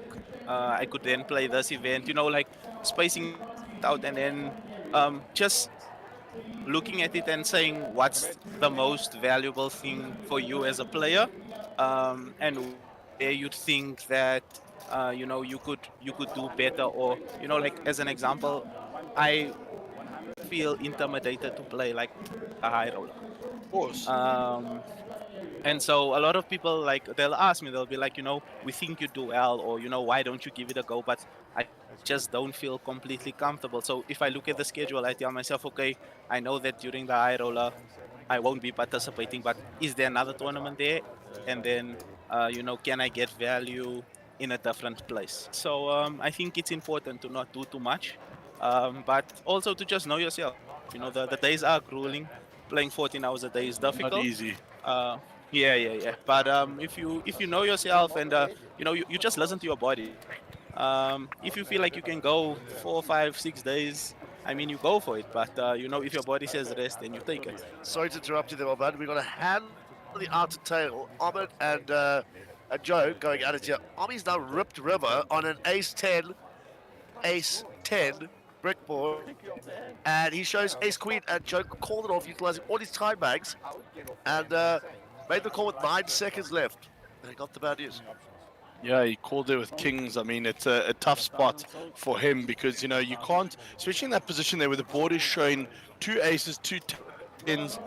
You want to try not to believe that the person has either a 10 or an ace, but I mean, in this case, Ahmed, just knowing his person, his player, just picking his spot and getting the maximum value out of the hand and eventually knocking Joe out of the hand. 100%. But Bags, getting back to you, you say you look at the schedule, you figure out what you want to play, and when you're not playing, you've got a lot of downtime.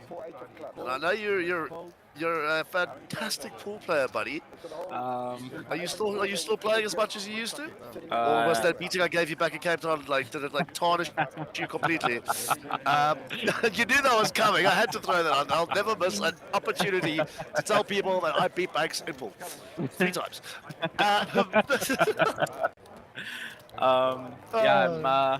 I'm not playing as much as I used to. Obviously, been giving the game a lot more time. Been putting in a lot of work off the table. So, I obviously do still play often, but now strictly, for financial purposes. Before, I used to get involved with things like league, and then go play for the province or go play for the country, but it's very time consuming now, and obviously all my efforts are weighted towards me playing. Sorry to interrupt. We have an all-in. Costa's jammed with 6s, and Edgar's called off queen 10. 10, 4, deuce, 2 clubs. There's 2. Well, wowee. And that's there was 1 ace. That's literally the last 6 in the deck. That is just wow. I mean, does proper damage to Edgar's stack. That Edgar now left with 9 big blinds behind, and Costa picking up a cool pot of 461k to add an extra 250k to his hand. It is proper spot to be in there. Edgar obviously not folding his hand, and most certainly getting very unlucky there with one outer left. Even though the visual showed 2 outer, as you saw one of the cards being blanked out there, that means it was already mucked, and in the process only leaving 1 out. Banks, always insightful chatting to you. I mean, I didn't even know you were a pool player. Cool to know that. Tell us about, do you have a couple of games do you remember where the hustle was real? Where you got somebody, you got him to put it in bad, and you caught him nicely? Just like I got Banks to put it in bad. Never going to drop it down. I think we just need to go play pool, brother. Um, You know, people people have already told Chris that we just went out. We were having fun. We had a nice time. You know, my I friend was like took me 6 beers out. deep as well. My friend took me out in Cape Town. Obviously, I don't wanna thrash him, break his confidence. He's never gonna wanna play again. You know what I'm saying? So, I will you play know, you anytime you want, buddy. I love playing pool with you. Love it. Absolutely love it. Bring the confidence up here, gents. This is what this is about. We created this environment so that we can have this moment. Banks just strolled in here. I think he was ready probably to jump into the mystery bounty, I'd assume. And we just said to him, Banks, come join us in the box for a couple of minutes.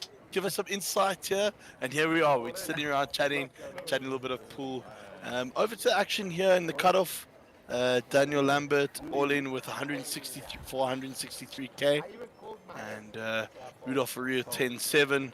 Letting that go, and it's all the way to Nick Ianoi, who looks at his cards rather annoyed. Annoyed, and he hates having to fold a hand pre-flop ever, and he had to get away from that one. Chris looking at me in disgust because of my dad joke. Chris, Yeah, that was horrible. But moving on swiftly. Question for you, buddy. Game selection, especially in this leg of the series, right? With everything that's going on, how important is that to you? I know you said you don't feel comfortable in your own abilities as of yet, jumping into, for example, this Businessman Invitational. How do you go, and what's your thought process behind the selection, the game selection that you're going for? Look, I think obviously the most important thing is just bankroll management. I obviously wouldn't want to overextend myself and play an event that's too big to set myself back. And essentially, I think that's the biggest factor that goes into me selecting what I'd like to play. Um, it's it's just I feel as if I don't have enough experience yet to take on like the best in the game. And I mean, like, I know there's the players that I look up to, the players that I grew up watching. These are players that I obviously plan to take on one day, but right now I feel like I still need to put more time in off the table before I'm confident enough to do it on the table. So that's basically like my thought process behind it. so touching on that, it's a very interesting thing you said, because you feel like you one day will take them on and want to take them on. This is a two-part question for you. Just sorry, we have to cross back to action here. I'll get back to those two questions for you there. Chris, take us to the action here. Yeah, so it went open, call, three ways. Flop comes out 10-9-7, three spades. LEG flopped it, and Rudolph has got the second not flush draw with top pair. And it bets 50. Sorry, yeah, 50 is the bet. 30 call. Turn is the 8. The best card for Rudy, but let's see. Banks, what do you think he's going to do here? How's LEG going to go from the big one? Look, I think LEG bets small. He obviously doesn't want to scare Rudolph away. And to be honest, depending on the sizing, I don't think Rudolph can fold. Rudolph flats, and obviously it'll just go bet fold here.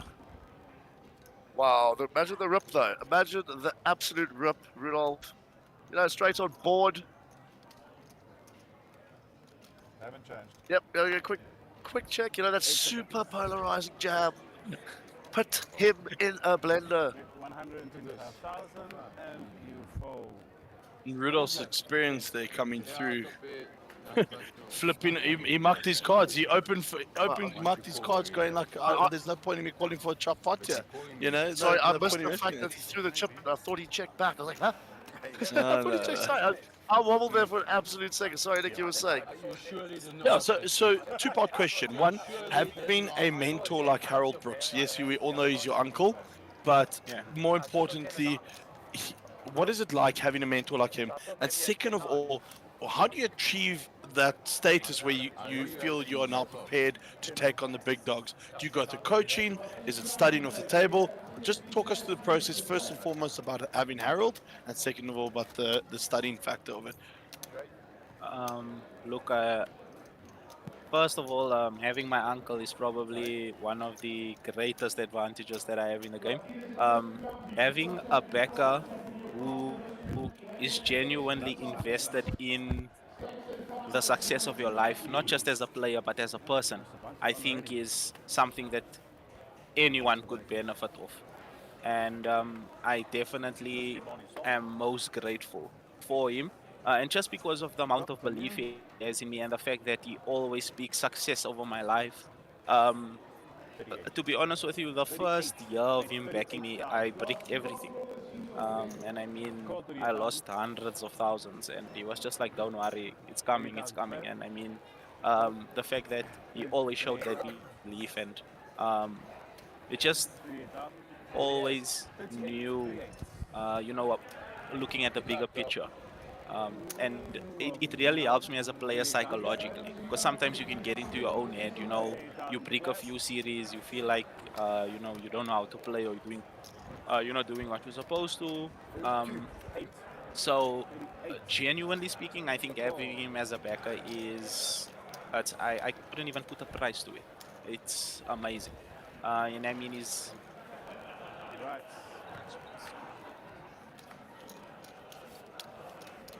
Yeah, sorry. So we are 4 ways to a flop. Another 3 flush on board. Ace 10 7. Everybody's got a piece of that one. Nick is the only one that is holding a spade. Jack on the turn. 75,000. 75,000. These two leading out for about 75k there.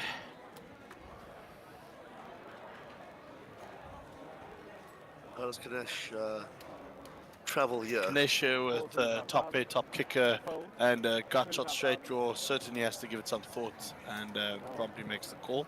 Which he does, yeah. Over to Rudolph. To the river we go. A harmless 3, changes absolutely nothing backs. Talk to me in regards to sizing here. What would you like to see from Nick? Look, he leads out there for what's 75,000. He leads out for a quarter pot.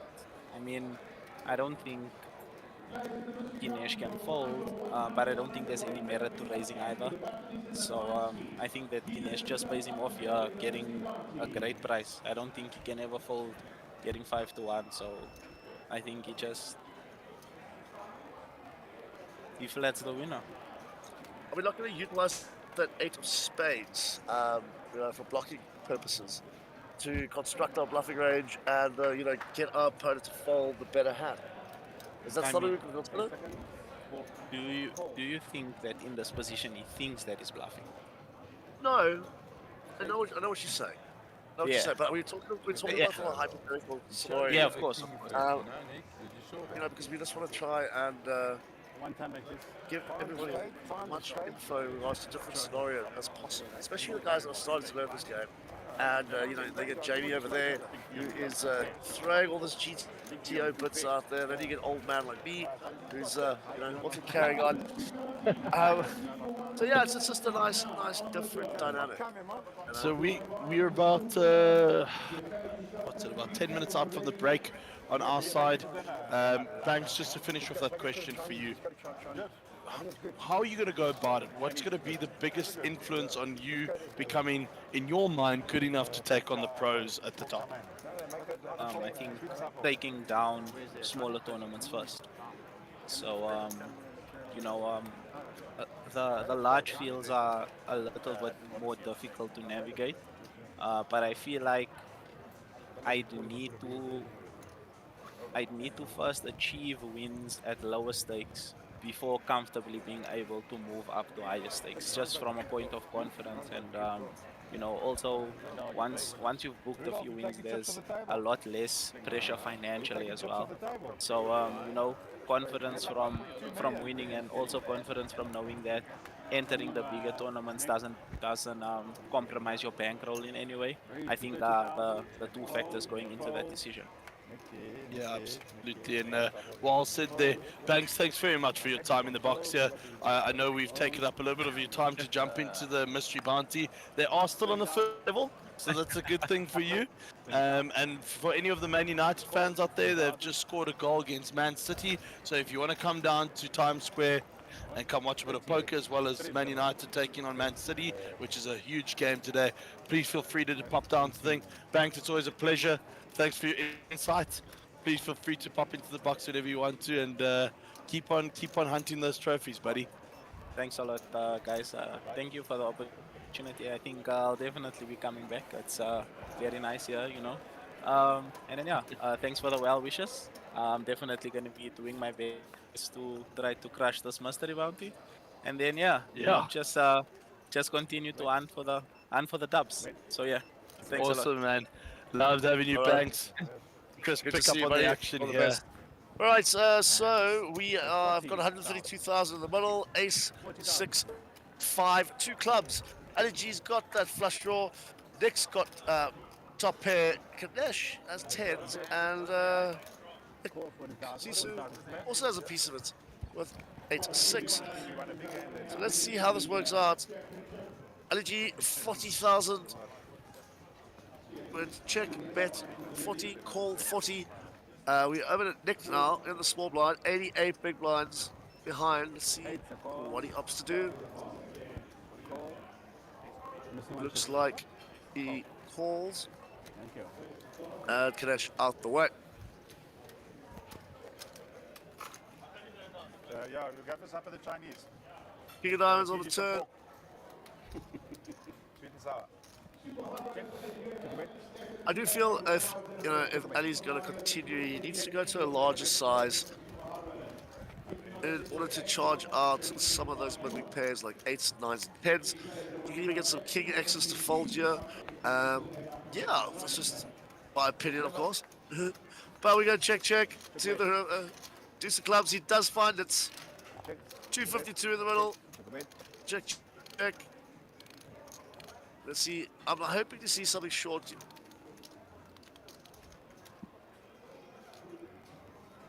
Hoping to see something just shy of 200 here, but he gets with it. Sorry, Nick, you were saying? Yeah, to some of the players out there, certainly would see that river as a semi-bricker, like a Nicky Annoy here. You know, luckily getting out of the way there. Not getting too much damage to his stack. I mean, Ali G building up in a massive 2.4 million there in front of him. I mean, that's huge, Chris. You know, and how does a player like him, you know, who's obviously a self-proclaimed businessman, purely because of the entry here, I'm not saying that in any form of disrespect, because I know the man does enjoy playing a lot of poker.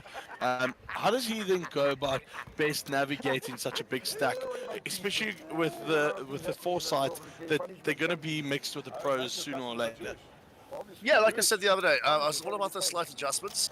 You know, he feels now currently that he's on a bit of a heater. By the looks of it, you know, he's got all the chips in the world. Probably going to see him start opening up a lot wider, trying to capitalize on a lot of the weaknesses of the players at the table, which he's picked up on. And then when it comes down to the pros, you know, that's where when the tables of Amalgamate become one, it's going to be a different story, because the pros are going to pick lines that are very unconventional at times, and they're going to hurt you sometimes. They're going to make you think, like you said, this game is so mentally draining, and it's going to hurt trying to figure out what's gone. So I hope LEG can make those adjustments accordingly, sit comfy and run it up. Yeah, well said there. Over to the action here, just a limp call from Costa under the gun with ace-4 suited, and our good man there, Ali G, finding some proper form here, waking up with kings here, pre-raising to 55k. Kanesh getting out of the way, Nicky Annoy getting out of the way, and I can't see too much action going out of the way here, because Costa does like his suited aces here. So I'm sure, there you go, there comes the call, and Edgar gets out of the way as well. So over the flop, we're going heads up with under the gun versus the cutoff, and Costa versus Ali G battle. Let's see what happens. Chris, take it away. Red queen 4, top set for LEG. A little bit of it for Nick as well with that 4. Nick does tend to, you know, sorry, it's not Nick, it's Costa. My bad. It's Costa. LEG betting 50,000. Nicely done, sir. Snap hold from Costa there. I mean, Chris, talk to us here. I mean, I get that there's the 3 clubs on the board. Yeah. You know, and me as a player, I like to go to Value Town a lot. I liked LEG's bet there of 50k, don't get me wrong. But is there any substantiating evidence at any stage in that specific scenario where it works out better for you to check there in order to try and induce action on a turn? Or is the threat of the single card club in a person's hand just far too much of a risk? Yeah, look, I mean, there's 2 ways to go about it. Like you said, that 3-card flush out there, it's always that risk of one peeling off. So you can always, you know, charge it by putting in a big bet to kind of deny equity to your opponents, or you can get super tricky and check back there and hope for a brick and hopefully get your opponent to hang himself. Now, for those of you who don't know, the terminology of hanging yourself does not literally mean that, please. We do apologize if there are any sensitive viewers out there, but it is purely on the basis of a saying whereby you give them enough rope to hang themselves. You know, you feed them just enough to say, right, we are going to get it in here and extract maximum value. Chris, lovely insight on that one. Really appreciated that. Rimmer's still a buzz here, you know. We start off the day on a heater with the club championship starting off here.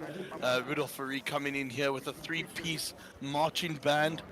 Pretty special and spectacular. That man always has and knows the ways around making a good entrance, coming in hot. And it's just continued, you know. There's a buzz in the room. The big comp is on a break at the moment, so we'll be going to a break in about 2 minutes. And you guys will have an hour break from hearing Chris and my voice, and to potentially go and grab something to eat so that you don't miss any of the action. Please, folks, do jump onto the comments in the YouTube channel. Like and subscribe, and give us some feedback out there. Get us to talk about discussions, or give us questions so we can chat about it up here in the box, and certainly give you the best feedback we possibly can. And if we can't, we will try and rope in a pro and get their view on it. That is the plan all week, is to get all of these guys involved. Over to the table here, we do not have any graphics. We have what seems like a 3-way hand to the flop. Board is King 9 10 2 hearts. Check from Nick to Costa. Costa checks to Mark. Mark picking up some chippies. Bet 60,000. Looks to be 28,000.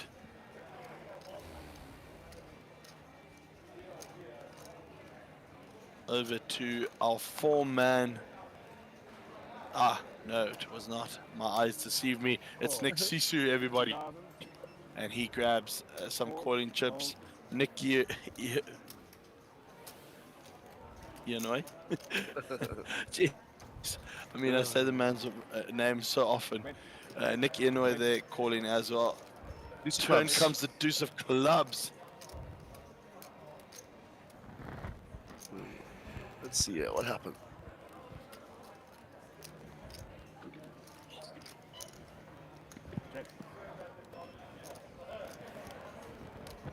Check Nick all in around.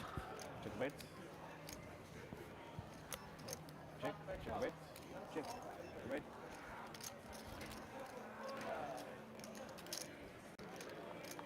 We do apologize here for the lack of information. We are sitting with just as little information as you are, and it's gone checked all the way down to the river. Nick exposes his cards, Mark mucks, and Nick Sisu opens his, and in the assumption he's going to be the eventual winner. And the chips get shifted across to him there. Nice one, Nick Sisu, just before the break to pick that one up. Always good.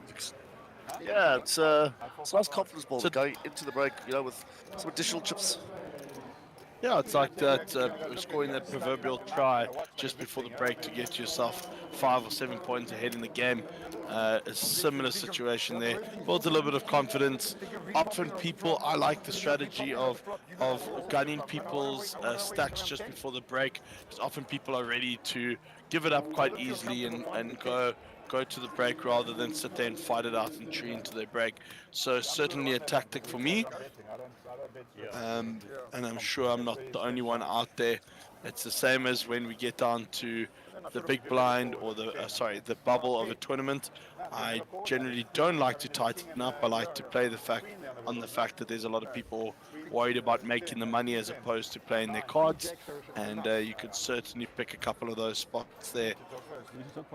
Right, over to Action Graphics, back on board. Mark looking upset that people are folding out of turn here, but I think it's all in banter though. And he's made the call for 12k here. He had folded there, sorry. Nick Sisu, smiling, just making sure it's his turn. Doesn't want to fold out of turn there. Doesn't want to get shouted at by anybody. Action around to Nick Leonoy here. Gets out the way. Number 6 deuce. No, Nick still got his cards there. Chris? No, sorry, Nick's still got his cards. Yeah. Queen 4 as well with in his range here, buddy. You can never miss if you play around, huh? Right, kicking eyes on the turn. Lambo picking up a flush draw here. No straight draws with it, but a flush draw is certainly in the mix. And finding the 6 on the river to give him the tick next to his name, opens his cards. Everybody folds with a smile on their face. And Lambo there picking up some valuable chippies into his stack. Well done there, Lambo. Right, folks, Chris and I are going to a break. We've got a nice hour-long dinner break. Chris, what do you feel like having? What are we going to go eat? Pizza. He says so. He says so in despair. I think more for the fact that, you just want to get some food in that stomach of yours there, buddy. We really appreciate all the viewers coming through. Please stay tuned, or at least come back in an hour where we'll see some more action from the Businessman Invitational. Bye for now.